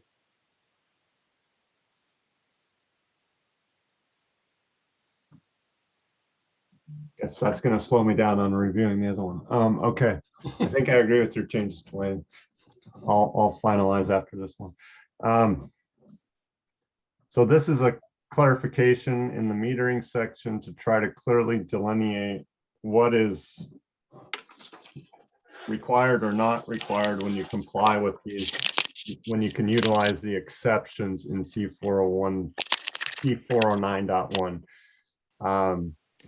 So the intent is that all buildings have meters, whether that's a central utility meter or not. And then large buildings that are, have multiple large buildings, have the end use metering systems and the full data acquisition and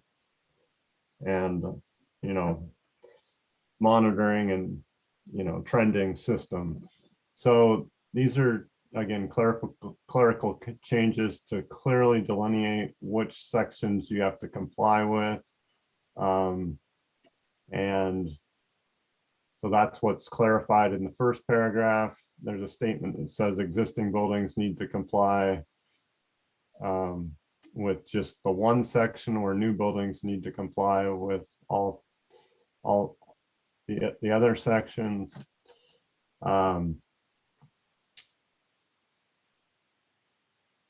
And then in the exception, now we've said that, if you have the small tenant space, like a dwelling unit, for example, under exception 1, that you're exempt from that, that building is, exempt from all the metering and measurement devices, but they still have to have, the central utility meter. So the central utility meter doesn't have to attach to that central monitoring system, which has been a point of confusion. So that's essentially what we're trying to qualify in both of those two exceptions here. So Eric, this doesn't change anything, it just kind of clarifies the language. It doesn't change how, we've been reading or following the code at all. And what we've seen enforced by jurisdictions, it just really clearly clarifies that, if you can utilize these exceptions, that you don't have to have the data acquisition system, that the utility meter is adequate for that. Okay, Chris is highlighting something important, that we just changed C409.5 to something else. So we should update that. Lisa. That was my comment. Krista picked it up already. That was what, C503? C506.1. Thank you. Great. All right. Any further questions, discussion, or motions? Motion to approve. Second. We have a motion to approve. We have a second. Further discussion. Okay, all in favor say aye. Aye. Aye. Aye. Any opposed, say no. Okay, we are through this one. Thanks for putting that together. Rahul, are you on the call? The next one is 089. Yeah, Rahul is not able to join today, but I can speak for Rahul on this one. This is Okay. Ben Laylor of Nebraska. So the intent here is to modify C409.4.3 to build on this and require, in addition to requiring an energy display that displays the monitoring of end uses, we're requiring the displays to be within the space for conference rooms, multi-family living spaces. Essentially, it kind of mirrors the receptacles that are addressed in C405.10, controlled receptacles. So this is an attempt to attack the plug loads and promote a behavior change. Eric Bedell, I'm with Noresco. Ben Laylor with Noresco. This is an attack on the plug loads of these spaces and to promote a behavior change by requiring energy displays to be within these spaces and display the historical, so yesterday's energy use and the current day's energy use, as well as the hourly. And this was, the intent here is to avoid wired systems and really lean on the widely available smart meters, smart receptacles that are widely available in the market. Thank you. I have one immediate question, which is on an application display, private offices, conference rooms, copy rooms, break rooms, and classrooms, at least one energy display in the space. Is it clear how many, like, it's not one per private office, is it? Or is that the intent? That is the intent. Okay. Okay. Eric Bedell. That was basically where I was going with that. This comment is every single conference room, private office, copy room, break room, hotel room would have what I would call a dashboard. Is that your intent of this? Yes, that's correct. And if there were a building-wide system, those would need to be able to report back to the space level. Do you know the cost of approximately each one of these with the control point? Yes, I believe we do have. I'm not sure that you have the most up-to-date report here. Product by product, we're looking at somewhere between $5 and $25 per receptacle. So we don't have a square foot cost per square foot. I'm just thinking of each point.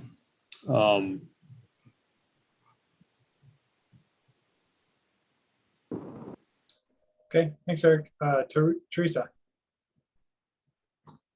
Hi, this is an interesting idea. Is the concept to put a screen in every apartment living room? Is that the idea? And that as well as the offices, conference rooms, break rooms. Right. Specific to multifamily, you'd be talking about metering each apartment's like utility meter or something and showing that in their living room? No, so we're not requiring that, for central systems, we excluded heating, cooling, water heating from this metering. It's for multifamily, specifically plug loads and lighting. So yeah, just plug in receptacles.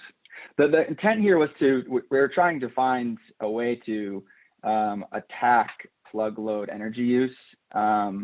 And what we came to was there's, it's nearly impossible to regulate what people plug into their receptacles within office spaces and multifamily spaces, dwelling unit spaces. So, we came across many papers that essentially looked at promoting behavior by displaying energy use to the user and spurring change. So I think what this proposal is doing is it appears that it's removing all of the building level energy display information for the facility manager and instead providing that to the occupants, which concerns me. No. So the first row of the C409.4, the table, essentially is the current requirement of C409.4.3. It requires an energy display or similar to be available to the facility manager. And in addition to that, we would require an energy display within the space in column 1. Thanks. All right, let's, Dwayne. I've read a lot of studies of these over the last decade or so. There have been a couple of instances where, a contest in a school to see how much, you can reduce energy use, or a contest between a couple of dorms that you could have, had sizable reductions, at least temporarily. But in general, I've seen almost no evidence that in the long run, in-unit energy monitoring systems for apartments or any other kind of public display in commercial buildings has any measurable reduction in energy use associated with it. Thanks, Dwayne. Mike Kennedy. Yeah, this is just, I guess, an edit, not for or against this, but this seems like I'm confused by the second row, the third column of the second row. At least 4 receptacles or the maximum number of receptacles in the space.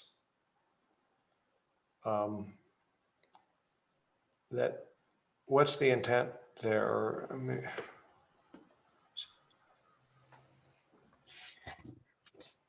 Yeah, I believe this has been revised. Like I said, I don't believe this is the latest version, but we changed this to be. This is the one that's being considered right now. Yeah, I'm unsure if motion the to latest disapprove this version of this. Second. I'll let Mike finish and Rahul. All right, Ben finish. And then we'll have the motion. You need to have the floor to have a motion. Well, yeah, I guess I'm done. I would want that clarified, and I guess I'd like it clarified whether we're looking at the finished thing too. But yeah, this was modified to match C405.10 to be 15%, a minimum of 50% of the receptacles in the space.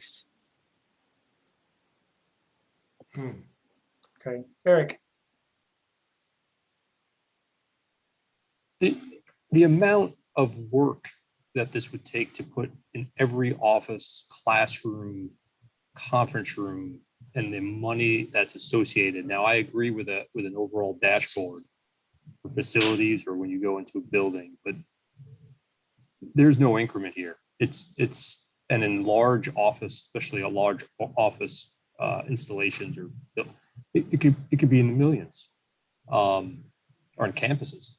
So I motion to disapprove this as is. Second. Motion and a second. Is there further discussion? I see 3 hands up, but you've all spoken recently, so. Patrick.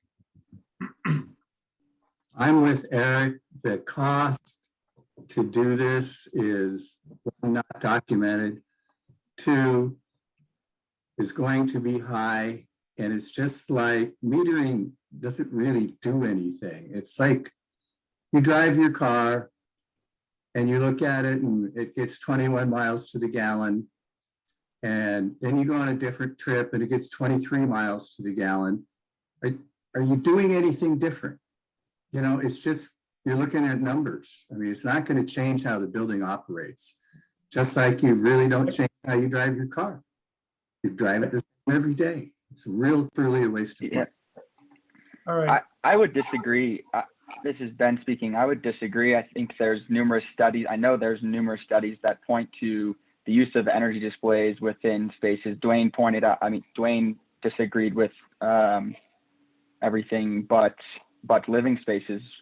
I would disagree there, according to my research, but there are numerous studies that show that displaying energy use to the user results in energy savings based on promoting behavior change. And to Eric's argument with, and sounds like the larger group, the argument to the cost of this and the numerous amount of energy displays that would be required for specifically offices, conference rooms, break rooms.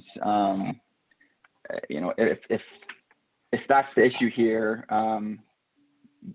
we would be open to discussing the removal of row 2 and potentially row 3 and keeping this in multifamily high-rise space dwelling unit spaces. Okay, well, I'm gonna, seeing no more hands up, and Teresa, I'm assuming your hand is up, but you don't, it's remaining up. I'm going to take a voice vote on this. There's a motion on the table to disapprove. All in favor of disapproval of this proposal, say aye. Aye. Aye. Aye. Aye. Any opposed, say nay. Okay. The motion passes and this one is disapproved.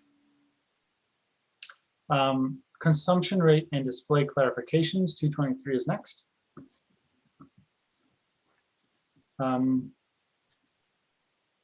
Aaron Tanner, I don't know who you are, but Eric, or Aaron, I guess if you're on the phone. Yeah, I'm on. Okay, great. All right. I'd like to lead just real quick with the fact that the main point of this was to maybe bring this up as a discussion. There is a line in this code section that's been there since 2012 that says consumption rate, which I believe is a little confusing. If we're looking at electrical metering, we generally get KW and KWH. But when we're looking at gas meters, the typical installation is just a pulse meter, which gives you energy or consumption as opposed to your gas consumption rate. So that's the main focus of this, is to clarify that. And I'm certainly welcome to taking out any reference to consumption rate and leaving it to just consumption. But I think somewhere in the code that difference should be defined. Okay, so the main intent of this is to clarify what is displayed. Well, what is tracked, right? If we're looking at gas meters, we're generally getting a pulse type gas meter that gives us consumption. You know, every X cubic feet of gas that is consumed, it sends a pulse and that's counted and added. But we never get the rate of consumption. So when rate goes to 0, we don't see that. Yeah. So is this a clarification, or do you think this is making the code more stringent? I don't know, because the code itself includes the phrase energy consumption rate, and it includes it only once.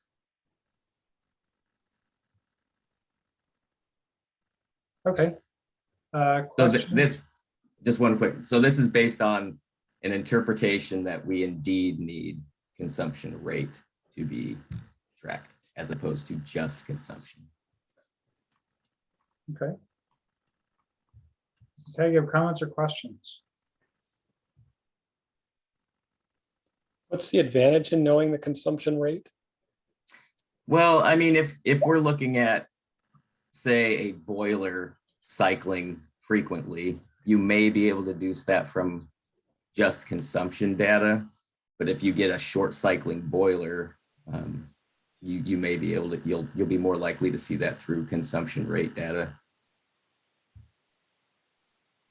On the electrical side, most metering systems are already giving you kW and kWh.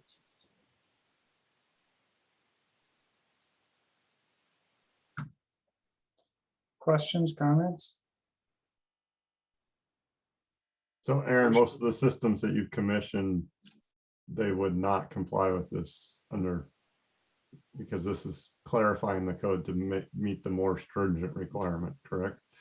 Yes, I would say that most gas meters that are installed are just pulse type meters as opposed to pulse plus an analog out that gives you the consumption rate. Is that a lot more expensive?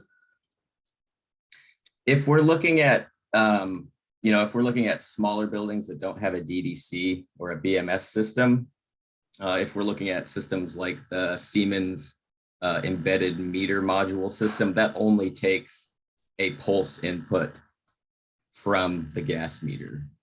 And those kind of off-the-shelf metering solutions where you get a web page, most of those aren't going to take consumption rate data from a gas meter. Gary. Yeah, I think my question was very much related, how available and feasible are these meters that would give you a consumption rate as opposed to just consumption? Yeah, if you're looking at a DDC system, my personal experience would say it's not incredibly difficult or prohibitively cost prohibitive to include that. But if we're looking at some of these kind of off-the-shelf systems, then that's definitely a change over what we typically see installed. And the consumption rate meter is a higher quality meter that is going to cost more than just a pulse meter. So I guess we kind of need to understand how the tag wants to do this. Do we need both? Do we need just consumption over some time period, the pulse type meter, or do we need consumption rate? We're willing to go back and rewrite this however it needs to be written to make sure it's clear. Potentially it could require something different for electrical versus natural gas if we thought that was, if we wanted to make that distinction, but anyways. Dwayne? It is, I see 5 colors of text here. Are these all the same thing, or do the different colors mean something different? The next page has a description.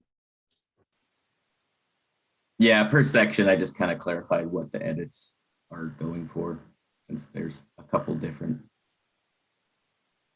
It's also, our life is so black and white and red.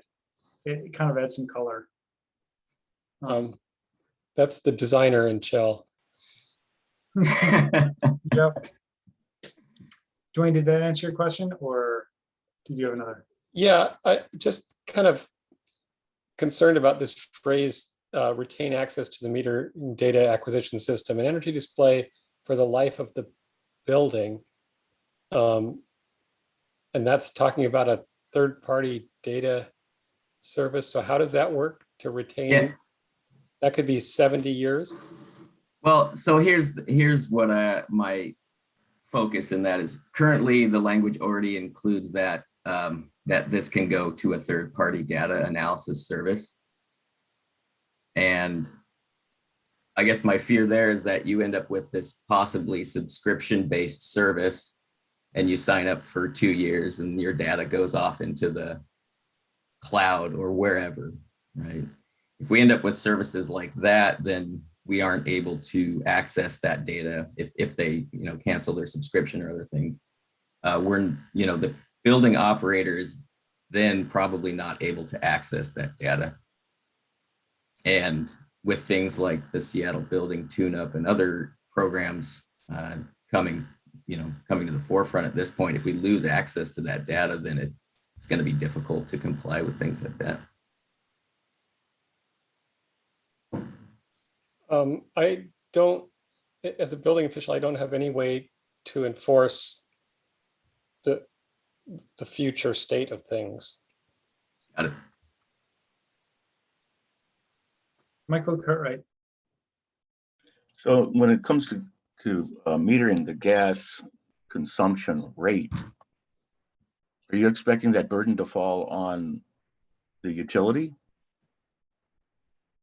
Well, that's not what this section entails, right? So you can get a gas meter from the utility that includes a pulse output, or you can put a gas meter downstream of that and still comply. But this whole section doesn't specify anything regarding utilities or where you get your meters from. Okay, so if the utility is not on board with this, would this require the owner to submeter? Well, The section currently, already does. It already, right? yeah, you're required to have a whole building natural gas submeter already. If we had to have a consumption rate meter, then we could not use the utility pulse meter to do that function. We'd have to put in our own downstream meter.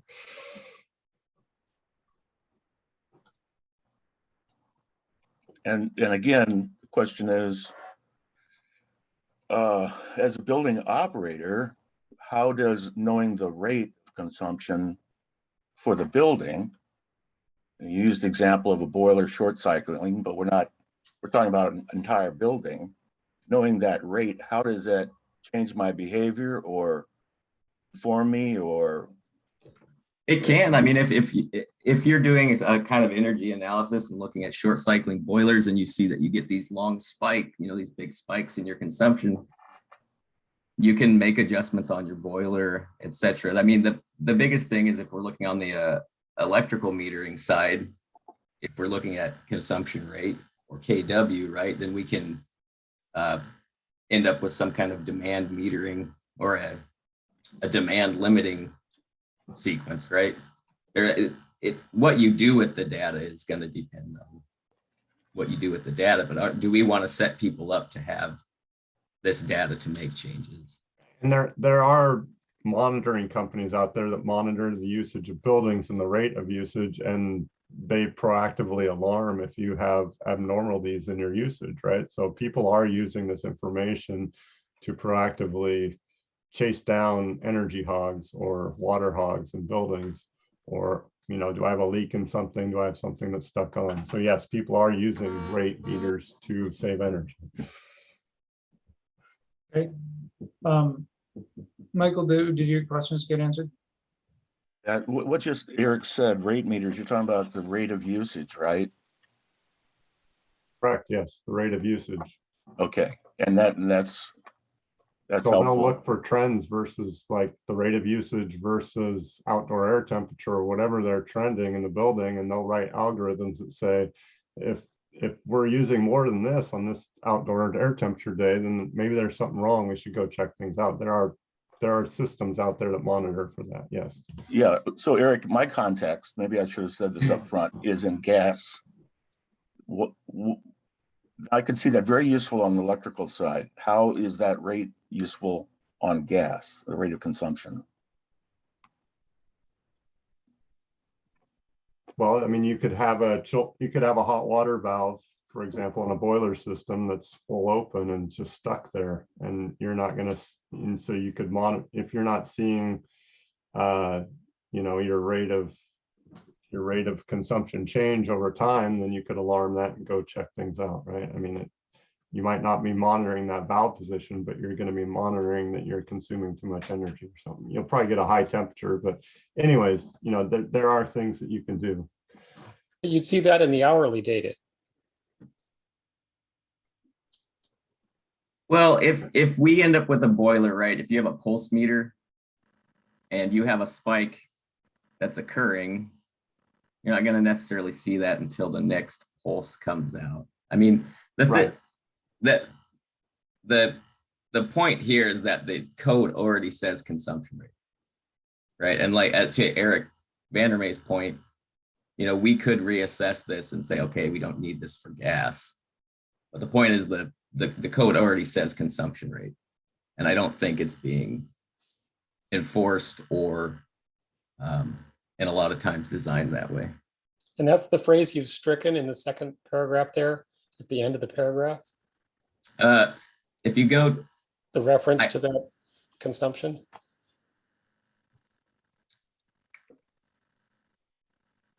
I've kept the phrase consumption rate in C409.4.3 and added it elsewhere to be consistent with the language that was already included within the section. Aaron, who would you anticipate would enforce this?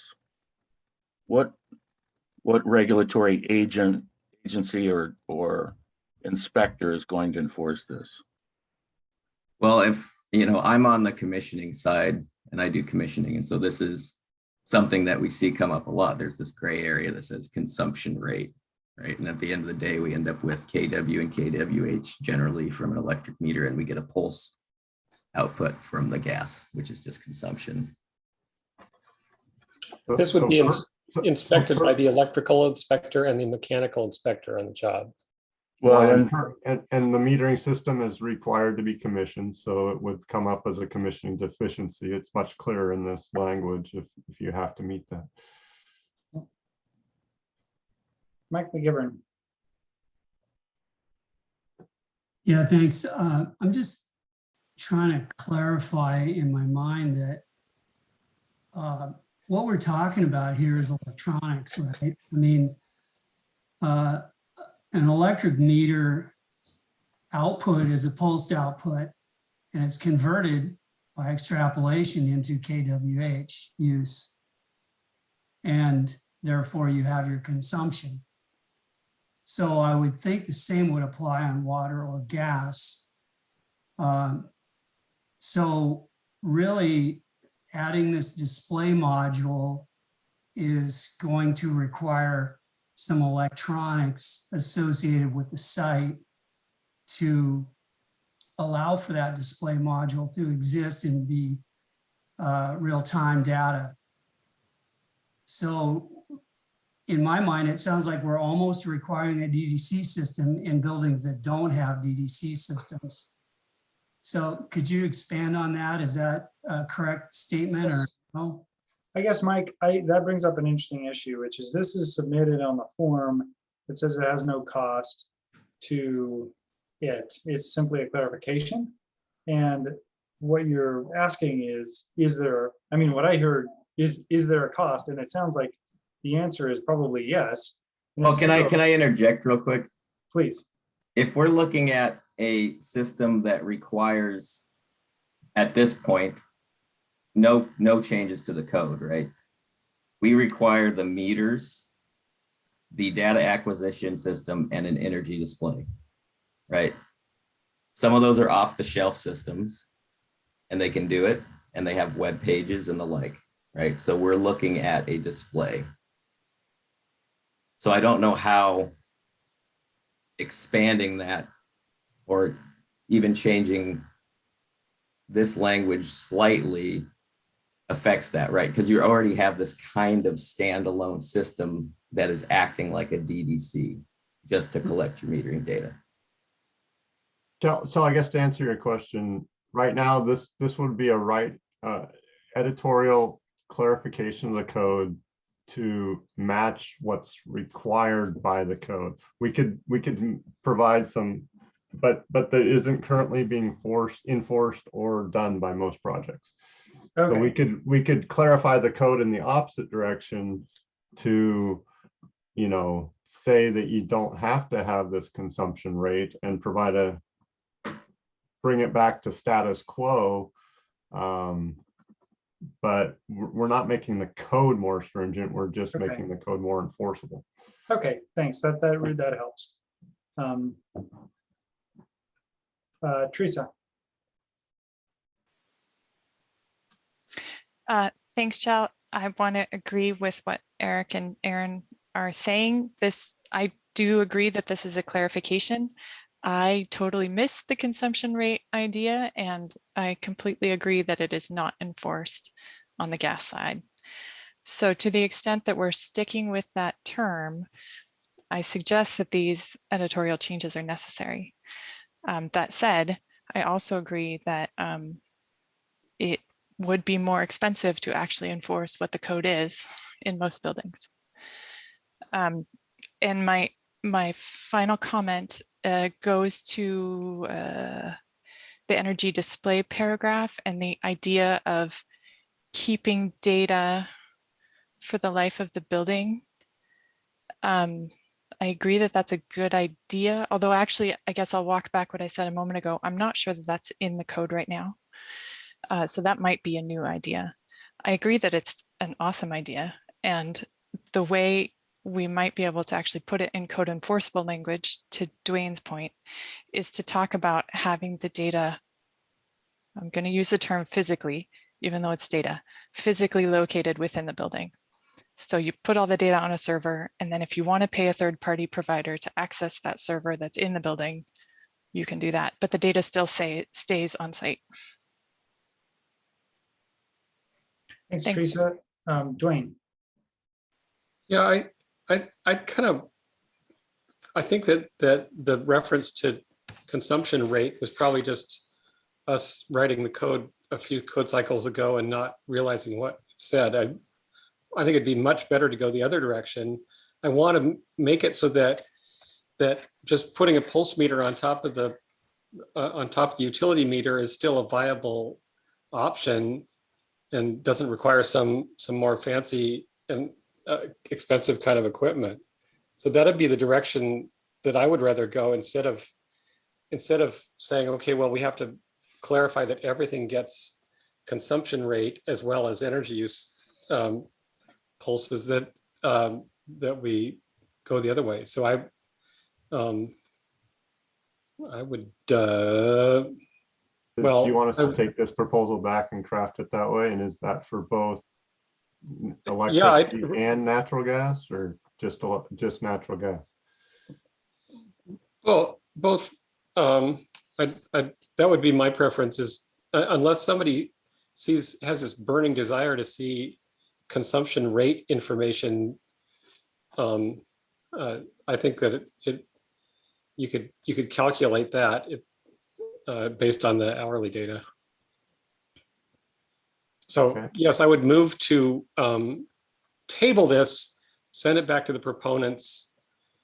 That would be my preference, to do it the other way. Okay, we have a motion to table this. Is there a second for that motion? I'll second. It. Okay, we have a second. All in favor of tabling, say aye. Aye. Aye. Aye. Any opposed, say nay. Okay, wow. Great. Okay. Mike Kennedy, you're up next with unscrambled refrigeration language. Okay. So the refrigeration language was, when we assembled the integrated draft, there were some issues with it, primarily coming out of IE 2021 IECC language that was kind of confused. There had been a proposal in that process to eliminate a lot of the requirements for walk-ins that were regulated as part of the DOE standard. So when your walk-in comes, approved by DOE, the code official is not out there checking the R value of the walls, because it's essentially a piece of rated equipment. In the process, they wound up kind of dropping the requirements in total for all cases. And during the mashup, that got also dropped from refrigerated warehouse. And that was like, I think it was, Joe was hoping it was going to be the last integrated draft meeting. So it was essentially booted down the road, and I volunteered to take a cut at reorganizing it. So that's what this is. It's meant essentially to replicate our, to be a mashup. So more or less replicate our current requirements. with the idea that we're exempting down below in 410.3, we're exempting regulated walk-ins. The refrigerated display cases has been moved up into commercial refrigerators, freezers, and refrigerator freezers, which the display cases are part of that complex. So that's moved language. And then if we go down a little bit more, yeah, there's this. So now we just say site assembled and site constructed walk-in coolers and refrigerated warehouse coolers and freezers have to comply with this section. Whereas previously, or in the mashup, we were just excluding all walk-ins from it. Anyway, so site constructed stuff would still have to do this. And then if we go down, there's all these tables were in code. I think a couple of them were referenced wrong, which was changed up above. And then down here, I've added the refrigerated case and walk-in display door controls. And this kind of comes from 90.1.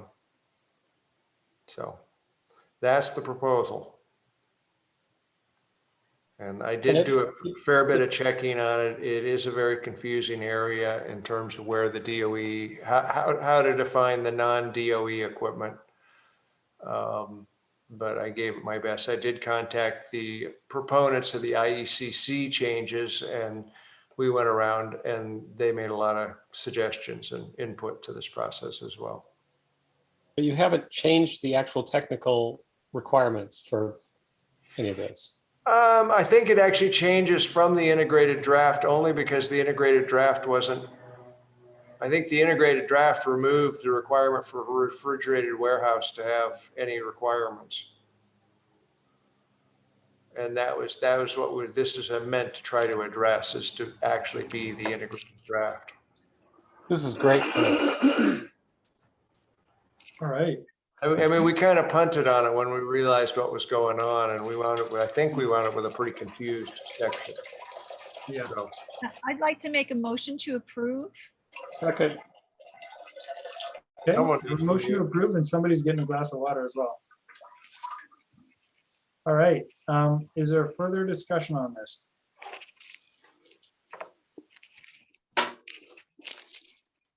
I have some comments. Okay, Lisa. Yeah, so handful of things, Mike. And by the way, thanks so much for taking this on. This was really an area that needed to be cleaned up. So really appreciate the work. So 2 questions at the top there. So you're striking the language at the top that says that any, the C402 language and then the component performance language. I understand that obviously does not apply to the whole section. That's in the wrong place. But we do hear from designers of controlled atmosphere buildings that do opt to go component performance. And so I guess my first question is that something that, do you think that we should be eliminating that option? Well, I did. I'm not. And you're right. It was really the wrong place. I didn't like mainly that it's kind of diverting warehouses to C402. Mm-hmm. It was kind of confusing. So I'm not. That was my main objection to it, and I guess I was not aware that a lot of people were actually using component performance. So we could reinsert that somewhere, you know where. Yeah, it would belong down under C410.3, I think is where it would belong, because that, I completely agree with you that, we should be pointing towards, CFR Part 431 for the all-in-one units, the ones that are federally regulated. I totally agree that, you know, those should be deemed to comply. You know, folks should not have to jump through all these hoops for the envelope requirements and all that. So I totally agree with that. One other question about that. So anyway, Kristen, to let you to kind of explain where I'm going with this, the component performance detail would belong in the C4 10.3 section. Yeah, probably right at in the text at the top, right? Yeah, I think so. I think so.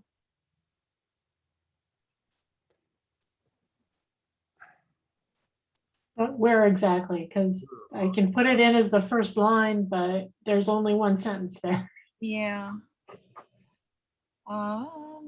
Could be in a, yeah.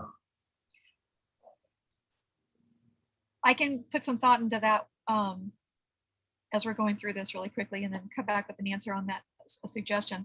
The other part too is we do on occasion hear from folks, it's typically in the winery industry, where, you know, they'll have a space where you've got your tasting area, and then you'll have like a cooler with a sliding glass door that people go into to pick their wine. And we've had jurisdictions ask us what, if the energy code governs those sliding glass doors. And so that's kind of why pointing to C402 had some benefit there, because if it isn't governed under C410, we could at least point them to C402.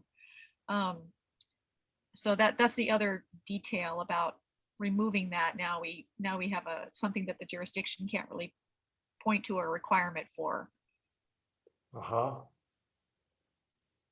So I don't know if that's something that it would still be, you know, if that would be something we could put in the list, you know, saying those items not, you know, defined under section C403 shall comply I'm with. wondering, is this Mike and Lisa outside of this today conversation, or We could work at it. We can work on it and come back.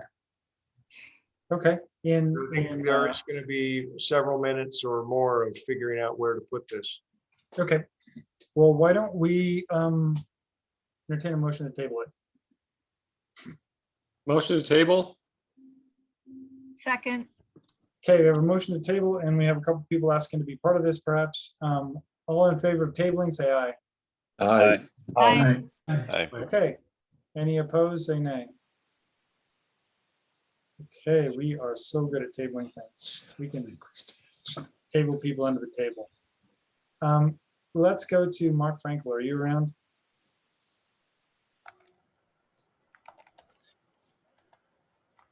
C406, C411. Mark had said he wasn't going to be around at some point today. He was around earlier. Is anybody prepared to talk about this?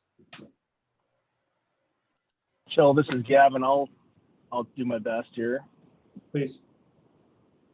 All right. So this is a proposal to add a modest amount of solar energy to all commercial buildings by carving out a new C411 renewable energy section where the code presently says solar readiness. This would be available for both the prescriptive and performance paths. So Krista's showing us what's getting deleted there, and moving on, we see the new C411 with an energy ratio that we're all familiar with. Some exceptions for roof areas that are shaded. And furthermore, in the C411, allowing for buildings that choose to go more than the code required amount to receive additional energy efficiency credits as per C406.1. And then under C411.1, 2, 3, a allowable proportional allocation of points for those additional efficiency credits. And again, it's just incorporating renewable energy, knowing that we need to get to that 70% mandate. Okay, thanks. Nicholas? Good afternoon, everyone. I'm Nicholas Garcia on behalf of the Washington Public Utility Districts Association. And we provided a letter to the committee outlining some concerns we have with the economic analysis. Now, let me begin by just saying that we don't take a position on this in general, but we do think that public policy should be guided by really strong analysis. And we don't think that the analysis that was included in the document or in the package accurately reflects what customers are likely to see. We think that both the benefits that are assumed in terms of the value of the energy reduction is substantially too high, and that there will be costs that aren't included in the analysis. And I'm not going to go through what the letter that we provided to save some time, but I am available to talk about any of the points we make if there's any concerns or questions. But I will mention one thing that wasn't in the letter that I just wanted to make sure. The analysis says that this will add to resiliency and in case there's a brownout or a blackout. And that is only true if there are, in addition to the solar panels that are produced or installed, that you install a battery system. The way that these things are designed is that if the power goes out, these panels trip offline, and they do that because they don't want to, you need to have a balance in the amount of that's being produced and the amount that's being used. And without the greater grid, that balance will be lost. And either you'll have spikes in generation, which will burn out important electronics, or you will have dips in generation, which will have a different sort of concerning impact, but very concerning nonetheless. And with that, I will be happy to answer questions if anyone has any of me regarding the economic analysis that was attached to this proposal. Yeah, and I recall from reading the letter, I think that the points made in the letter were about the utility versus wholesale blending of rates, or the retail rate versus the wholesale rate. Is that?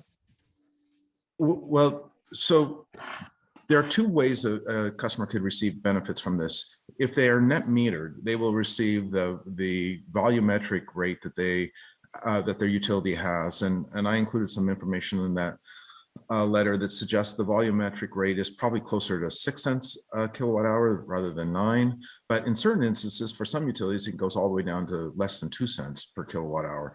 And for those customers in those utilities who have this requirement, they would have a payback that would be 75, 80, 90, maybe even 100 years. But the other thing is that once certain thresholds are met, customers are no longer eligible to receive net metering, and then they would most likely receive wholesale power rates. And wholesale power prices last year were on the order of 2 and 2.1 cents a kilowatt hour, which is substantially less than what was assumed in the analysis. So hopefully that helps. Thanks, Patrick. I would like to know who the proponent is. It's Rosenberg. Pardon me? Mike Rosenberg. No, it's Mark Frankel. It's Mark Frankel. Oh, sorry. Yeah. Mark. Can't blame me for that one, Dwayne. Okay, so on the amount of solar that you're trying to promote, here's how it works in California and other places that have more sunshine. There's 2 ways they do it. And like the house I have has 40 solar panels, which is too many because I run at a net metering of, I have a credit every month on my bill of $1,800. So I'm supplying the grid and I don't get paid for it. And ideally what you want is a zero balance, not a credit balance. So I was wondering if any thought went into these square foot numbers or anything in line with that, or are these numbers that you're trying to fill the grid?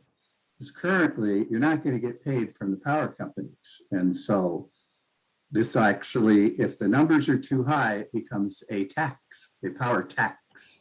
And that's what I'm paying in California. Jill, Krista, would you mind scrolling down to the economic analysis where there's a graph shown?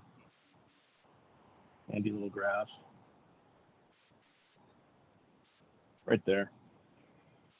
Yeah, so the amount of energy that we're looking at here going out onto the grid is, you know, a remarkably small amount. It's about 2% of the load of each prototype of our code.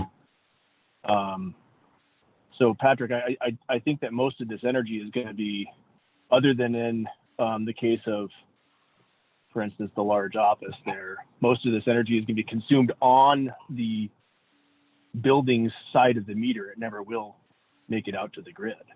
Yeah, because in my situation, I'm running my AC full-time and a pool pump 8 hours a day. I'm burning a lot of energy and I still have net credit. So I wish I'd installed your system for you, Patrick. But no, this is not. We're not talking about that in this case here. Yeah. Okay, thanks, Patrick. Next, we have Bill Will. Thank you, Bill Will from Washington Solar Energy Industries Association. Just wanted to speak in support of the code amendment.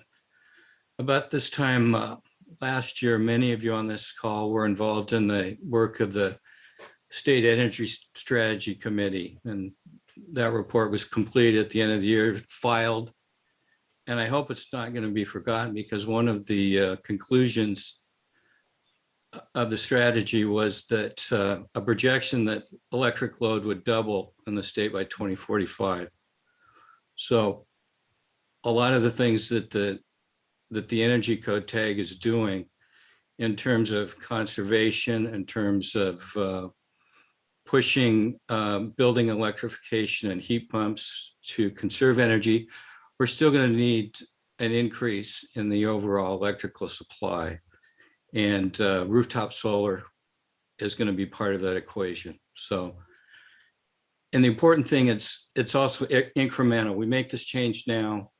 We get solar on roofs around the state. It starts producing clean electricity immediately. And for the next 30 to 40 years, it's immediately going to start solving the problem of decarbonizing the grid. So if this isn't done this code cycle, there's a missed opportunity. So let's jump in and improve this. Thank you. Thanks, Bill. We have Marcus next. Hey, yeah, thanks. Also, Marcus here, also from WASIA, the Washington Solar Energy Industries Association. Wanted to just make a couple points. We did send out a letter in support of this, and also addressing the load replacement, which Gavin had mentioned. So a couple things. For on-site renewables, we are really talking about a really modest size systems here for these commercial buildings. And it, of course, this is assuming all new commercial buildings. What we're doing is generating electricity that really aligns with these buildings' demand, right? So when we're seeing high use in these commercial buildings, that's when the sun's out and shining. And so we actually did do an analysis given all of the prototypes that are shown in the graph that Kel is sharing. And we saw between 2 to 6% of the on-site energy demand would be offset by these PV systems as prescribed by the statute language. So that's important to recognize because of Nicholas Garcia's comments earlier about net metering being fundamental to these systems economics. That's only the case if the energy is ever leaving the building and interacting with the larger grid as a whole. We see a modest, proposal like this as fundamentally load replacement or energy efficiency is really how they should be seen. So we're lowering the demand, and Bill pointed out well that we're expecting to see demand double in the next however many years. Couple other things wanted to just point out, and then I'll yield and can answer any questions. Panels, the solar panels that the industry are using today have a 40 to 50 year useful life at least. All of the commercial panels that are being installed have a 25-year degradation warranty that demands at least 85% of their original rated output. So when you're doing end of life on this equipment, really you're talking about 40 to 50 years. The string inverters, which is the other component on the system, the power electronics, they all typically come with a 20 to 25-year replacement warranty, and that equipment can typically be replaced for less than $3,000 if they did fail outside of the warranty period down the road. So, the beauty of solar is there's really not a whole lot of ongoing costs, not a lot of O&M. And I just think, we really need to be clear about what we're talking about here as not only a way to meet the future demand in Washington State, but also to really marginalize the future usage that's going to be happening on these buildings. With that, happy to answer any questions. Thanks, Marcus. Eric Bedell.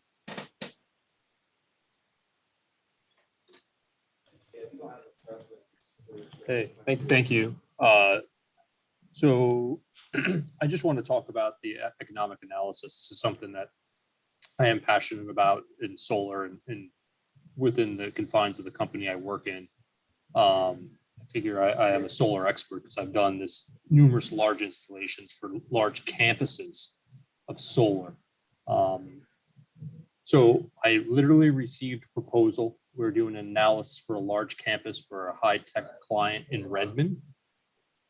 For their new campus. So let's just think 600 kW. I have quotes, I have MACRs, I have life cycle analysis, and I've compared it versus the values that you have. These are real-time quotes. So I'd like to just go over quickly on the large office, because that is somewhere where I have it evaluated this numerous times and installed. That installed system cost of $428,000 is below market value by about 30 to 40%. So I don't know how you got that, but for example, right now we are averaging about $2.45 a kilowatt. Sorry, a watt.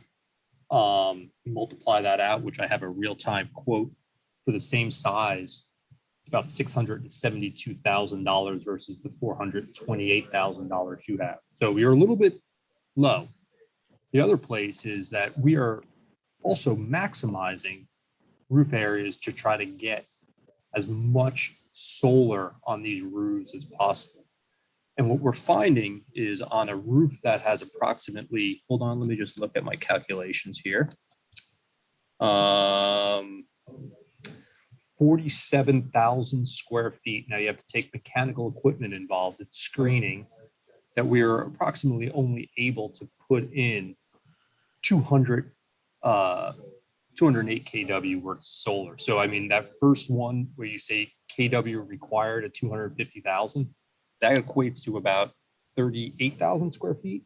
You could never even come close to putting that on a roof with mechanical equipment. So I feel some of this analysis is a little off.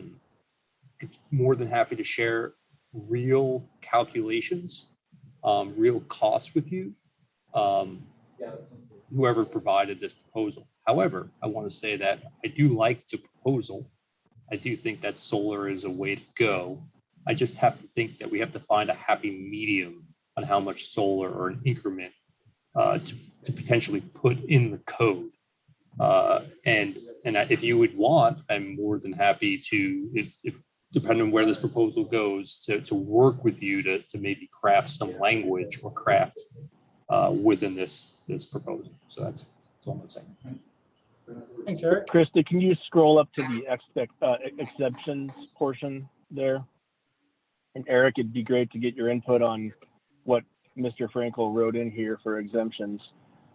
He basically says if you don't have space on your roof, you're going to go find additional energy efficiency elsewhere.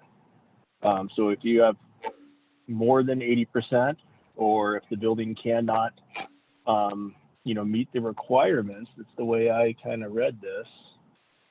You need to go find other credits. It's basically saying that we install solar where we can. We're not going to install poor solar in the shade.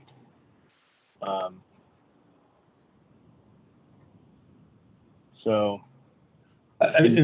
I did struggle with the 50-80%. I thought that maybe doing it on a percentage basis isn't the best way to do it. But this is what the proponent left at the time, and this is what we're looking at today. I mean, I would just like to look at, and I don't know who's speaking right now, but whomever is speaking, look at real installations that, and I could give examples on campus office buildings that we have done at GLY Construction, and just, we run out of space real quick, either through your shading or just available space because those damn mechanical guys, they take up all the room. So do you think you don't have 20%? I mean, is 20, I mean, any building I where do, more than I do, 80%? I do. Again, I'm just trying to, I'm reading this. I just want to make sure it's right. If we are going to go through with this, that it's able to be done and it's right. And also that the economic analysis at the bottom meets what I'm seeing in the marketplace right now with real quotes. Regarding that, the numbers were provided on national numbers, and under the economic analysis, Mr. Frankel does discuss that the state of Washington is a little bit younger in its solar development. So $1.72 per watt is what we see nationwide. Yeah, and the just for state of Washington should catch up with that. So the number I gave you was for ballasted PV. I don't know if that matters, but it's for ballasted PV. And there was two other items that point the EIA of, I think you used 0.091 down to bottom. I think the EIA's energy prices for Washington State in 20 was used for some reason in two calculations that we've gotten from the people who are installing. We're using 0.055. I don't know why there's so much of a discrepancy in my calculations of that number per kilowatt hour. That's probably the utility rate that is being offered to your customer. So again, I think we're back to needing to use numbers that the state says we have to use there. Got it. And we are using, you mentioned the degradation. So I just looking through here, and the degradation that's getting provided by the manufacturers right now is 0.25% per year solar module efficiency degradation, which sounds like it's pretty similar to what you're calculating. 25 to, we used to 40 to 50 years. We're saying 25 to 30. I'm not going to get there, but that's what we're using for, or getting presented by the solar manufacturers. We would agree with that. I'm going to stop talking now because I took up my time. Thanks, Eric. It was, but you provided actual facts, which I think are sometimes missing from conversations. So Dwayne, you're next. Yeah, when we looked at this for Seattle, we did analyses of a lot of these issues. At this rate, for the 0.5 watts per square foot, a 10-story building that would cover 36% of the roof, including the walking aisles or between and around those. And this half a watt per square foot of conditioned space is a really modest step. We need to take a step. The committee I'm on with 90.1 right now is looking at 2 watts per conditioned square foot rather than half a watt. And so as has been mentioned, very little of this gets exported off the site into the grid because it is such a low level that for most buildings, it's down below their base load below which they don't go. It's very different from a single family house that can get a much lower base load.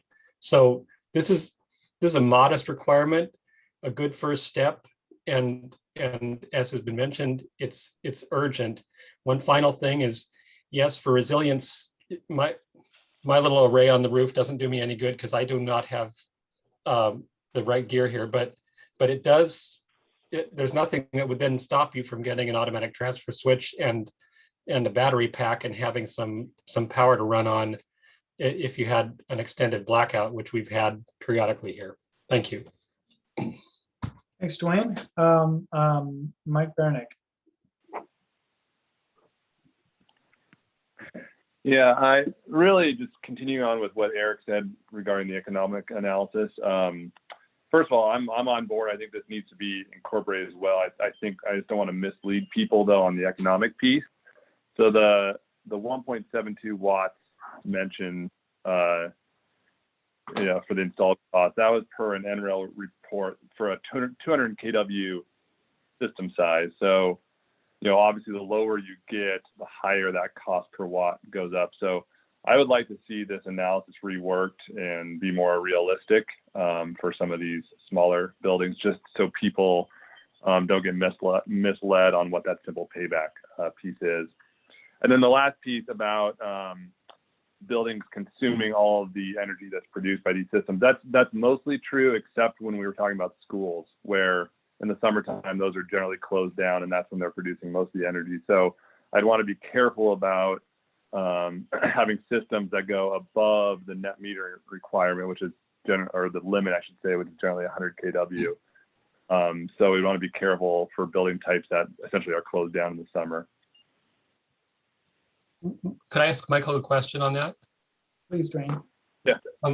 Michael, when you're looking at this longer term economic analysis, are you also considering the continuing reduction in cost of these installed systems into the future?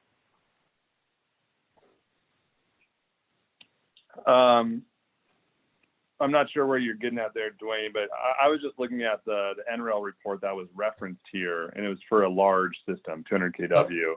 Right, and obviously there's big economic value in going with large systems, but that if we're looking at today's prices and we're talking about a code that's going to start putting solar on roofs 4 years from today, right, there's another significant decrease that is pretty much in the pipeline already.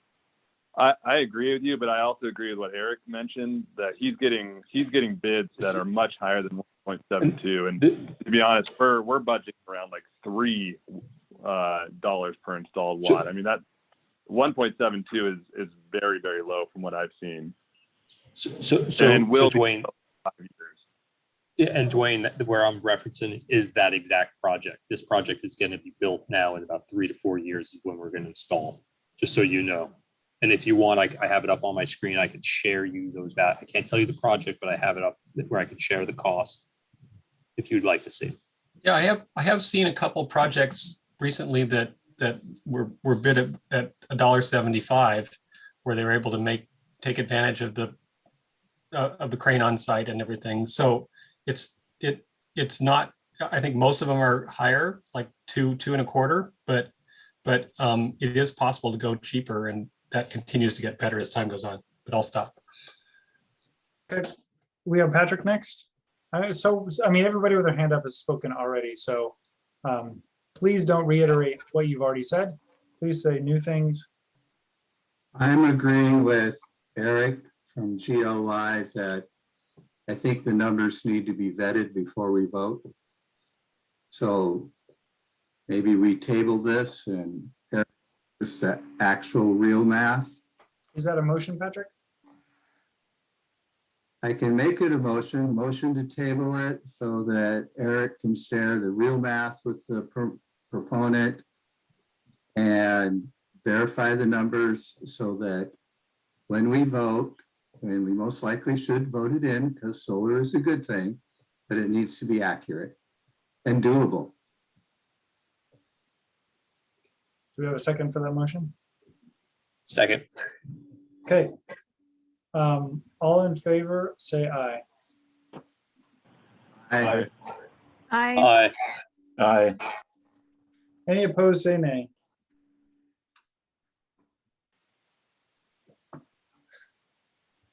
Wow. Okay, well, we've tabled 3 in a row.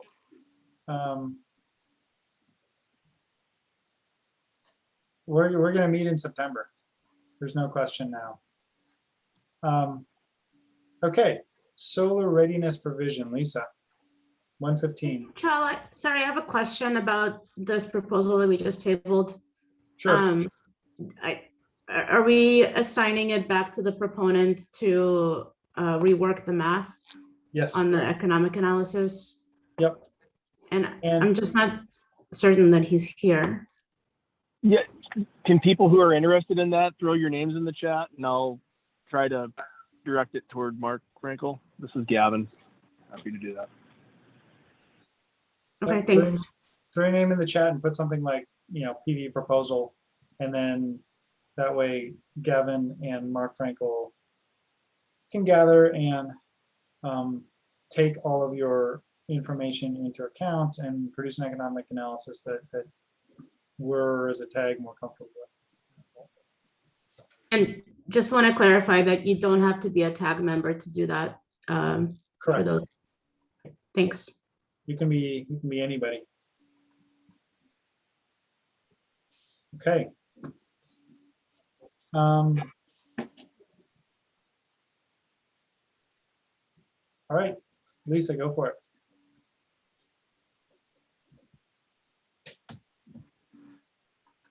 this is oh, there it is. Okay, so the reason for this proposal is we have received questions through tech support about whether the solar readiness provision applies to small buildings. And I would say that the bulk of the questions that we've received came to us via LNI. And so what this proposal does is it adds an exception for buildings, building additions, and then a change in space conditioning or change of occupancy where the floor area is equal to or less than 500 square feet, so that those really small spaces do not have to comply with this requirement.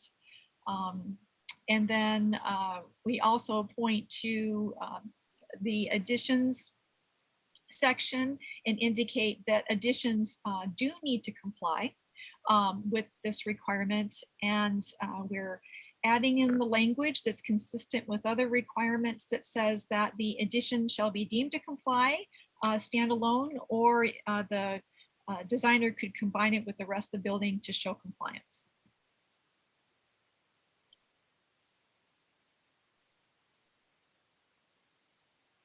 Thanks, Lisa.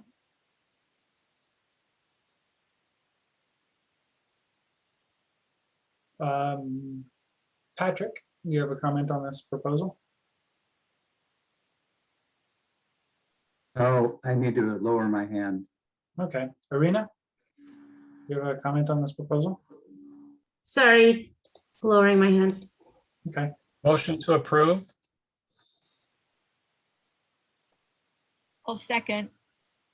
We have a motion, we have a second. Is there further discussion, questions on this proposal? All in favor, say aye. Aye. Aye. Aye. Any opposed, say nay. Okay, good job, Lisa. Made it easy on us. Compressed air C412 by Mike Kennedy. Proposal 193. Okay. So I think this is a proposal to regulate compressed air systems, new compressed air systems over 25 horsepower. The language is completely from Title 24.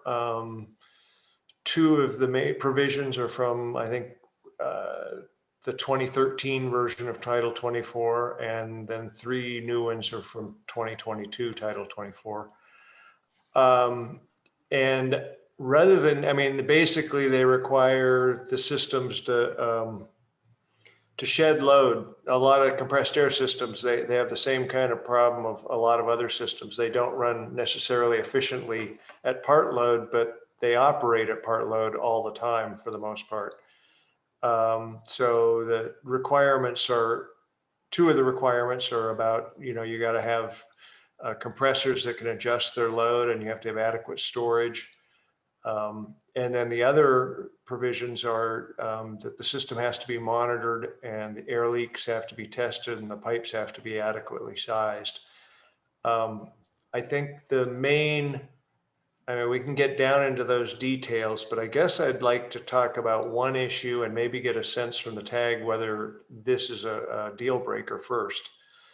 And this is something that will regulate large compressed air systems, which are primarily a process, an industrial use. Some of the spaces might be called commercial, I suppose, but generally they're going to be manufacturing type spaces. So if there's a big objection to extending regulation of compressed air systems into, those kinds of spaces, then I think that it's not worth actually even passing this. So could we, I don't know, is there a way to get a poll or something about whether there's a interest in adopting something like this? Yeah, so use your reactions with your thumbs up, your thumbs down, your little party hat or whatever, and say whether you think something like this, regulating compressed air systems, is something that you think the code should do.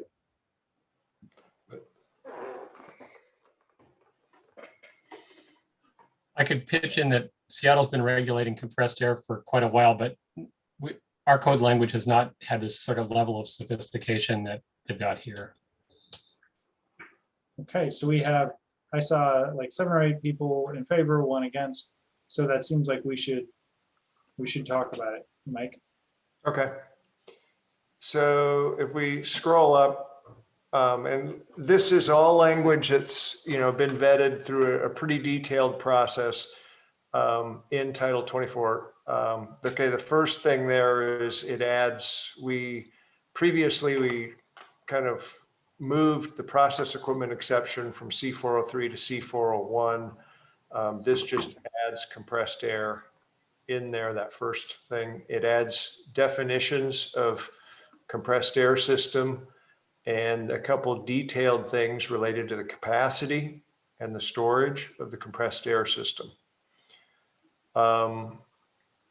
Then at C412, it's starting to regulate, and it basically has 2 paths. You have, go down to C412.1. It has 2 paths. One is you have a variable speed drive on 1 or more of the compressors and a certain amount of storage. Or you have item 2 that just went off the screen, where you have non-VSD compressors that have some sort of trim function, but have a larger quantity of storage. And there's a lot of details there to get, basically, so the system can run at fairly low levels of loading and run efficiently. And I should say, in California, they estimated in the industrial sector, 10% of electric use was from compressed air systems. So it's a pretty big pile of energy use. So that's all that first part. And then down below, for systems over 100 horsepower, controls are required that kind of basically optimizing controls that turn on and turn off compressors to make sure they're using stage the compressor so that they're using the most efficient combination. And then there's monitoring, again, for over 100 horsepower systems. that will kind of maintain the health of the system. You can monitor the pressure and the power draws and the use, the flow. So you can kind of get a sense of when things are going wrong. And then there's leak testing of the pipes. There's tend to be quite a bit of leaks in compressed air systems. I did not get, I guess, anyway, this was a level they decided was defensible in this leak testing. And I know from existing systems, pipes can be quite bad. And then there's a section on pipe sizing, and this is about that you could basically get a pressure drop in your pipe if it's too small. You get a pressure drop in your pipe, period. The larger the pipe, you'll get a less pressure drop. And so this was just about getting your pipes large enough that's well limited to 5%. So that's basically the proposal. Thanks, Mike. I saw the exception up near the top for compressed gas in medical situations. And I guess, does compressed air include gases other than air? I mean, just, I guess, common air. Do those include compressed other kinds of gas that might be used in labs or in other areas?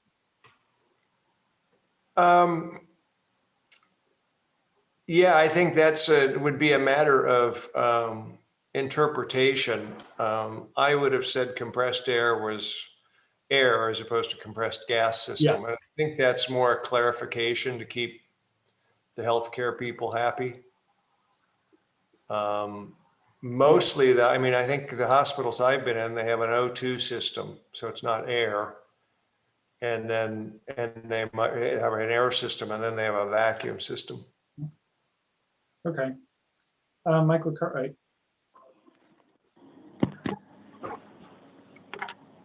So I'm very pleased to see this, and I hope we will add this to the energy code. Compressed air systems, industrial compressed air systems, I should say, are notorious energy hogs. You walk through a plant and you can hear things hissing, and they're not maintained. The other thing is that they're often oversized with a single piece of equipment.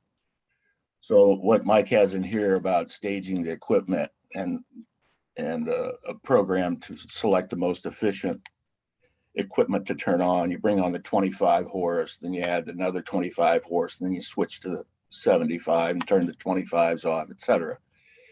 I love that language. I love, of course, the drive language.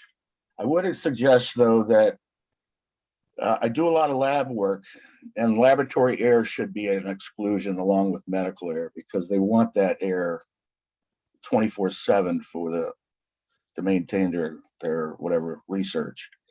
So I would exclude laboratory air from that. But just one last thing is, often the leaks may not be in the piping system, but they're at the equipment connections, because the quick connects, the seals are bad, and the equipment is leaking.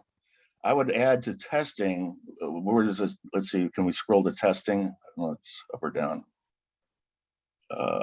Testing, leak, there it is, leak testing of compressed air piping. I don't know, I would suggest maybe something like, and the equipment it serves, because that's where a lot of the leaks occur. That's all. Thanks. Mike Kennedy, what do you think about adding those words that Michael suggested? I guess I'm still a little, I didn't understand why, if they're using the system 24/7, why, I mean, I think most compressed gases, most compressed air systems stay charged 24/7. I didn't understand the reasoning for why that would be included. Okay, so what's the question about including lab gas or lab compressed air? Right. Well, because of the leak issue, I put in systems that are on timers that close down at night. I've even done simple controls, very simple, controls such as there's a solenoid valve in the piping leaving the compressor that's interlocked with the lighting. When the lights go out in the wood shop, the solenoid closes. Or in the paint shop, the solenoid closes. And while the compressors are still online, they're not responding all night to leaks in the system. Right. I guess my point though is that it seems like all this stuff would be good even if the system's on 24/7. Yeah, it would be. I agree. I just saw that you excluded, of course, medical air, and I thought it might be good to include an exclusion for lab air, but I see your point.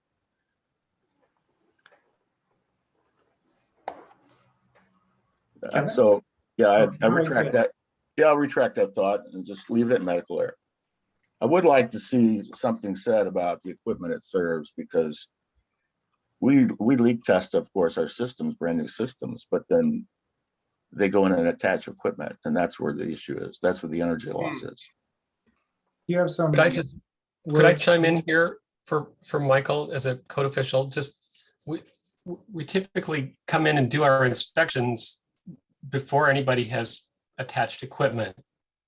So we don't really have any way to inspect for any leaks in the equipment or in the attachment.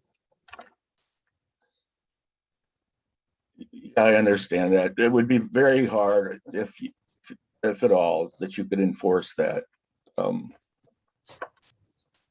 Perhaps that's left to common sense, that you maintain your equipment. I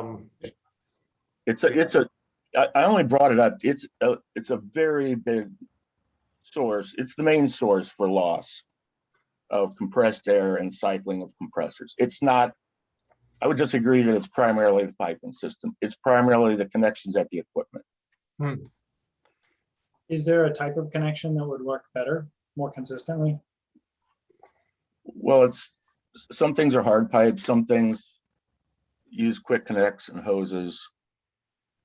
And you can walk through a shop at night, woodworking, paint shop, whatever, and you just walk around, it's just hissing. And then you walk past the compressor room and they're cycling and nobody's been working for 2 hours. But that may be difficult language to put in here. Yeah. It certainly is a significant loss of energy, though. Yeah. I'm a little, I guess I'm relying on the Title 24 process and a lot of people that developed and vetted this language. So if it's hard for me to just add something here, Michael, but if you had language that, we can be sure is reasonable, I think I'm game to add stuff, but I don't feel like I'm on incredibly solid footing in terms of my understanding of what's available and that sort of thing. What exactly we could do to regulate the devices. Well, it goes back to Dwayne's point. Even if we had the language, how enforceable is it? It's just regrettable that we can't capture the energy savings from some of the losses. Well, and that's some of the monitoring here. These people will see, hey, the system's getting leaky. Okay, we've got 2 that's minutes until we ask staff to talk to us about economic analysis. So let's get to Kevin, Eric, and then Rob, and then vote on this or whatever we're going to do. So go ahead, Kevin. Oh, thank you. So I used to sell compressed air systems and just wanted to affirm that this language is very good. The sizing guidelines and all are very solid, and these are good goals to reach for. Another exception I would add, or maybe another consideration that should be considered, is that there are so-called oilless or oil-free compressors.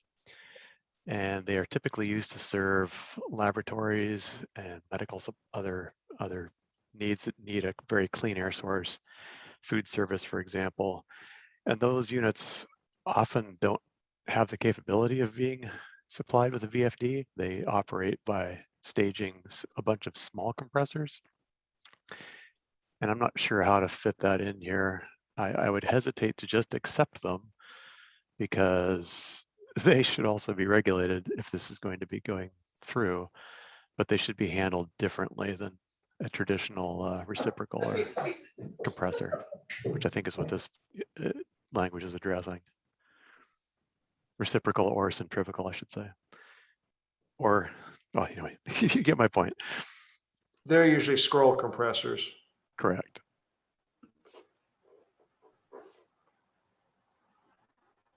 Okay, Rob? Yes, Rob Marks, Knowledge PhD Energy Efficiency, work with commercial industrial customers. And yes, compressed air systems, they are horribly inefficient. Compressing air 5 times as energy intensive as driving other pieces of equipment electronically directly. This is great language. It's written well. Definitely all best practices in the industry. And we do have a pretty good handle with customers on correcting these deficiencies. Leak testing is not going to happen audibly with your own ears. You're going to need ultrasonic testing devices to find these leaks unless they're absolutely blatant leaks. But where I really have issues is just putting this into code language because there's no way to enforce it. There's no time that the local jurisdiction or parties that are required to enforce this are going to see this. It's always equipment that's installed after buildings are built, far as they're after they're occupied. And these systems may be pretty good out of the box. It's years later when they're modified and added on to. So unfortunately, down the road as utilities and EE programs are probably, along with training our vendors and working with our contractor allies, which many of the compressed air ones are very good at this.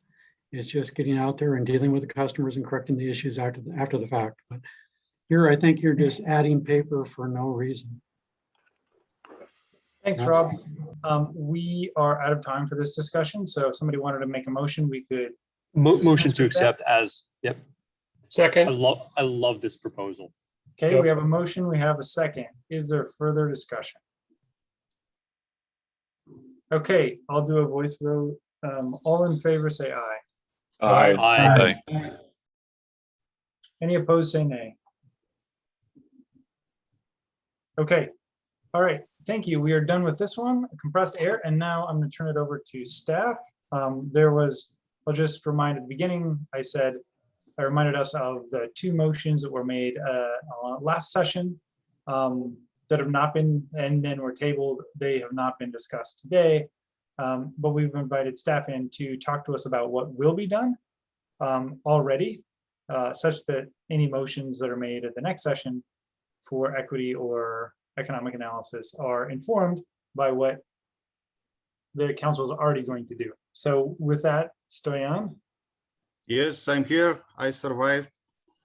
And I will try to share my screen. I have 5-6 slides. It will be very basic information because for 15 minutes only. Let's see. Can you see my slides? Yes. Okay, great. So again, very, very basic information. And if I can't cover something and you folks have questions, feel free to email me and I will try to answer your questions. Okay. And Krista is also here. She's been working in the Energy Code for years. I was going to say decades, but I'm not sure how many. So she is also able to provide more details on the information I'm sharing. I will start with the 2021 code review and adoption schedule. It's posted on our website. If you need help to find it, again, feel free to email me and I'll help you out. Currently, the TAC, the energy, the building, and the fire code tax are reviewing the proposals, and you guys have your recommendations. Your recommendations will go to the MVE Standing Committee, and from the MVE Standing Committee, of course, with more recommendations, it will go to the council. The council can accept the TAC and Standing Committee recommendations. This is the easiest approach. Or the council can overturn recommendations, or the council can refer proposals back to the TAC. So you need to discuss these proposals again, which will include, I'll cover this a little bit later, but this will include the cost-benefit analysis provided by the proponents. The cost-benefit analysis are part of the proposal. So CR 102 is the document that this is the formal document. I have an example. If I have time, I will show you the example. And we are submitting the CR 102, which includes the code proposals. Everything is posted on our website. There is a time frame for public hearing and written testimony.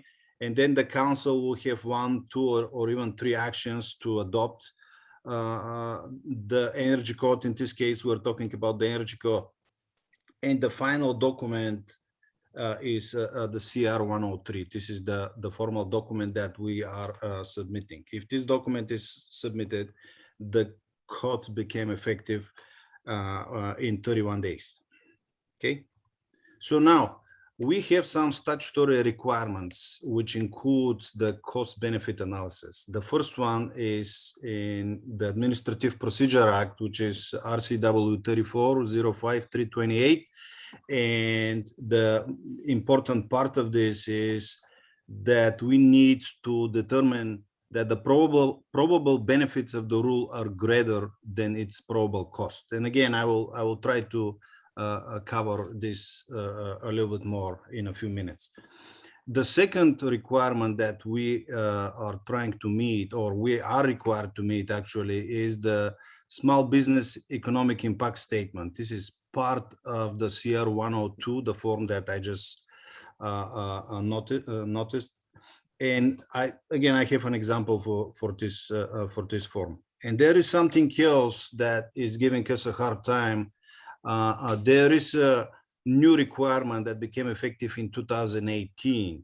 So the Department of Enterprise Services, most of you know that we are functioning under the Department of Enterprise Services with the advice and input from the members of the Building Code Council, shall contract with an independent third-party entity to perform a Washington Energy Code baseline economic analysis. I think we are done with the baseline economic analysis, but we need to work on economic analysis of code proposals. So this is all 3 of these requirements. The question here is whether or not the economic analysis is the same as the cost-benefit analysis, but this is for us to figure that out.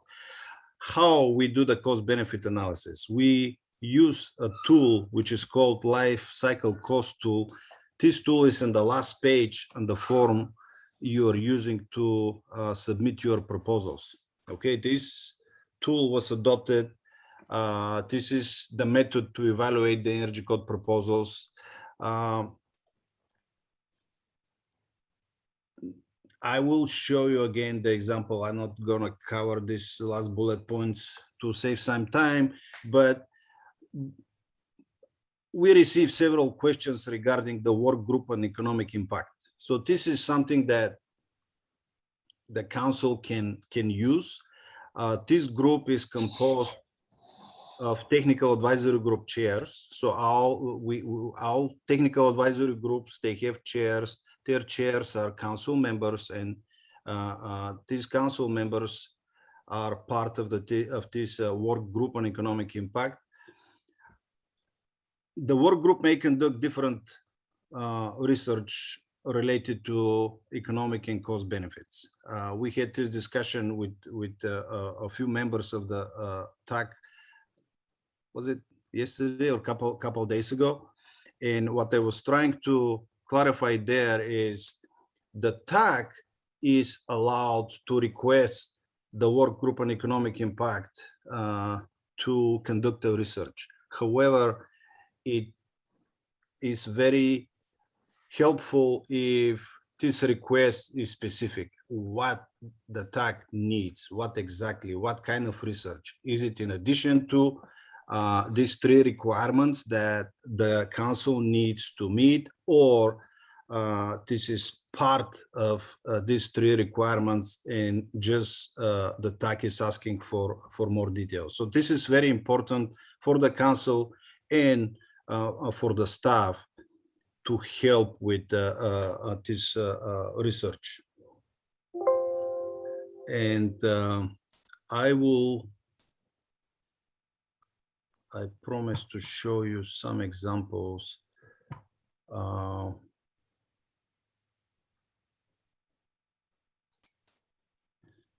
So this is do you see the schedule?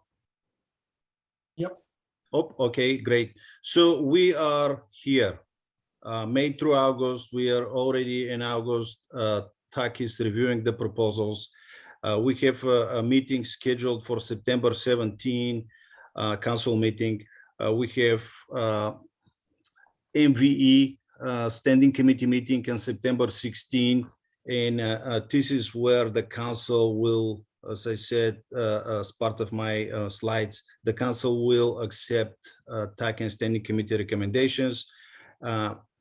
We are planning to file the CR 102, which will the first submittal by October 20th. And then we'll have public hearing and written testimony for Group 1 codes, which will include the energy code. So the cost benefit analysis for the code proposals needs to be submitted with this CR 102 form. This is for the commercial, right? In January, the council will have a work session and may or may not take action, but we are planning for the council to take action, which will be the last action for Group 1 codes, for the code adoption of Group 1 codes, which will include the energy code, commercial energy code. Okay. Hey, can we open it up for questions now? Yes. No, I wanted to make sure everybody had their questions that are answered. I was just going to show, and this is the last thing. This is the CR 102 form, and this is the proposed rulemaking CR 102, and again it has all proposals. This is from the last code adoption cycle. I'm using this as an example, and we have cost benefit analysis. Is it required? Yes, we will provide the cost benefit analysis. And we'll have small business economic impact statement. Again, this small business economic impact statement, everything is here. It's part of this CR 102 form. So this is what we are required to do. And I can answer questions if we have time. Okay, Gary. Yes, Brian, thanks so much. That was really helpful. We've made a couple of motions for an economic impact statement, and specifically, we're asking for that for small business, low income, et cetera, the entire wording that's in there. Help us, how much more specific can we be to make this process more clear to the WEI? Can you help us with a little bit of guidance there, maybe? This is a requirement for the council. So with or without the work group on economic impact, we are required to submit this cost benefit analysis and the small business. So again, this is a requirement. If you need to involve the work group on economic impact, the TAC can vote on it. But again, we will do it anyway. Okay, would you do it though? We've made specific requests specific to 2 or 3 different proposals. Is that getting specific enough with our request rather than the economic impact analysis that the council would do, I'm assuming, on looking at the entire code? Correct? The council needs the economic impact, the entire code, but of course it goes a proposal for each proposal. So we will have this information for each proposal.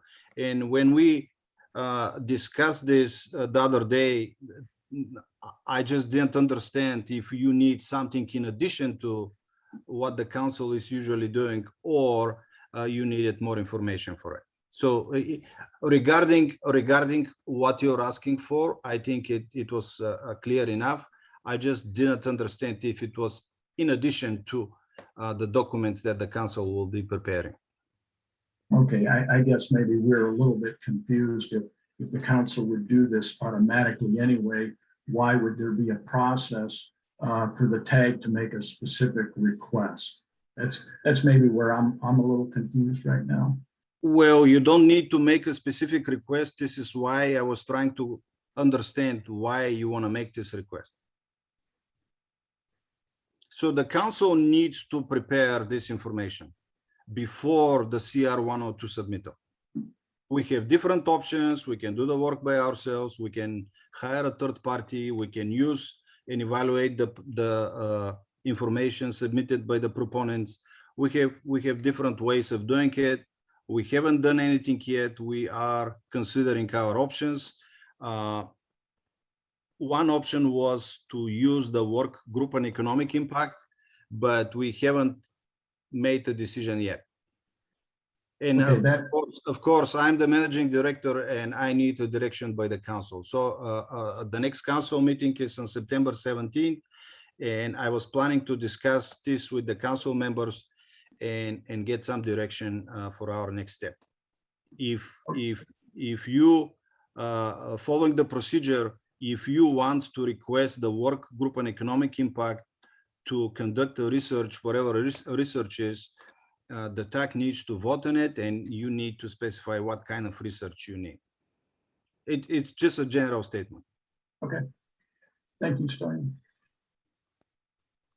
Krista, do you have some? Well, this might help Gary out a little bit in just knowing that that language in the bylaws was adopted before we started using the life cycle cost tool. And so it was basically a way for the council to have flagged those issues where there was some disagreement between the various stakeholders in something as to the cost of a measure. So we were looking for some outside expertise at that point in helping us put together all the documentation. The work group on economic impact was used in 2015. In 2018, what you see on the screen here, this is, we have the economic impact statement. We were using, we were using the life cycle tool. Well, I'm still now maybe a little bit even more confused. I view the life cycle cost analysis that's used when a proposal is submitted to be kind of a cost effectiveness. Does the measure pay back within a reasonable amount of time? That to me is much different than an economic impact analysis on small business or low income when it comes to things that may affect the business, including code enforcement costs. So, and I know that those code enforcement costs are not included in the life cycle costing. So I just want to be clear on that I see the life cycle cost to be different than an economic impact analysis on small business, et cetera. So I asked you the same thing to be clear, because unintentionally you're mixing up different terms and different requirements. So the life cycle analysis tool, this is for the cost benefit analysis for the code proposals. And what you see here is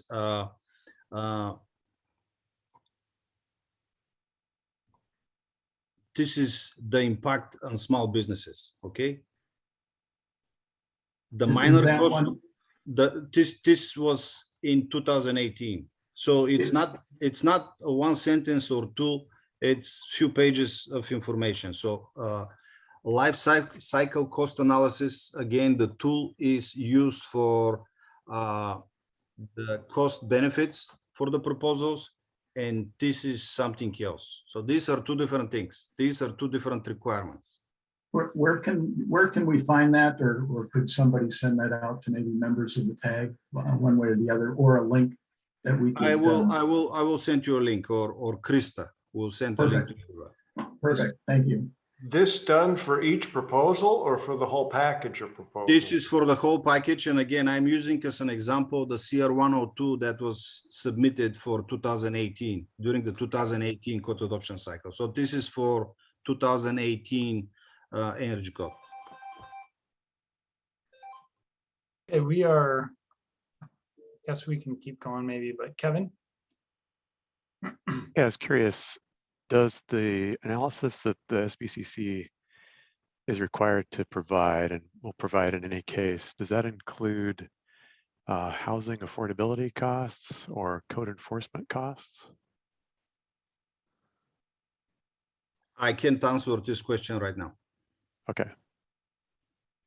Thank you. It's not that I don't want to, I just don't have the answer yet.